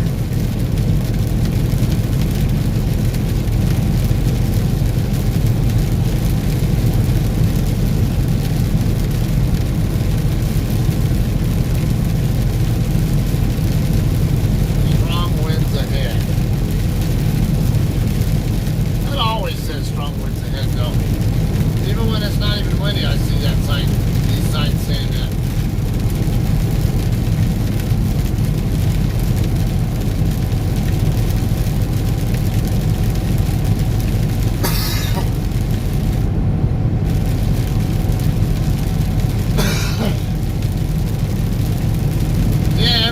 You blessed me with your English weather, Lisa. Barstow, next 4 exits.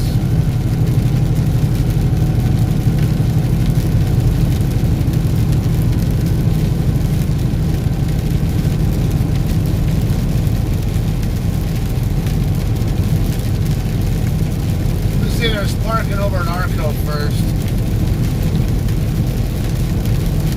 Then we don't have to backtrack to get over to Highway 58 later today.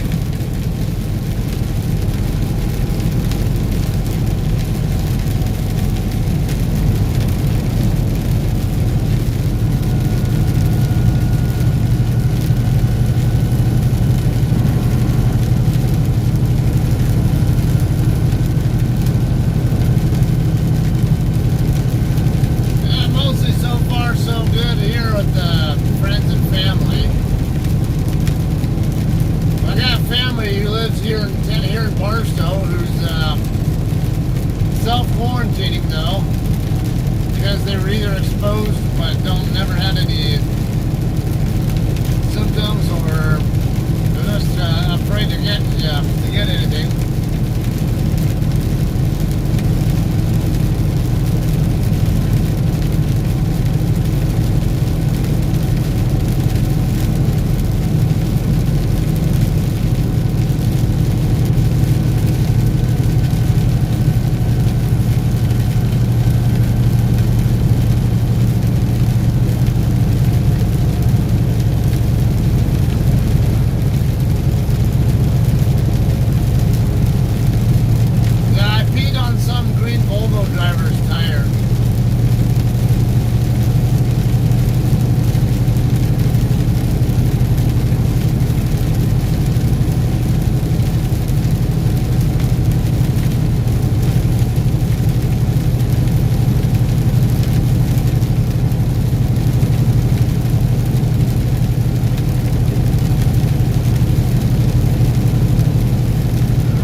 supplement my service brakes with Jake brakes when I'm slowing if I'm above 30 miles an hour.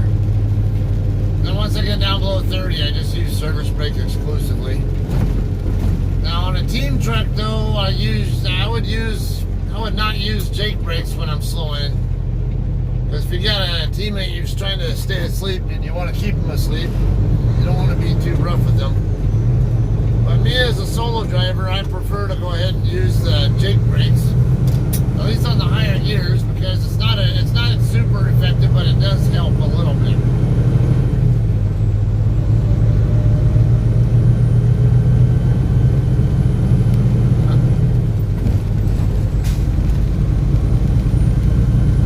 Yeah, I got rid of that butterfly for you when I was in Lake Havasu City.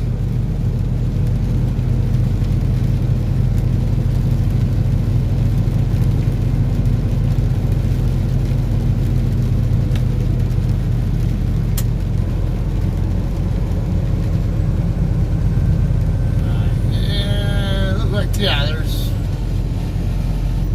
plenty of spots open over there. The truck that's facing the same direction as me on there's like 3 or 4 spots right there, including the one he's in. You know, he's parking one of these. Then there are other spots, see like this dirt lot over here to my left ahead.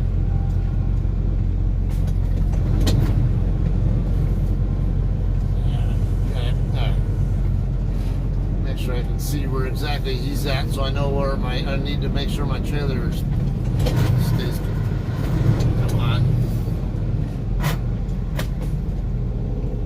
Didn't want to go in gear. Had to use my my clutch brake to get it in. So I'm using my hood mirror. I can see that I'm clear of him in my hood mirror.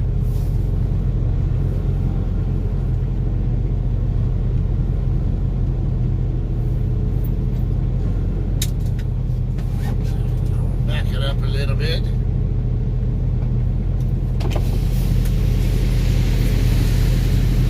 can see the lines black.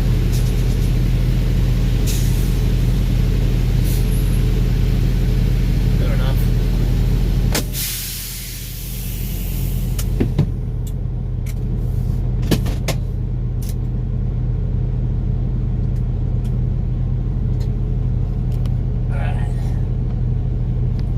Poor butterfly got killed.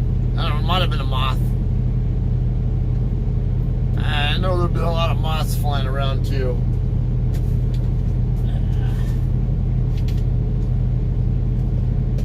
Yes.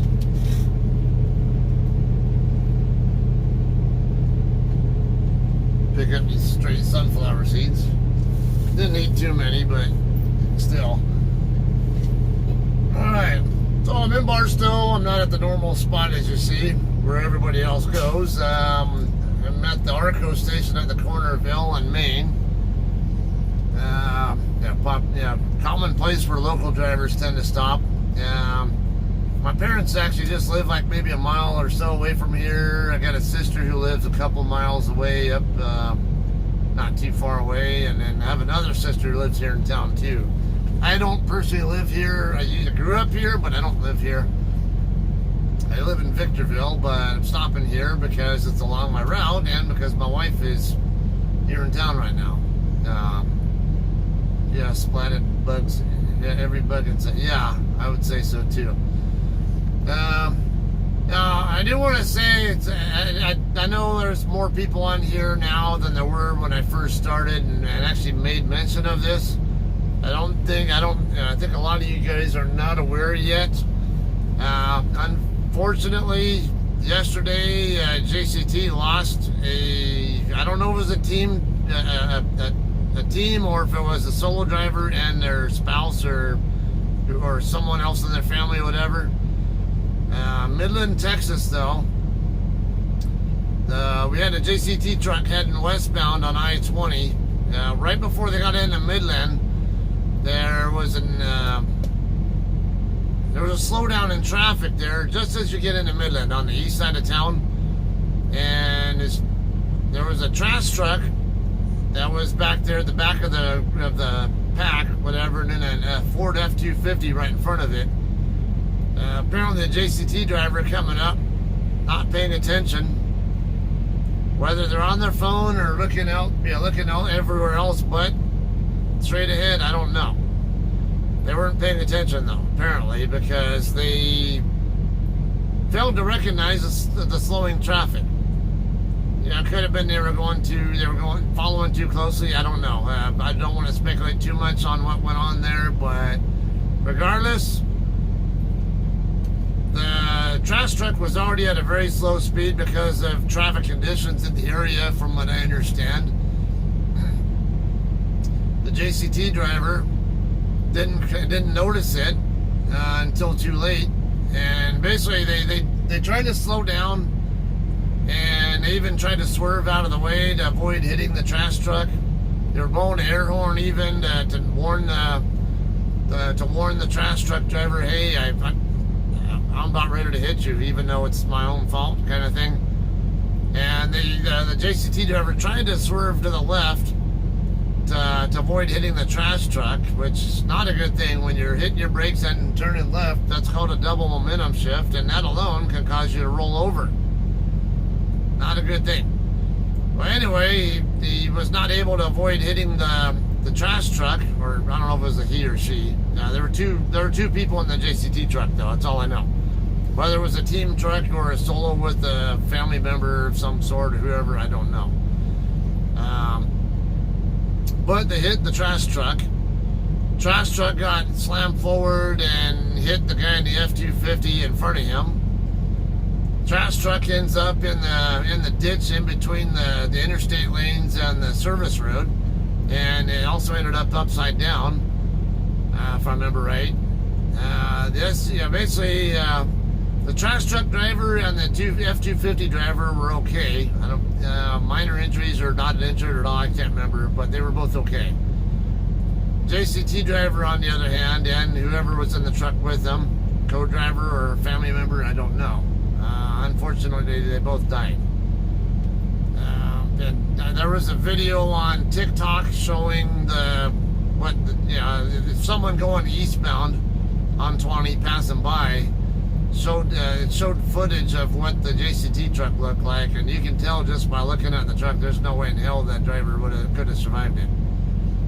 The front of the truck was caved in so bad that it was all the way, this bulkhead right here where the sleeper berth is, the front of the truck was back here. That's how bad he hit.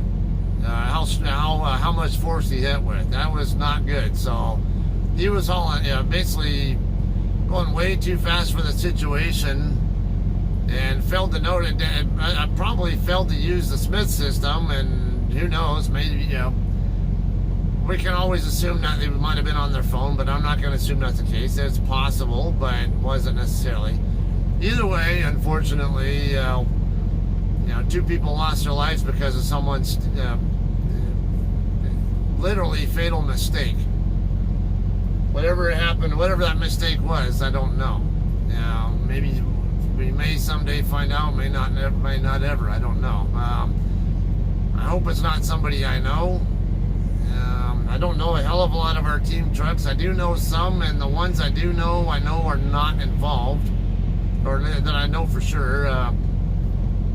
I know the color and type of vehicle it was. I don't really want to say it until I know for sure that next of kin's been notified. So we'll just say there was a team truck who I was just talking to. They were in the same color and type of truck, and in Colton when I picked up but not even a week ago. That individual's fine though, or they're both fine. So I'm happy to hear that part. And there's another team truck I know, same situation, and they're fine too, thankfully. But I really hope I don't find out that it's somebody I know personally. It's screwed up either way, but it hits even more close to home when it's somebody you actually know and communicate with. So hope, keep fingers crossed, prayers or hopes, whatever, that that's not the case. But regardless, let's just hopefully keep them in our thoughts and prayers, whatever you happen to do. Offer wish some condolences or whatever for the family and families of those who were involved. Bad situation there, But I'm always about safety too, and get this cleaned up, by the way, because it looks like it's a little on the blurry side, doesn't it? There. Yeah, it looks a hell of a lot better, right? Yeah. But as a professional driver, I advocate for how can you always do things safely? What lessons can you learn from other people's safety mistakes?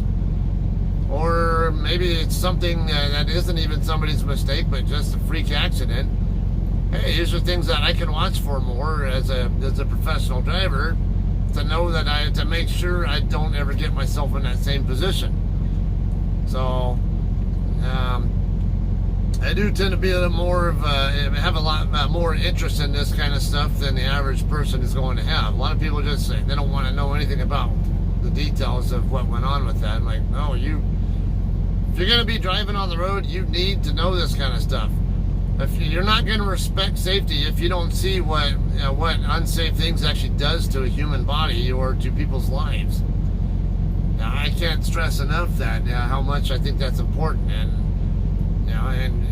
if there's some way you can learn from somebody else's mistakes or from someone's freak accidents that might make you or somebody else in this world safer, then it behooves you to do so. Alright, our guy, I just read an article about the wreck, and rest in peace to those truck drivers. That truck was destroyed and damaged on the front of the trailer, or damaged the front of the trailer, yes. Yeah, that was nasty. I don't know if the front of the trailer got damaged from maybe the freight going through it or what. Because it looked like it was mostly like the truck and the trailer stayed attached to each other like normal. Like it didn't sever the fifth wheel from the tractor or anything to that effect. But I knew there was some stuff up there where I couldn't see the back end of the tractor, because that was one of the things I was looking for, is to see if I could find the truck number on there. I'm going to show you guys. Alright. Actually, I'm going to go change my status. Okay, it's just after 6 o'clock, so now I know what time I go on duty later on.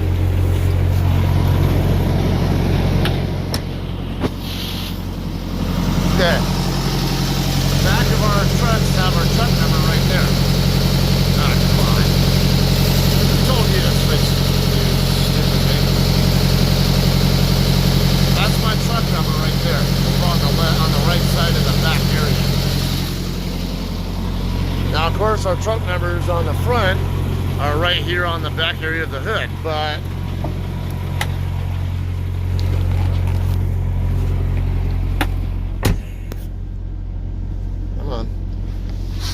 unfortunately, on that truck, the whole hood was completely demolished and caved in. There was no way you were going to get the truck number off that. Maybe on the passenger side, but that's not the side that was shown on that TikTok video. And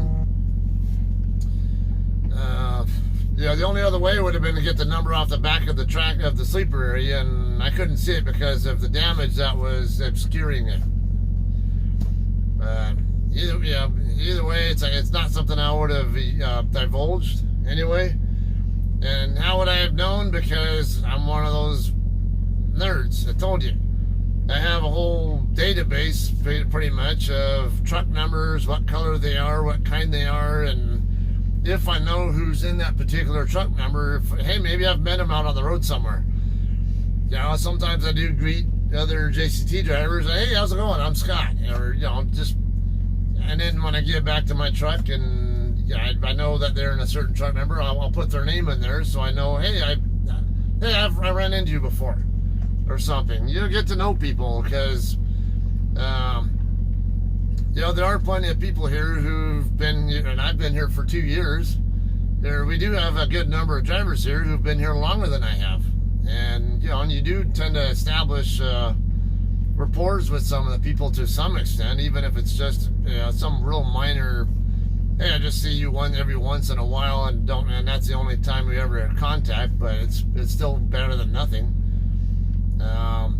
Because trucking can be a bit of a lonely type of lifestyle. Me, I'm okay with it. I can handle it. Like I say, I'm an Aspie for one, and I can keep occupied anyhow. And especially with me streaming like this, I have people I can interact with and all, regularly. But most people don't stream their trips. Most people don't have regular contact except for that right there. Talking to their friends on the phone or family or whatever on the phone while they're driving, or who knows. And you don't tend to get to hang out with people out on the road very much. It's usually you're just by yourself, and usually just a whole bunch of strange people at the same place as you. And that's the reality of it. It doesn't bother me at all. I kind of like to be in my own little world a lot of times, but even for me, it's nice to have some social contact with other people and people I can write to. Hey, other JCT drivers or someone who has common interests or something as me. So, and most of you guys are more the normal social atmosphere, social needs side. I'm on the lower end of social needs. So keep that in mind. So if you're on a normal social needs side, it's even more important that you be able to develop relationships with other drivers whenever you can. And you get a chance to run into them every so often. Actually pretty common. I'll run into people I know. And mainly it's because I interact with them either on Facebook or run into them, I might have swapped with them or whoever knows what else.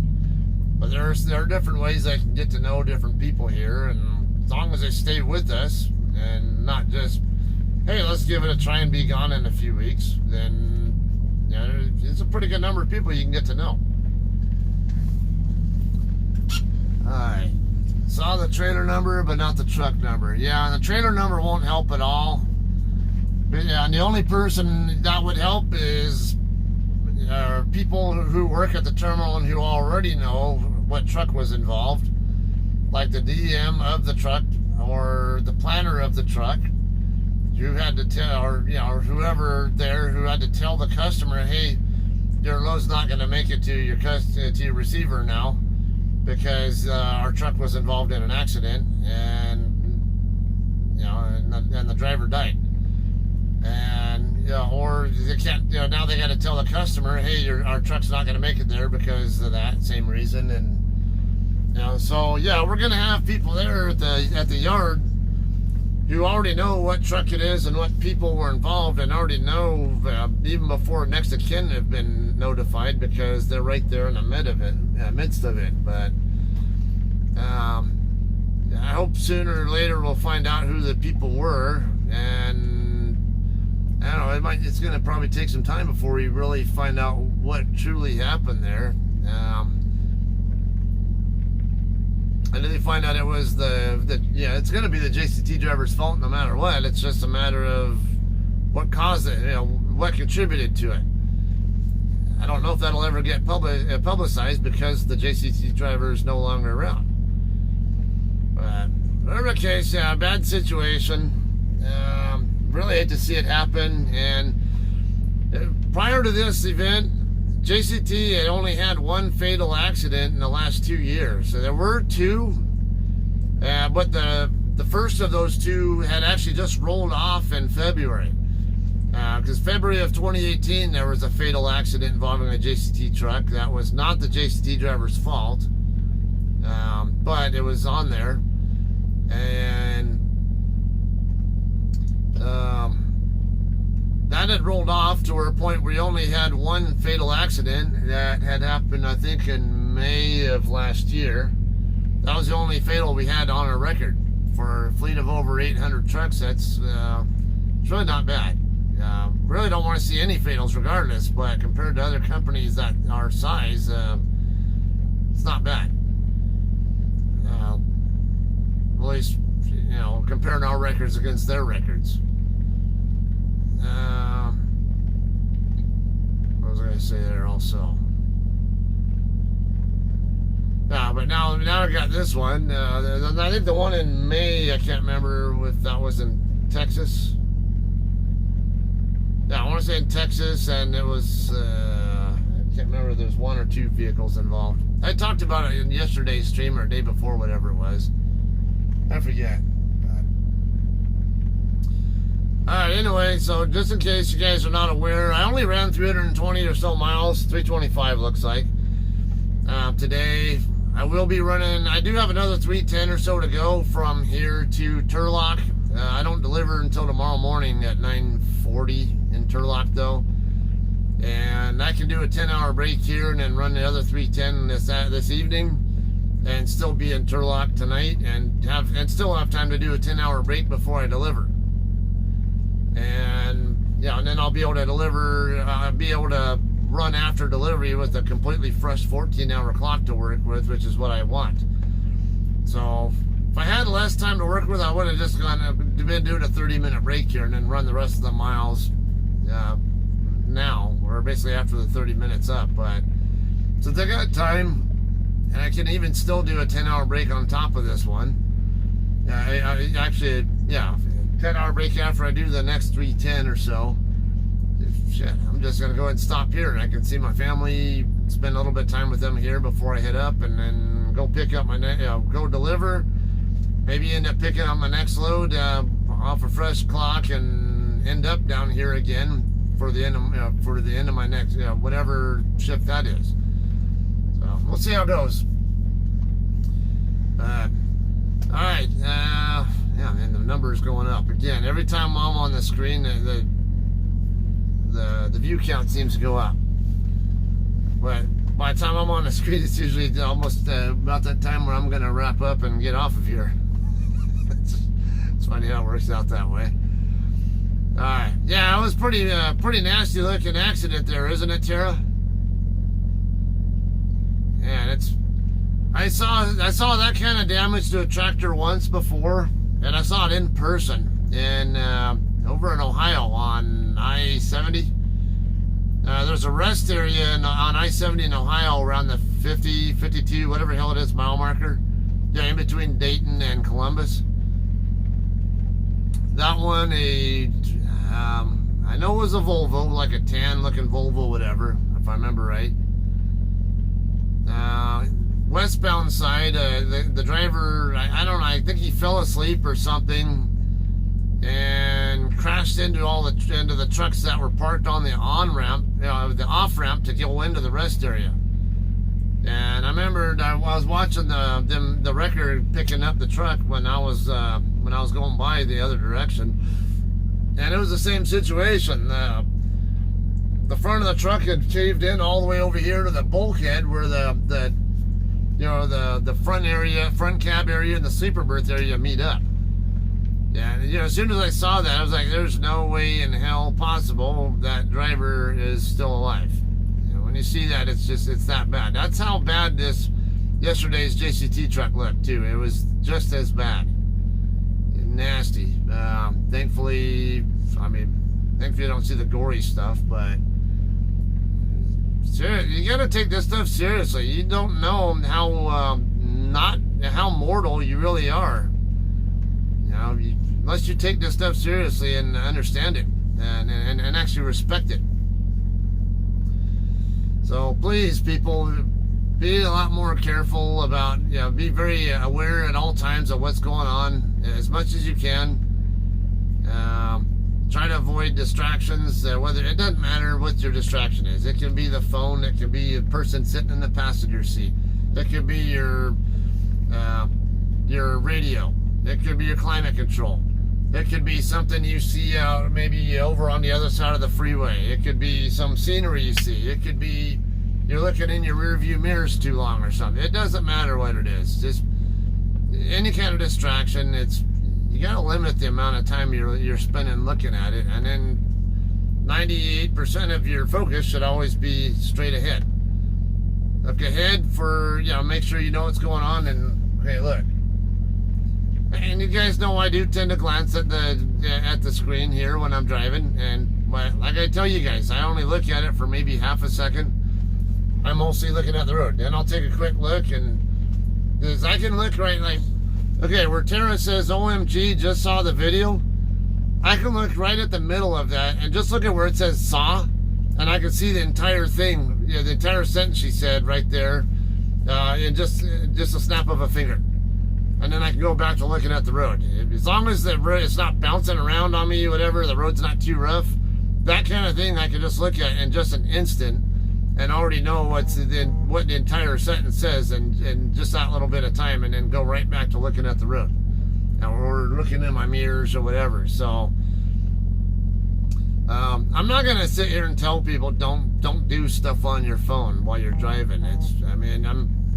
Obviously I can't advocate for. I'm not gonna say, hey, I'm not gonna encourage people to do that, but I'm not gonna demonize it like a lot of people do, because it's a distraction is a distraction.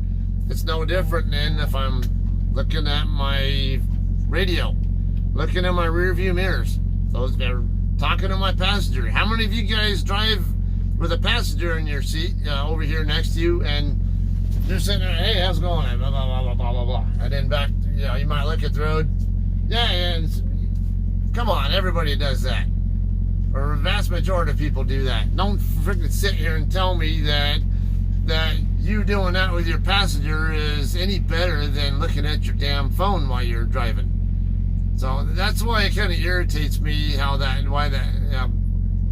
it works out that way. I'm not, I don't sit here and actually play with my phone all the time. In fact, actually, when it's up here, I don't even really touch it, unless maybe if I'm switching, I can fast forward quickly to a different song or whatever. That's one thing.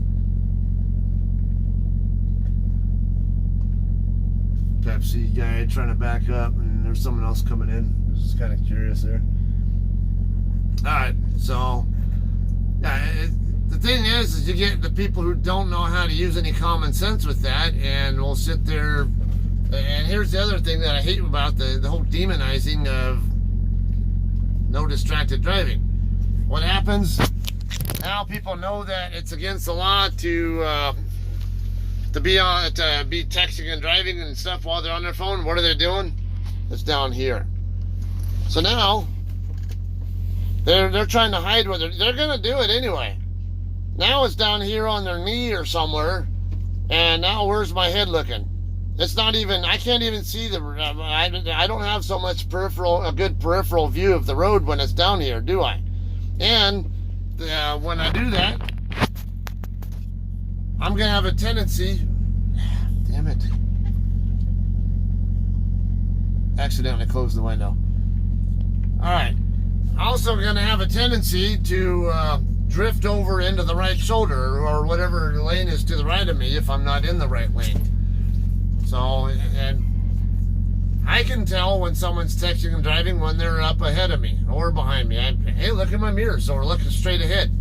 If they're constantly drifting over to the right side, they're probably doing that same thing, looking off to the right, or maybe they have a distraction like trying to grab their thermos, mug, whatever. I can do this without even taking my eyes off the road. So if it's right here, I'm right here driving, I can just feel around. Oh, there it is. Or even the climate controls. That's something you should know how to do. How do you adjust your climate controls without taking your eyes off the road? If you can do it, absolutely do it. I know where the controls are at. I can just, hey, it's too hot in here. Okay, feel around. There's the middle one. Or just take a quick look, and then once I have my hands on it, go back to looking at the road, and then I can just I don't have to move it far. Just move it 1 or 2 spots in the direction I want it to go, or maybe move the how intense it is up or down a little bit as needed or whatever. I don't have to be looking at it to do that, but a lot of people will actually treat it like you have to, unfortunately. And same like with passengers. my ex-mother-in-law, I remember oh my God, yeah, that was the same kind of situation where when I was in her passenger seat and she was driving, she's not any good at driving. Even if she's not looking at me, her attention, her audible attention is on me. Her mind is focused on me and not on the road. Even if she's looking at the road, she's still more focused on listening to me talk or whatever, or talking back with me. She doesn't know what's going on up here, and I could watch her. I could see her speed fluctuating or going down. Like, what are you slowing down for? Like, we're in a 70 zone. Just stay at 70. Why do you have to be slowing down to like 50 miles an hour to freaking have a conversation with me? There are people like that. It takes practice, or just better yet, if you just can't multitask like that, just don't do it. But unfortunately, there's too many people who don't use common sense, and don't even try to be remotely safe about it. So, and there are a lot of these things that do happen. I think I have a video on my YouTube from a couple of years ago, a few years ago, when I was still in the Walmart fleet. I was driving solo. I had a delivery in Bullhead City, Arizona. And after that, I was on my way back down, what's that, not 95. If we go straight down from Bullhead City down toward Needles, whatever that road is that 95? I don't remember. Started going down it though, and it's a left curve in the road, and I see some guy in a car. He ends up, in the left curve, he went straight instead of left, and the next thing you know, his car's ricocheting off the curb, and he goes out into the middle of the lane, into the middle of the road. It's a 5-lane road, 2 in each direction plus a center lane, and he gets all the way out into the middle of the road, and then of course, because he's all, freaking out because he didn't know what the hell happened, because he was too busy looking at his phone.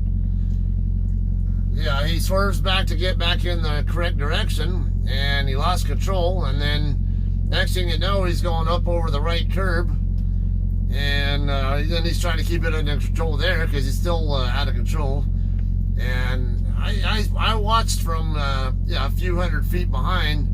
His entire car, every inch of it, got airborne, going over a driveway that was next to some business over there. He got lucky. There was a side street, because right at the curve there's a street that kind of goes straight ahead. So when he went over the driveway there and went up in the air, he landed basically on the street that's right there, and somehow managed to get it under control.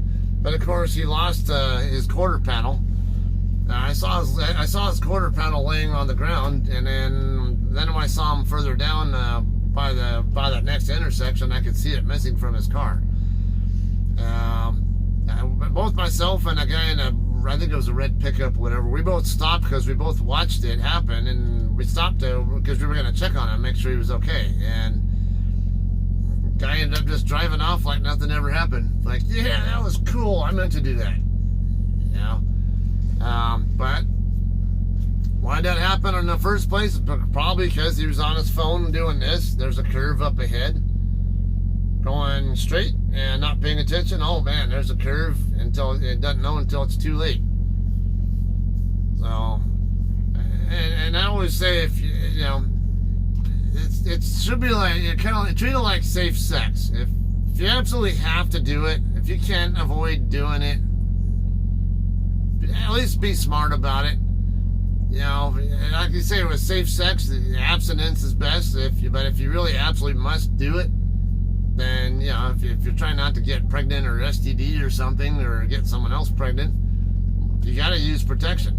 Do it, and doing at least some kind of common sense way to prevent that from happening, or reduce the risk of it happening. Same with, hey, if you're on a phone or any other thing, it's best to not do it at all. But if you're going to do it, at least have some common sense about it. Don't do it when you're around other traffic. Don't do it when you're in a curve or something, or near a curve or something. And even then, Even if you're in a straightaway area and there's nobody around you, I'd still say don't do it any more than absolutely necessary. If it can wait, it should wait. You never know when there could be some wild animal go across the road in front of you or something, or someone goes maybe going the opposite direction, crosses the median or something. Yeah, that happens. I know someone personally. I went to high school here in Barstow, and there was a guy on my I ran hurdles.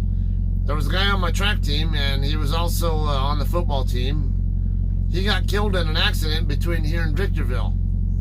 How did that happen? Because a drunk driver on the other side of the freeway crossed over the median and crashed into his vehicle.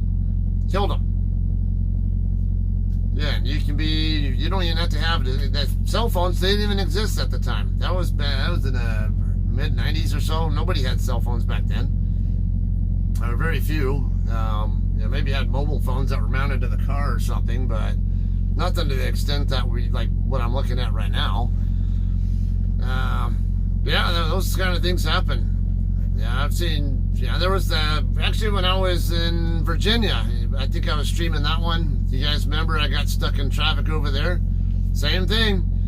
Truck driver going northbound on I-81. I don't know what happened, but he crossed over the median. I don't know if he just lost control of his truck or was trying to avoid something or whatever. But whatever it was, he crossed over the median and into the southbound side, and ended up. The result was a fatal collision with I think 3 vehicles involved, and that'll happen in a blink of an eye sometimes. And if you're not paying attention, you want to live, okay? Pay attention. You never know when those kind of little things can happen.